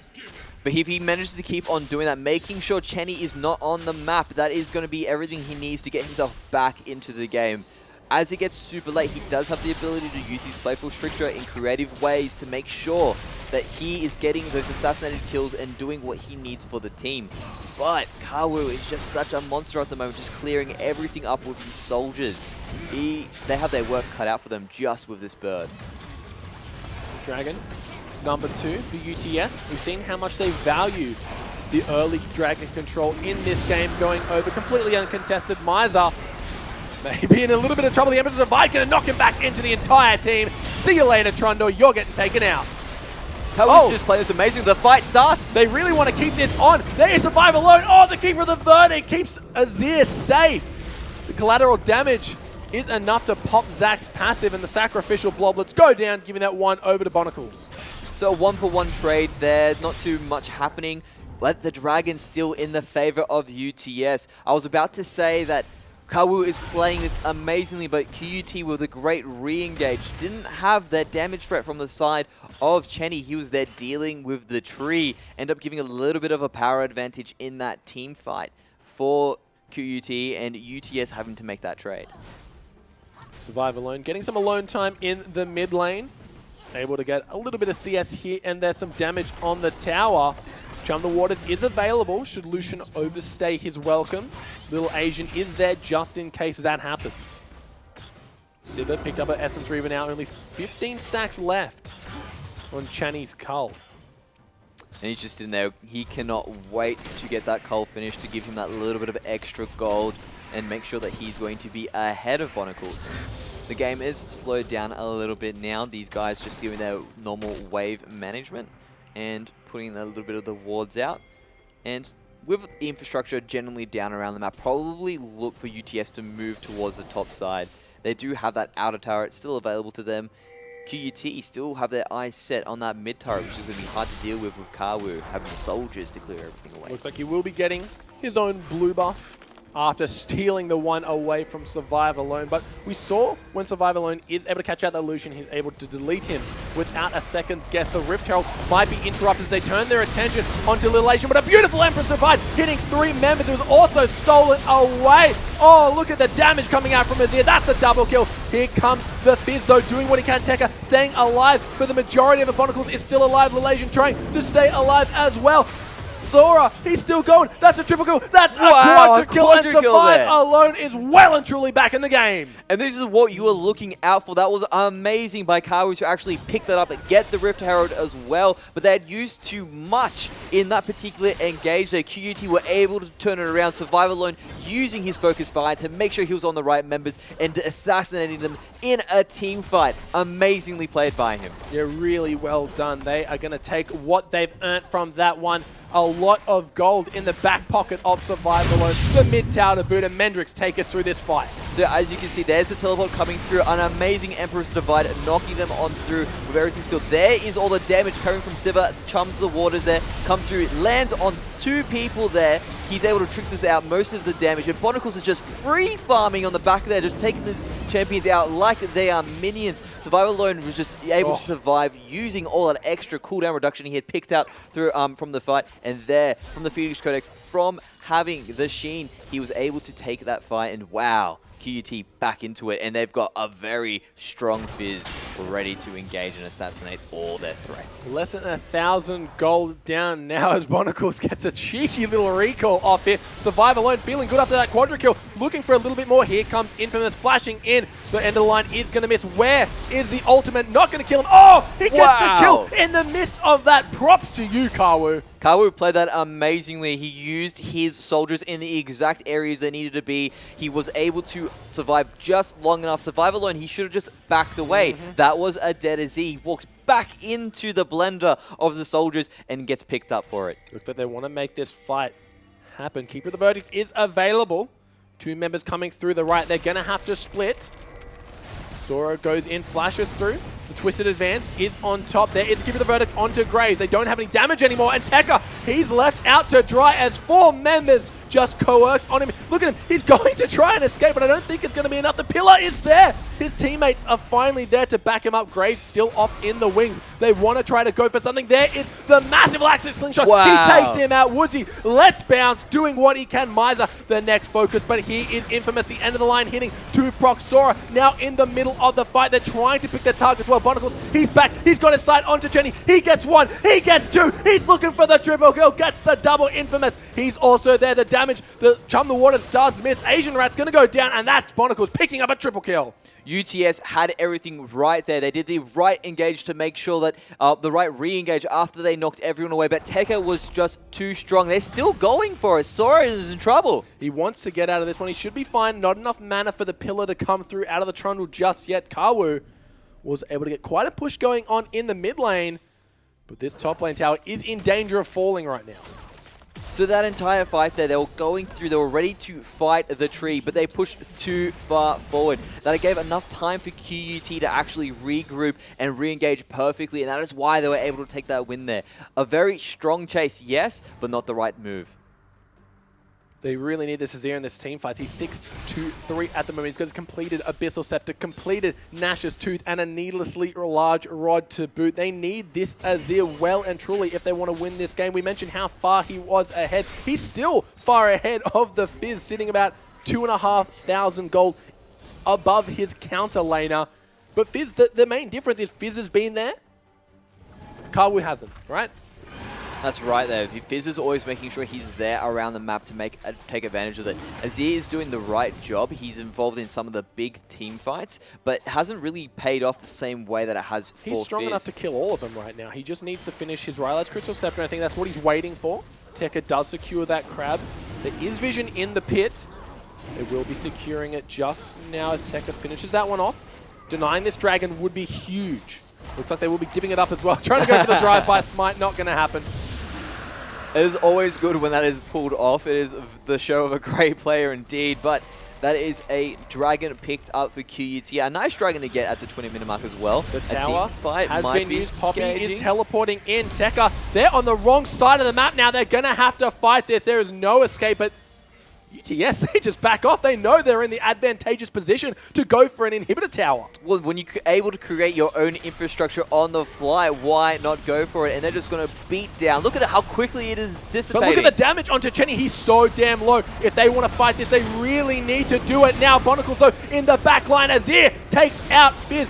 Graves doing what he can to get the AoE. There is Tekken with a massive Q onto 3 members. Poppy trying to do what she can, but that's a double kill going over to the Azir. He's finally fallen. Woodsy, the next one to go down. Bonicles is still alive. He's so strong. He's on blinking red health. He survives again. A double kill. He should be getting the triple. No, that is Scumbag Graves denying that one, but an ace coming out of QUT. And that is going to be the Baron. They do need to take this out quickly. Oh, Bonicle's taking a lot of damage, but they might not be able to do the Baron now. But they're going to try and take whatever they can. And so, now that that's been taken out, just backing away. So even though they managed to win the team fight there, they're not translating that into an objective. UGS made the worst of a best situation. Look how low Here they are. was at the start. It's ridiculous when he was sitting there. Oh my, there he goes, down straight away. But here's the Azir, just doing so much work. Everyone's in the middle there with his soldiers doing everything that they need to. But because they have the superior numbers available to them, wow, their Bonicles is so low. He's so look at it, he's still so low. He survives this. Are you? Wow, that is ridiculous. He's there, man. All you need is that 10% or that 10 HP to keep on going. And there's the Cullen going on to Infamous. But the Raptor just cops a little bit there. Not too much damage going out. But UTS, even though they may have been aced, they get a pretty favorable trade in the end, taking out that turret. This is a very risky Baron. There is vision. Looks like they do just want to force the fight here. Gold lead actually in favor of QUT at the moment. But so much gold in the back pocket of Kawu. And I think we saw or learned an interesting lesson. Do not use Keeper of the Verdict when you're on the other side of the map, because it just put them back in their own base. Yeah, it was very interesting when it went off and it just went flying in front of like, oh. It's like, wait a second. Maybe I should have just won on my little mini charge one there. QUT taking advantage of their map position to get the turret, but a fight's going in. The tower is still alive. Tekka is going to be the main focus. Woodsy in the backline. Let's bounce, not used yet. Tekka, they're able to take out the illusion. Woodsy, the next one to fall. A triple kill coming through for Survival Alone. He does fall. The shutdown goes over to Kawu, but now 4 members alive on the side of QUT, and this game has been well and truly turned on its head. Yeah, UTS were taking the engage there, but they didn't have any focus fire. They did have the Zac go straight onto the back line, but there was no damage to follow up afterwards. And because of the positioning that they had in front of that turret, they were able to take that easy win. And there is the inhibitor available to them. If they want to, they could possibly go for the Baron now. Yeah, they definitely could. It's in their potential. The closest one up. Respawn times are still relatively low. We're only 23 minutes into this game, Mendrix. So they're just going to take the less risky move, get back, spend the gold that they just picked up, and use the map pressure to their advantage to possibly go for that Baron. Just wait for the pressure that the super minions allow. They have a lot of gold after getting a triple kill onto the side of Survival Alone. He's finished his hourglass now, so maybe not dying after he's done so much damage in this fight. Bonicles has got a perfect KDA, 7-0-11 at the moment. He's feeling good. He is feeling great, especially after surviving just off a slither of health in the previous, not that particular team fight, but the team fight beforehand. And UTS just aren't prioritizing it properly. They need to make sure they get onto Bonicles, because that guy just seems to be shredding them every single time in those major team fights that they've lost. That's the problem, that Survival Alone, he's posed as such a huge threat that when he's in the fight, I imagine the comms are kill this damn Fizz. Meanwhile, Bonicles, he can be hitting Sora, he can be hitting Woodsy, the Bouncing Blades crit. So it's going straight to the backline and doing all the damage it needs to do. And as I mentioned before, he's just farming them like minions at the moment. Bear in mind, in that particular fight near their inhibitor, he was focused down well to UTS's benefit, but in the end, he still survived. And now, a game that was just completely in control of UTS is now well and truly in QUTs. They're fighting back, they're being resilient, and they want to take this to a fifth series, or to a fifth game in the series. Sivir currently a complete Infinity Edge ahead. Oh, they found a Kawu. Gonna have to Shurima Shuffle out of there. The pillar, not enough to stop an Emperor in his tracks. And now they're just going to be pushing them way around the map, creating the pressure as they need to. That Fizz is probably at the point where you can pretty much 1v1 anyone. I believe and they're looking at that control there just to be in that bot jungle of UTS. So they do have Kawu backing away now. He's done his job to push that up. They are down Banicles at the moment, arguably one of the really strong members on QUT's side. Poppy hasn't finished her Spectre's Cow or her Iceborne Gauntlet. So still just sitting on the Sheen. bit behind there. If you look towards Tekka, Tekka's got a lot more available to him. He's got the Spirit Visage, he's got the Sunfire Cape, and he's working towards that Lock of the Iron Solari. So it makes sure all that extra magic damage that's on the side of Kwoo that's been coming out, and also on Woodsy is just going to be negated a little bit further. I think Graves finishing as more of Malmortis. Looks like the makings of potentially a Phantom Dancer as his third item. Getting the Baron control now. Shouldn't be a problem. And these guys are just moved into full chess mode now. It's all about moving as a unit, making sure that you're putting your wards out, taking controls of particular zones, and using those advantages. And look at his items. It's just ridiculous. Void Staff completed. Ryla's Crystal Scepter completed, currently 9, 4, and 3, but it's hard to do a lot of damage when you're dead. That seems to be the case that's happening to him now. But if he does manage to get in, but QUT have been so smart. I was going to say that if they do manage to get themselves in close quarters, those soldiers will just shred through them like blenders at the moment. But QUT are playing this so carefully, making sure to be in a more open area so that he can't do that. And they're just moving around the map beautifully, putting the pressure where they need to in the mid lane, and then heading towards that bottom side where they can get themselves some extra gold, further consolidate that lead, perhaps push them to victory. Zero with the wave clear to make sure that they can't go for anything longer. They really need the Baron buff if they want to push against an Azir this late in the game. It is available to them. They're going to move towards that open dragon. That'll be an easy objective for them to pick up after the amount of pressure that they've been putting on the map. 2-2 after this one. Poppy has to stay at base and kill super minions because they're just streaming in through the mid lane. And that second dragon is going to help with the sieges as well. Now that the champions will have extra little bits of damage being whacked onto those turrets.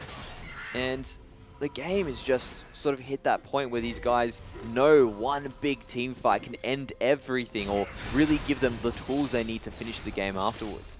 And so they're playing it so carefully. Kwoo just continuing to farm up. He's got his trifecta and even further past that. Yeah, and then some. And with that Void Staff, it doesn't matter how much magic resistance they've pulled up, those soldiers are going to be hitting like freight trains. Really high level games today in the University Championship Series. If you ever want to get involved, just check out your local university, see if there are any low clubs that might want to participate in these competitive events. Sure, these guys are having fun, and you could too. So just keep that in mind, ladies and gentlemen at home watching. UTS and QT currently 2-1 in favor of UTS, but QT, they are in control of this game. They have the potential to take it to game number 5. The inhibitor now has popped back up for UTS, so a little bit of breathing space has been granted to them. But QUT are just being so oppressive, making sure that they're keeping those waves pushed towards it. Mind you, there is an open inhibitor on the side of QUT, so they do need to be mindful that one big push is enough to end it, so they just can't engage willy-nilly. A lot of damage dropped down onto Tekka. Keep in mind the Kawu, he has to stand completely still if he wants to do damage. That could be an opportunity to survive alone. If they can keep the Azir running, he can't do any damage, right? That's the big thing they need to do. And having a Fizz is definitely one way to make sure that he is constantly running away from that Sea Stone Trident, running away from the Chum the Waters. But there is just so much frontline available on the side of UTS. Their big damage threats really need to go for it. And just getting some pressure around the Baron. Oh, they've started it up. Probably just trying to get that turret. I'm sorry, trying to get the turret. Trying to get that ward. Little Asian on the Little Asian's taking so much damage. That's not good. But QUT aren't in any position to engage at the moment. They've got Fizz in the top lane. They're trying to gain control of the mid area, so he should be able to get it back quick, smart, and make sure he's available for the next team fight. As long as UTS don't do anything rash and engage. This is usually the time we see one team taking the game. 30 minutes on average so far. So look for this game to explode at any minute. 30 minutes in the game, 21 kills to 14 in favor of QUT. They're sitting pretty on 6 towers to 5. 2 dragons apiece for each team. And only about a 3,500 gold lead. They know that Maokai is in the bot lane. Tekka is trying to push up to get that open tower that's still available. UTS are just streaming on through. There goes the turret. Teleport from Maokai in the there back line, we go. though. The fight's about to start.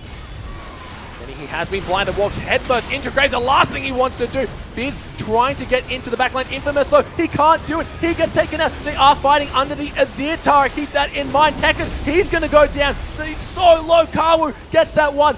Barnacles, he is able to pop the Zac passive, flashes the Alisar Q, This should be a free inhibitor by UTS, but Survive alone and Bonacle still alive. And that was an engage that they went for the flank, but that tower that had been set up previously by Kawu was just everything that they needed. They tried to fight afterwards. There's the damage there. No mana. Healer's going to stop any possible engagement. They're going back onto him. I think he spell shooted that. That's why it didn't take too much there. Kawu is such a monster, but he is out of mana, and they need to get out of there. Looks like he's bought himself a Hex Drinker, if I'm not mistaken. But that popped the Hex Drinker shield immediately. Yeah, that must be what was keeping him alive there. So, very smart to pick up some itemization against what he knows is one of the major threats. Well, now And that it also gives him a inhibitor, little bit of life steal when it pops, when it gets 2 or more. the mid inhibitor is now open. This should allow UTS to put more pressure on this Baron, because the zone control that comes from having a fed Azir on your team cannot be emulated, bro. Miser being a bit tricky. He has the second back. He stopped for Sora there at the very last second. So that might give QUT an opportunity to make a move onto the Baron, but both Fizz and Trundle are backing away now, so probably nothing going to be happening. The Dragon is available up in the next minute 33, and a little bit of control being placed on that Baron pit by Zach. Giving a lot of respect to that Maokai, and by God has he earned it. Tekka playing an immaculate game right now.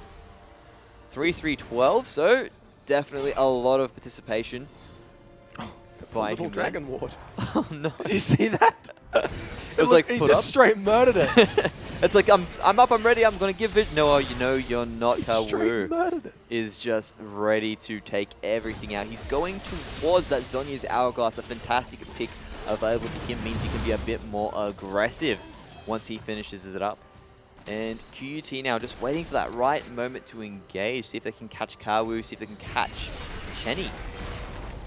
Well, I think they might be going for in it. trouble, though. They've got him. They've caught him. He's not going to be alive for much longer as Graves shuts him down. Chenny on the back with the Emperor's Divide is keeping them at base. Sora trying to disengage this fight. They've caught Tekka. He's so damn tanky, though, and he's going to be able to retreat off that one. And one misstep from Kawu could potentially mean the Baron. Yeah, they're still very low on the side of Miza. Tech has also been chunked a little bit. They're going to be content with going for that inhibitor turret, but UTS are backing. They will come back at full HP, full mana, so that's something they need to be mindful of, even with Kawu down. And here they come. Another fight probably about to engage. Well, they're looking to see if they can defend this one. Alistar is not there yet. Woodsy in the thick of the fight. Doesn't have his ultimate available just yet. He's going to get taken down immediately. Standalone is in the backline onto Jenny. A huge pulverize coming out from Little Asia, but it's not going to be enough. There's a double kill. Comes alone. Survivor alone just diving in the backline there. Sivir is so damn strong right now. Do they have the minion pressure to end the game? Maybe not. On top of that, they do have a Lucian with a they're going culling for ready to go. Kawu is back up as well, so I don't think they have enough to end it. There's Chenny with the culling, doing some damage to Miza. Kawu, he saying, you guys killed me, so get out of my base now. This game is not over just yet. And ooh, Tekka's been slowed down. They're not going to be able to pop the Nexus just yet. Getting an inhibitor for their trouble, so both mid lane inhibitors are down. Moving towards the Baron pit. They are just trying to scout it out. The Baron has been started. They are relatively low. They realize this is a bad call and back off immediately. Yeah, it'd be a really bad situation to be in if Azir was to come through with a nice Emperor's Divide with a Baron raining down bile on top of you. Oh, Add to the fact that Sora's jumping onto Barnacles. On the hunt has been used, but look at the damage being turned around. He's completely just stopped the Keeper of the Verdict, and Sora gets chunked out. They're starting on the Baron, though. They've got the advantage there. QUT are making their way through. Will it be another UTS bungle with the Baron? They're going to wisely back away. Don't want to risk anything there. They don't have the Keeper of the Verdict available. The only disengage they've got is that Alistar headbutt. Shark has been used. Missed. It is a little bit of a miss here. I can't imagine how tense it is for both these teams in the scenario. You could cut it with a knife. Two big ultimates down. They're starting again on the This Baron. is really risky. They're getting hurt. They're getting low. Bonacourse, his ultimate is nearly off cooldown. Keeper of the Verdict only halfway there. I feel like QUT are waiting for On the Hunt before they start anything. There's the Cullen coming through, not doing much to Tekka. They're going for it now. There's the on the hunt. They want to fight this one. Woodsy is in the middle of the fight, trying to do what he can with the Let's Bounce. Carwood, he gets taken extremely low. The Emperor's Divide is enough to keep him safe. He gets one, but there is Survive alone. He's invincible. He's gone golden. He's got himself 2 kills. That's 3 going over to the triple kill on the Sivir. They're teleporting in the base. They're looking to end. Ladies and gentlemen, we are going to game number 5. And they just didn't have the disengage tools available to them on the side of UTS. That keeper of the vertical was still down. They really needed that in that team fight to push away the front line, and QUT just run on over them. With all that minion pressure there available to them, it is going to fall quick smart, and those are long death timers at the moment. What a way to end such a tense game. Both teams were just locking eyes and standing off, poised and ready for the fight, waiting for that crucial cooldown on the hunt to be ready. Once that was popped, it was all over. Disaster then ensued for the side of UTS. Azir, the wall couldn't keep him safe as Fizz, he can just trickster over that one, takes him out, and the Sivir triple kill at the end. Played phenomenally the entire game long. I'm really excited for this game number 5, Mendrix. Oh, it's ridiculous. Bonicles really was the MVP for that match. He was there every single time he needed to be in those team fights, and he positioned so well that it seemed to be a second thought most of the time. He's able to get free damage off most of those team fights, and it really allowed the rest of the team to come back into it. It allowed for Fizz to get that triple kill at such a crucial moment and get back into the game. Quadra kill, actually, in that case, to get back into the game. That Rift Herald really must be sitting deep on their mind. Yeah, I really like the pick of the Fizz into the Assure. It was a little bit shaky in the lane, but we saw what could happen late game. He's just able to get on top of him, continuously chase him down, and for Zir to auto-attack, for Zir's soldiers to attack, he needs to auto, so he has to stand completely still, and you can't do that when Fizz is beating down on you with the Seastone Trident. Yeah. Well, that's exactly right, especially the fact that he's able to trickster over most of his abilities, negate all the damage from those soldiers. Even though it was really great engages across the board, still wasn't enough. Fizz managed to pull on through, and Bonicle's such a monster on Sivir. Alrighty, guys, we're going to go to a quick 5-minute break, but when we come back, game number 5, you don't want to miss it.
And welcome back, ladies and gentlemen, to game number 5. I am so excited to be here. If you're just joining us, you've missed out on 4 spectacular games, but UTS are currently tied 2-2 with QUT in the grand finals of the University Championship. I can't explain my excitement right now. It's so great that they've taken it to the full series. We're talking the best of 5. Resilience is now starting to play a big factor. These guys going through 4 games already. We're talking that their hands are probably starting to hurt. They're starting to get tired. They're probably getting a bit grouchy with some of their own little moves. So at the moment, for them to keep going this far is just amazing in terms of just their mental fortitude. I can't wait to see what they pull out. They know for a fact that the Azir is a threat they need to worry about, but they handled it very well on the side of QUT. Will they let him have Azir again on the side of UTS? We need to find out. Well, that was a big loss to cop on the side of UTS. They were well and truly in the lead for a vast majority of that game, but it seemed to falter towards the end when they had no answer for the Fizz, and Sivir was just able to constantly hit the back line whilst hitting the front line. The beauty of Sivir, am I right? Well, exactly, and that's something they just didn't do. They didn't prioritize the Sivir. Every single time a team fight was happening, Bonicles was able to get as much damage as he needed off. And they were more concerned with the Fizz, who was just running around, becoming untargetable, doing everything to be disruptive, yet put so much damage out. That Rift Herald fight at the very end, which even though it seemed like it was going to go UTS's way because of that beautiful Emperor's Divide by Kawu, just seemed to fall apart because they were too focused on trying to kill the Fizz, and they let the Sivir just rain terror. Yeah, Fizz was the one picking up all the kills, but it was Sivir who was a real backbone of that team composition as we jump into pick and ban for game number 5. This is it. This is for all the beans. Every single step, every single game they have taken has come down to this moment. The grand final is game number 5. You couldn't have asked for a better final. Instantly, UTS take away the Yasuo. They know Survive Alone is very proficient on it, and it's something they do not want to deal with. Rise on the other side has been banned by QUT. UTS getting their 2 wins off the back of that champion as well.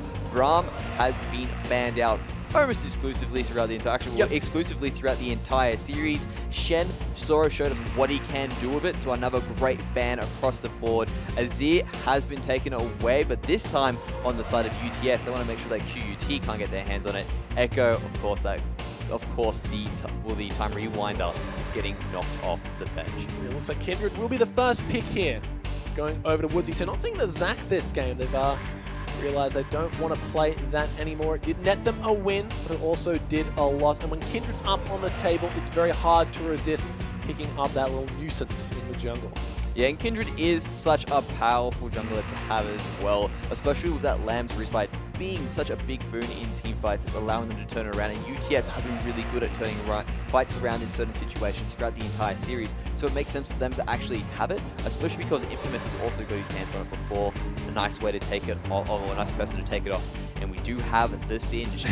Look, are they going to do it this time? We'll talk about that when they lock it in, but you got to think of Kindred. These UTS, they're a team that like to do Baron, and Kindred, when she has the Devour, when she has her passive, she can shred down that Baron very, very quickly. So I imagine that's a pickup that allows them for those neutral objective controls also. You're absolutely right there. And the other thing to take into account with that is UTS always put massive neutral objective control. They're always there for the Dragons. They really love to pick it up. So picking up the Kindred will help facilitate one of their priorities in terms of their game strategy. They have picked up the Trundle. They have picked up the Maokai. So Maokai, now again, they've got that situation where they can't have his stats stolen away from Trundle because he is on their team. Tekka has been playing amazingly on the Maokai throughout the entire series. So it's going to be good to see what the counter UTS have planned for him, because he's just such a solid top laner, fits into any team composition, does what he needs to do, that point and click snare, followed up by that hard CC knock up on the Arcane Smash. Oh, you know what beats damage mitigation. You know what beats point and click? More point and click, and they are going to be locking in the Nautilus. Oh no! I spoke too soon. It's going to be the Gragas. Oops. There. I jumped the gun a little bit. Saw the 1 second. Felt I was safe. I was excited to see an Nautilus. He's still such a great champion to Excited have. for Point-and-click ultimate death charge stun that can affect everyone multiply. That is an amazing ability to have. But Gragas just seems to be so good in the current meta at the moment. Probably look to have him in the top lane scene as we've picked up Morgana. Probably going towards the good old little Asian. Yeah, he's been playing an Immaculate Morgana 4 out of 5 games, if I'm not mistaken. The Alistair, the only game he didn't pick up that Morgana. We see QUT hovering over the Vayne. The Vayne a real shine in game number 1. For UTS, of course. But Lucian might be the more humble pick as they go for that one. Looks like they will be going for the Graves once again in the hands of Infamous L. And they really have the same sort of team composition available to them, minus the fact that they've taken the Sipper out of insta-lock it. Vayne. And All right. wow, Chenny really wants to show us that he's ready for it. And also, we have got a Twisted Fate going onto the side of Kawu. So that means that QUT have the opportunity to actually do a really great counter pick here. Interesting to see what they go with.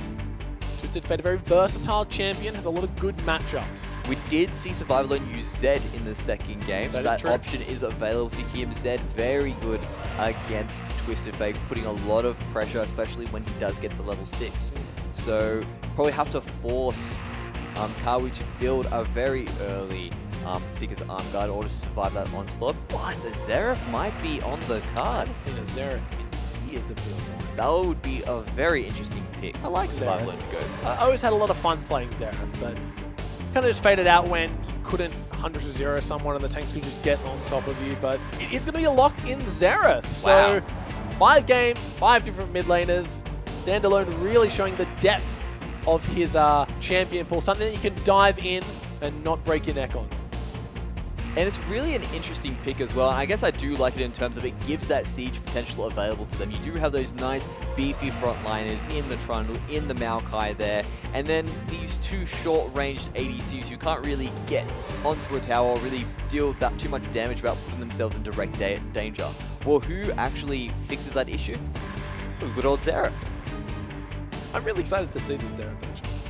I hope he's It's using, been I hope he's seen using so the cool new Xerath skin as well, where he's like a massive monster in the mid.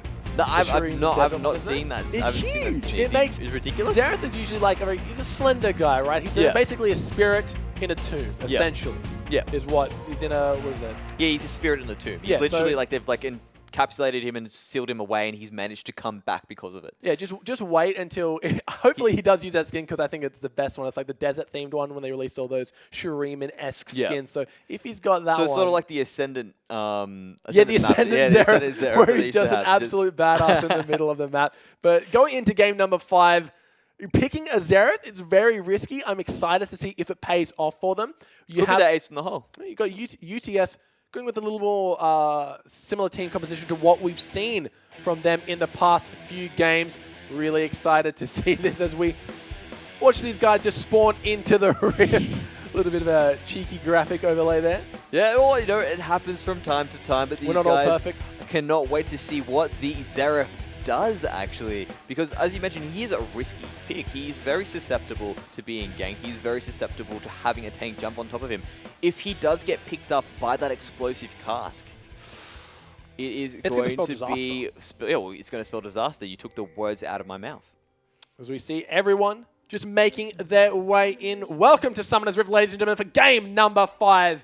UTS taking on QUT. That is both the technology universities in Sydney and in Queensland. These guys have been playing their hearts out to get here. They've been playing their hearts out today. Winner takes all. Game number 5. I'm excited, Mendrix. UTS looking for a possible invade there. Very quick ward put out by Infinus to get away there, so he wants to make sure nothing's happening. And UTS do have a very strong engaged team. They do have the possible gold card from Twisted Fate. Add to the fact that you've got a slow available with Gragas. Boring. It's okay. It's all right. We just see what he actually does in the game. That's Taking what the he's going to cleanse. be showing his swag on. With those 3 pointers, just making sure it hits all across the board. And now these guys are just going to be retreating back to their usual positions. Lame swap is actually in play, so not too usual. They'll be meeting each other. Looks like the side of UTS want to go in. They have been spotted, though. A little bit of a chomp straight onto Little Asian. Takes a lot of damage. The binding does get answered back, but an unfavorable trade. They thought they could catch them with their pants down around the Gromp. But Bonacles and co were waiting for him. They knew it was happening.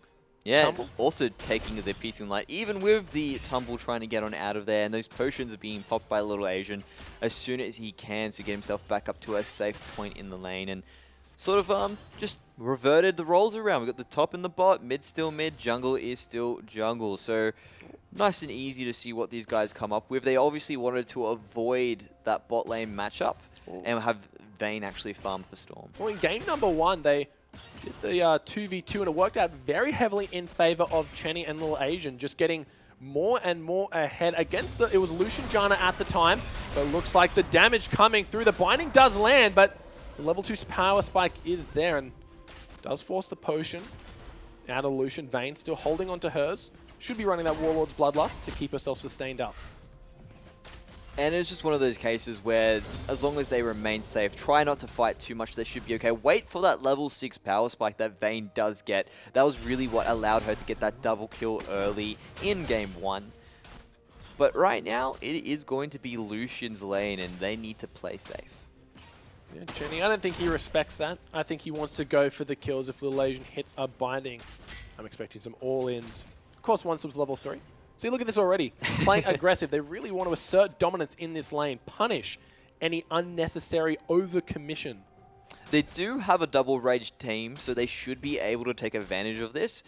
But Trundle, in Misa's hands, has been playing really well. He's actually used it to the right degree, putting those pillars out in the right spots and getting that chomp off early allowed him to actually take a lot of damage. But they've actually got the level 3 advantage now for UTS in the top lane, who should be the bot lane. But Jenny, ooh, a bit too deep there. Does have the Black Shield available, so isn't going to be affected by the slow portion of the pillar. Looks like we see a fight for the crab. Red buff has been applied. Infamous going to have to run away from this one.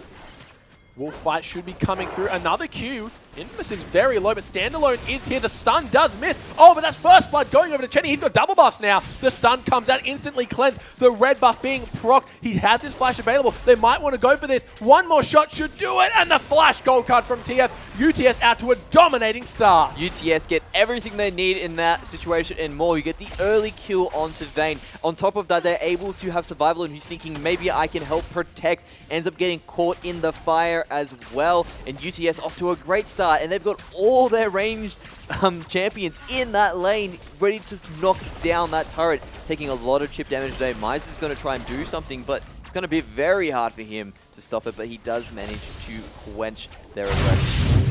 And here they come on through. So that mounting dread just picking up so much damage at the very end there. Infamous was a little bit lower beforehand. And there's Chenny following up with the kill.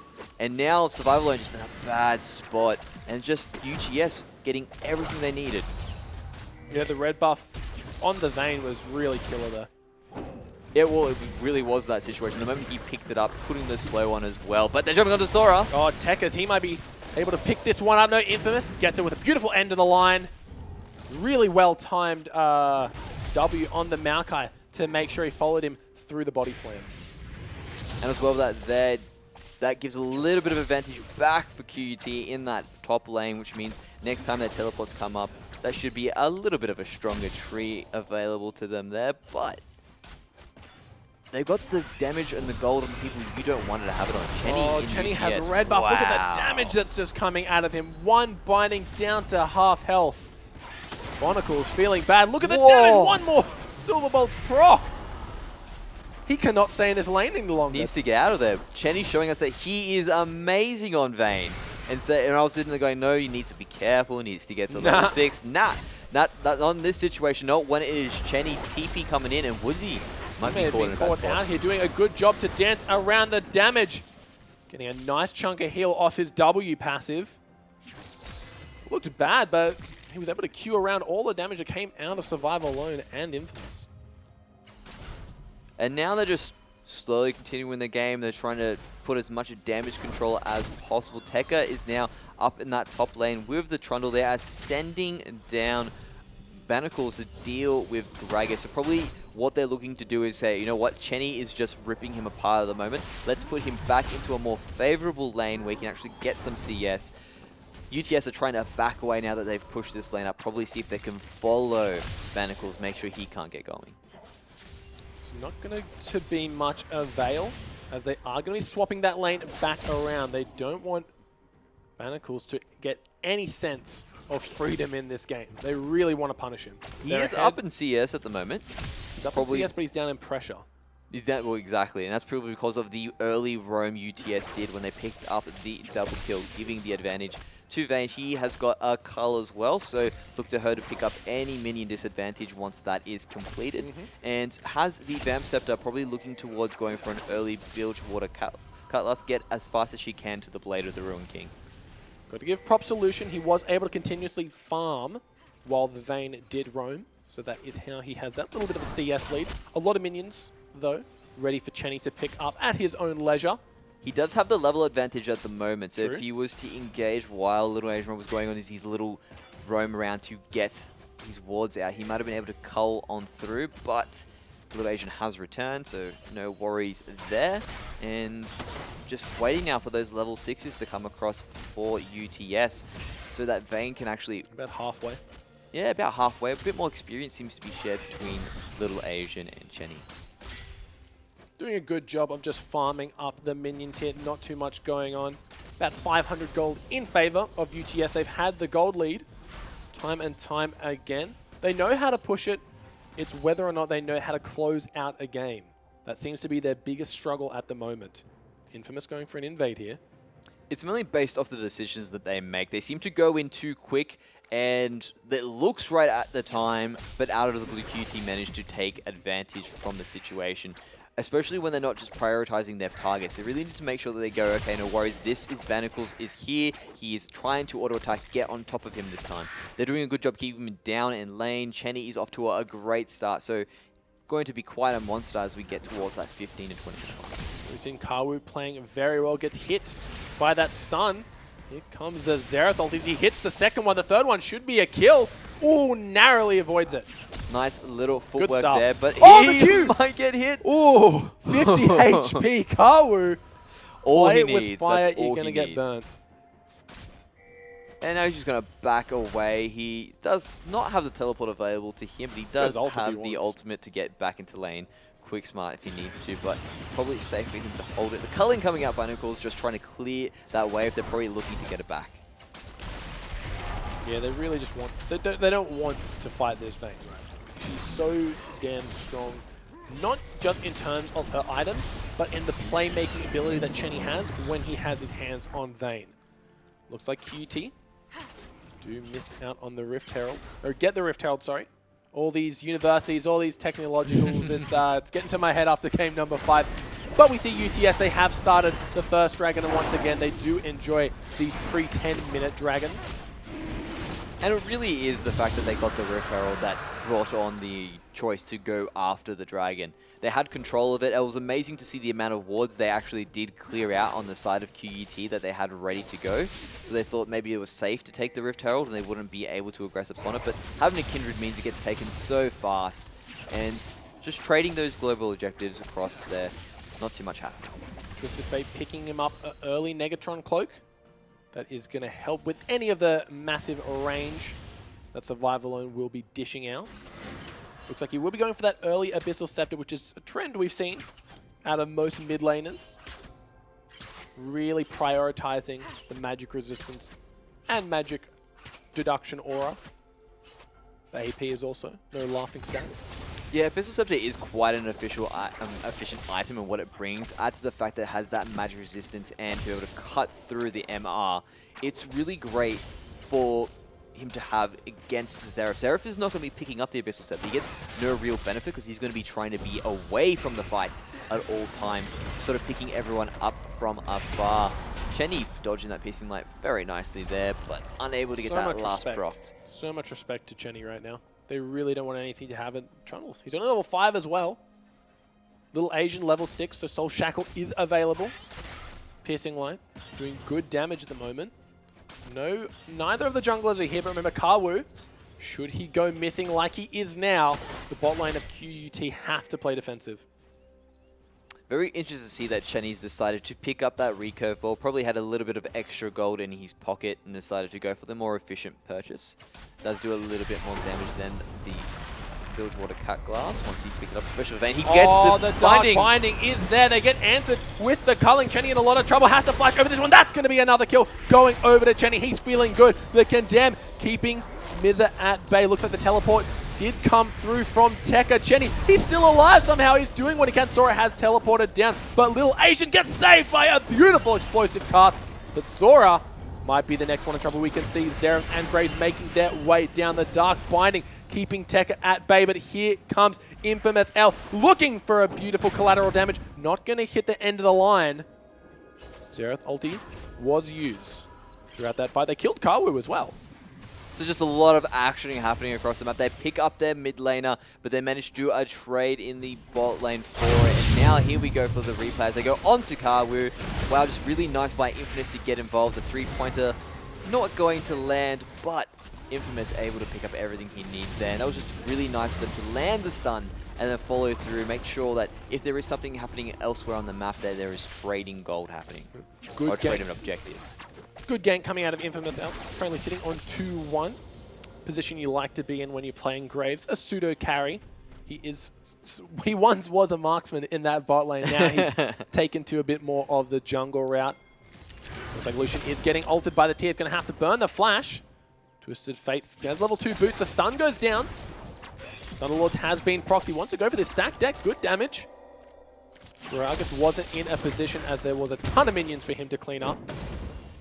0%. And just everything sort of happened there. There we go. So 0%, like you said. Statistics not helping Kawu like they were survival zone at the start of the game. But he still has a lot more sample sizes to get off for the rest of the game. So hopefully he gets another successful Destiny at some point in time. Did force the flash, so you could say there was some successful merit to going for that ultimate there. But now there's a little bit of trouble in the top lane Paradise as they're pushing forward, and you have the jungler also making his way there after they take this scuttle. Yeah, they really want to get that scuttle crab vision. They know that the squad of UTS do like to get themselves those neutral objectives. Favoring the dragon, of course, but the Rift Herald, always a nice thing to get. We see Woodsy's in that bot lane now. Has his Devourer picked up by the look of it. Not stacking it just as we see. Gank in the mid lane. The slow does land. Gold card has been used, but it gets used on the wrong guy. The Survivor Alone finishes off the Twisted Fate. And just go while they're taking a bit Oh, too much the damage. binding lands. Survivor Alone, he is able to answer with the stun of his own. The Soul Shackle not going to be enough. They've turned the damage around, but they get out quite safely. Manacle's in trouble though. Oh, it gets 1v1 by Sora in the top lane. The Gragas, so damn strong. Tekka trying to do what he can, but the silver bolts are enough to cut through any armor that Maokai has accrued. Woodsy is also getting himself a stack of his passive off that Maokai assist. Action happening everywhere there. It was very nice by QUT to really take advantage of Twisted Fate's immobility. Make sure that he's not able to use his Destiny or use his teleport effectively, and in fact staying in the base most of the time with that grey screen in front of him. But they do give up a lot of pressure across the board, and they lose 2 kills in the process for it. So UTS fighting back. Only 1,000 gold separating these two teams at the moment, UTS and QUT. We couldn't have asked for a closer game number 5. Both going to be battling it out here. The Twisted Fate yet to really impress me. Doing a good job of last hitting though. Remember that Twisted Fate's passive does give him a nice little bounty of gold for every minion he does kill. Look like he went for the early Rod of Ages. We can see he's already about 600 up over his lane opponent despite having even CS. And it's a really nice advantage to have for him as well, because it means even though they're focusing him, he will remain in the game. I really do enjoy it. There they're going for the Twisted Fate ultimate. Monocles, he might be in a little bit of trouble. He can't run away because Chenny is there. 1, 2, and 3. Picks it up with the third proc of the Silver Bolts. 50%. Oh, looks like wow, they have Woodsy picks it up on that. Woodsy, he's in trouble. He's got the ultimate available. He does. Lamb's Respite keeping him safe. Tekka, now the main focal point. The binding hits Chenny. Should be picking that one up. One more auto attack should do it. Woodsy takes that one away. The Vayne ulti used defensively to keep himself stealth. And now a Dragon, and Woodsy's got to be cheering after this. Nothing beats getting Dragon with the Devour champion. And that's what you mentioned before. Kawi wasn't really doing what he needed to do with the Twisted Fell. Well, then he showed you right there with a very nice Destiny to pick up Bounticles there. And then they thought they could come back in, re-engage, but UTS were ready to go, easily able to pick up the kills that they need to there. They're just getting everything now. Top turret, Dragon, and the kills. They're loving life at the moment. Yeah, they're feeling good after that little skirmish. Puts them at about 5,000 gold in the lead at the moment. So UTS running away with this game. And here they go for it. Woodsy just jumps straight away onto Survival Alone. Wow, the damage he has is ridiculous. There's nothing he Just can do solos there. And just solos him. Unbelievable. Ready to go straight away, even after the engage afterwards. Didn't have anyone ready to help him in that situation, just a straight out 1v1. The lack of vision costing him in the end. Something that Xerath does need. He does have range. His skills do not give him any vision, except for, of course, the blast radius on his ultimate. Kawu doing well on this Twisted Fate after being ganked a few times. We recall back to game number 1, he got ganked a hell of a lot more times and still didn't work. Absolutely right there. And now UTS well and truly in the driver's seat. They're driving this game anywhere they need to go. The Rift Herald is available to them. They do have Chenny nearby, but he's probably going to be making his way towards that top lane to pick up that juicy farm. Make sure he can be that hyper carry in the end game. 18 stacks still left in that call for him to pick up, so he's probably just skipping a beat to make sure he can get to that wave. And just look at the ward coverage on the side of UTS. Everything that they need is there. They've got the pink wards on. They've got the pink wards there, ready to go. They're creating that line that QUT cannot pass, and you really saw it. QUT had no vision in comparison. Both junglers going for the Tracker's Knife once again to ensure that they get themselves that extra little bit of vision. Finishing up the Rift Herald will be the last Rift Herald of the game. Woodsy's Devourer getting closer and closer to being sated. And now that we've gotten to this point in the game where there is a clear person in front, QUT are really in the really trying to band-aid the situation. They need to get those wards up around. Wow, Skill the shots damage. on point right now, coming out a little lazy. That is support, guys. There's the fight. Oh, Mizza is in a little bit of trouble. They focus their attention onto Infamous. He's going to go down. One more attack should do it. No, that's going to keep him safe. Woodsy in the back. Look at him go. He still has the Lamb's Respite available. Looking for the triple kill is Chenny. Doesn't get it. That's a double for both the carries here. Tekka, he's pretty strong, but not that strong. Sora trying to cut off his escape. Going to hit the minions with the body slam, though. Lamb's Respite still off cooldown. And this is what I was mentioning. QUT needed to get control of the jungle. They needed to get their wards out. Otherwise, UTS will strike with a favorable team fight. And it just happened. They take out 3 members and are now just barreling down the mid lane. Look at how quickly this tower is going down thanks to having 3 marksmen. Yeah, they're going to... Oh, sorry, 2 marksmen, but a lot of ranged. Looks like they are going to back off without taking the inhibitor. 9,000 gold in the lead now. 12 kills to 4, but we've seen UTS in this situation before, and QUT were able to turn it on their heads. Xerath is no fizz, but I'm sure they have a plan if they're going to be picking this Xerath into this team comp. Still needs a while before he really becomes that long-range artillery that we know and love. One of the big things that is the advantage to having the Xerath is he's able to deny taking turrets. He's able to sit behind it, put out his wave clear, and you guys cannot take this. UTS, though, just took a whole number of turrets, including the inhibitor turret, opening up the base for them. One of the big advantages of having Xerath is now gone, so it's going to be very hard for QTE to use that. Probably going to have to be when they're sieging up the other turrets on the other side, on their side lanes. There Woodsy does now have his Devourer sated. Also picked himself up that Runan's Hurricane and the makings of a Sterix Gauge. His opposition, though, Graves, only really sitting on the Warrior's Enchant, backed up by that Hex Drinker. Gets off the double daggers. Maybe he wants to go for that early Zeal. He's probably looking to get himself a Phantom Dancer to help keep him a little bit more alive in these team fights. He does have the damage to put out there, but he seems to be getting blown up before he can do a chance. Woodsy has been fearless. He's been jumping into the middle of the team fights every single time his Lamb Respite is up, just begging QUT to engage him, and every single time he's come out on top. He's playing like a Zackwood right now, jumping straight in the middle. Yet this time he's got the damage to back him up. Sora has prepped this bottom wave. few little minions here. Trendy gets a few auto attacks. 2 dragons means that they are burning down this tower. Just wait for the binding at a little Asian. And now that they've got this siege going as well, you do have Twisted Fate up in that top lane. He's going to be doing a lot of damage now that he's picked up his Sheen, probably going towards that Lich Bane. So he'll be able to split push even stronger as this game progresses.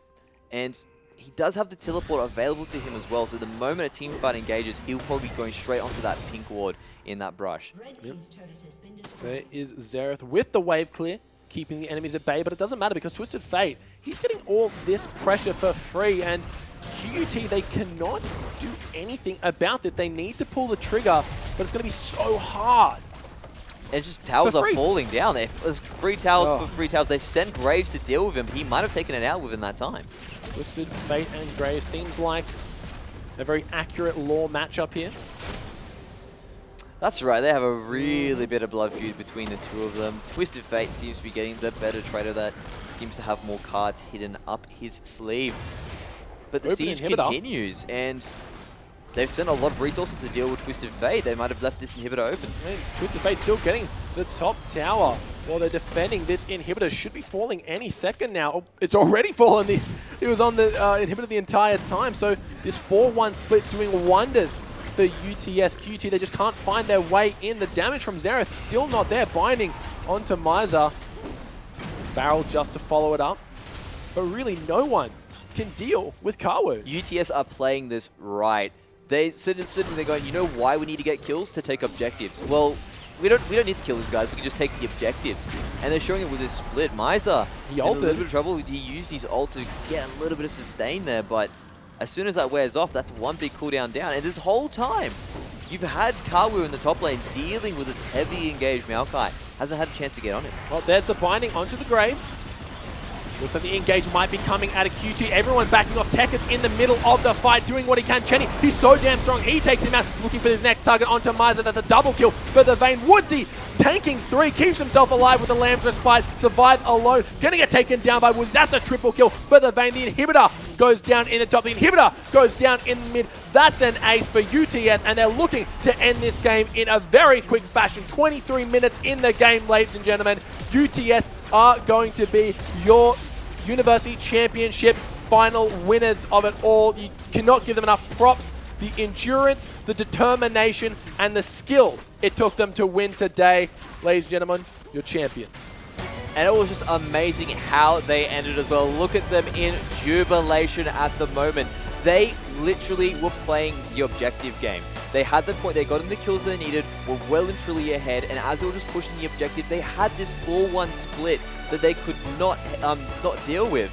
And Kawu was just playing amazingly throughout the entire match, making sure when he was pushing through that no one could really jump on top of him. And they just spread them thin and just slowly took everything away from them. Good sportsmanship out of both teams here. Humble in victory and humble in defeat. How we want to see our players representing their universities, of course. Let's not forget a huge congratulations to the Div 2 winners, Monash University as well. But the University of Technology in Sydney, your winners of Division 1, they have to be feeling good after that one. A big congratulations for them then. Definitely well-deserved. Those guys really took it towards them to the very end, even with a rough start as well to know about that. And in the very end, everything worked out for them. They had, even though they didn't get their comfort picks, they didn't get their Shen, they didn't get the Azir or their Ryze. They didn't need it in the end, and they just played a really solid team composition and took the game. Alrighty, guys, and that about does it for us. Thank you so much for tuning in and watching. We'll see you next time.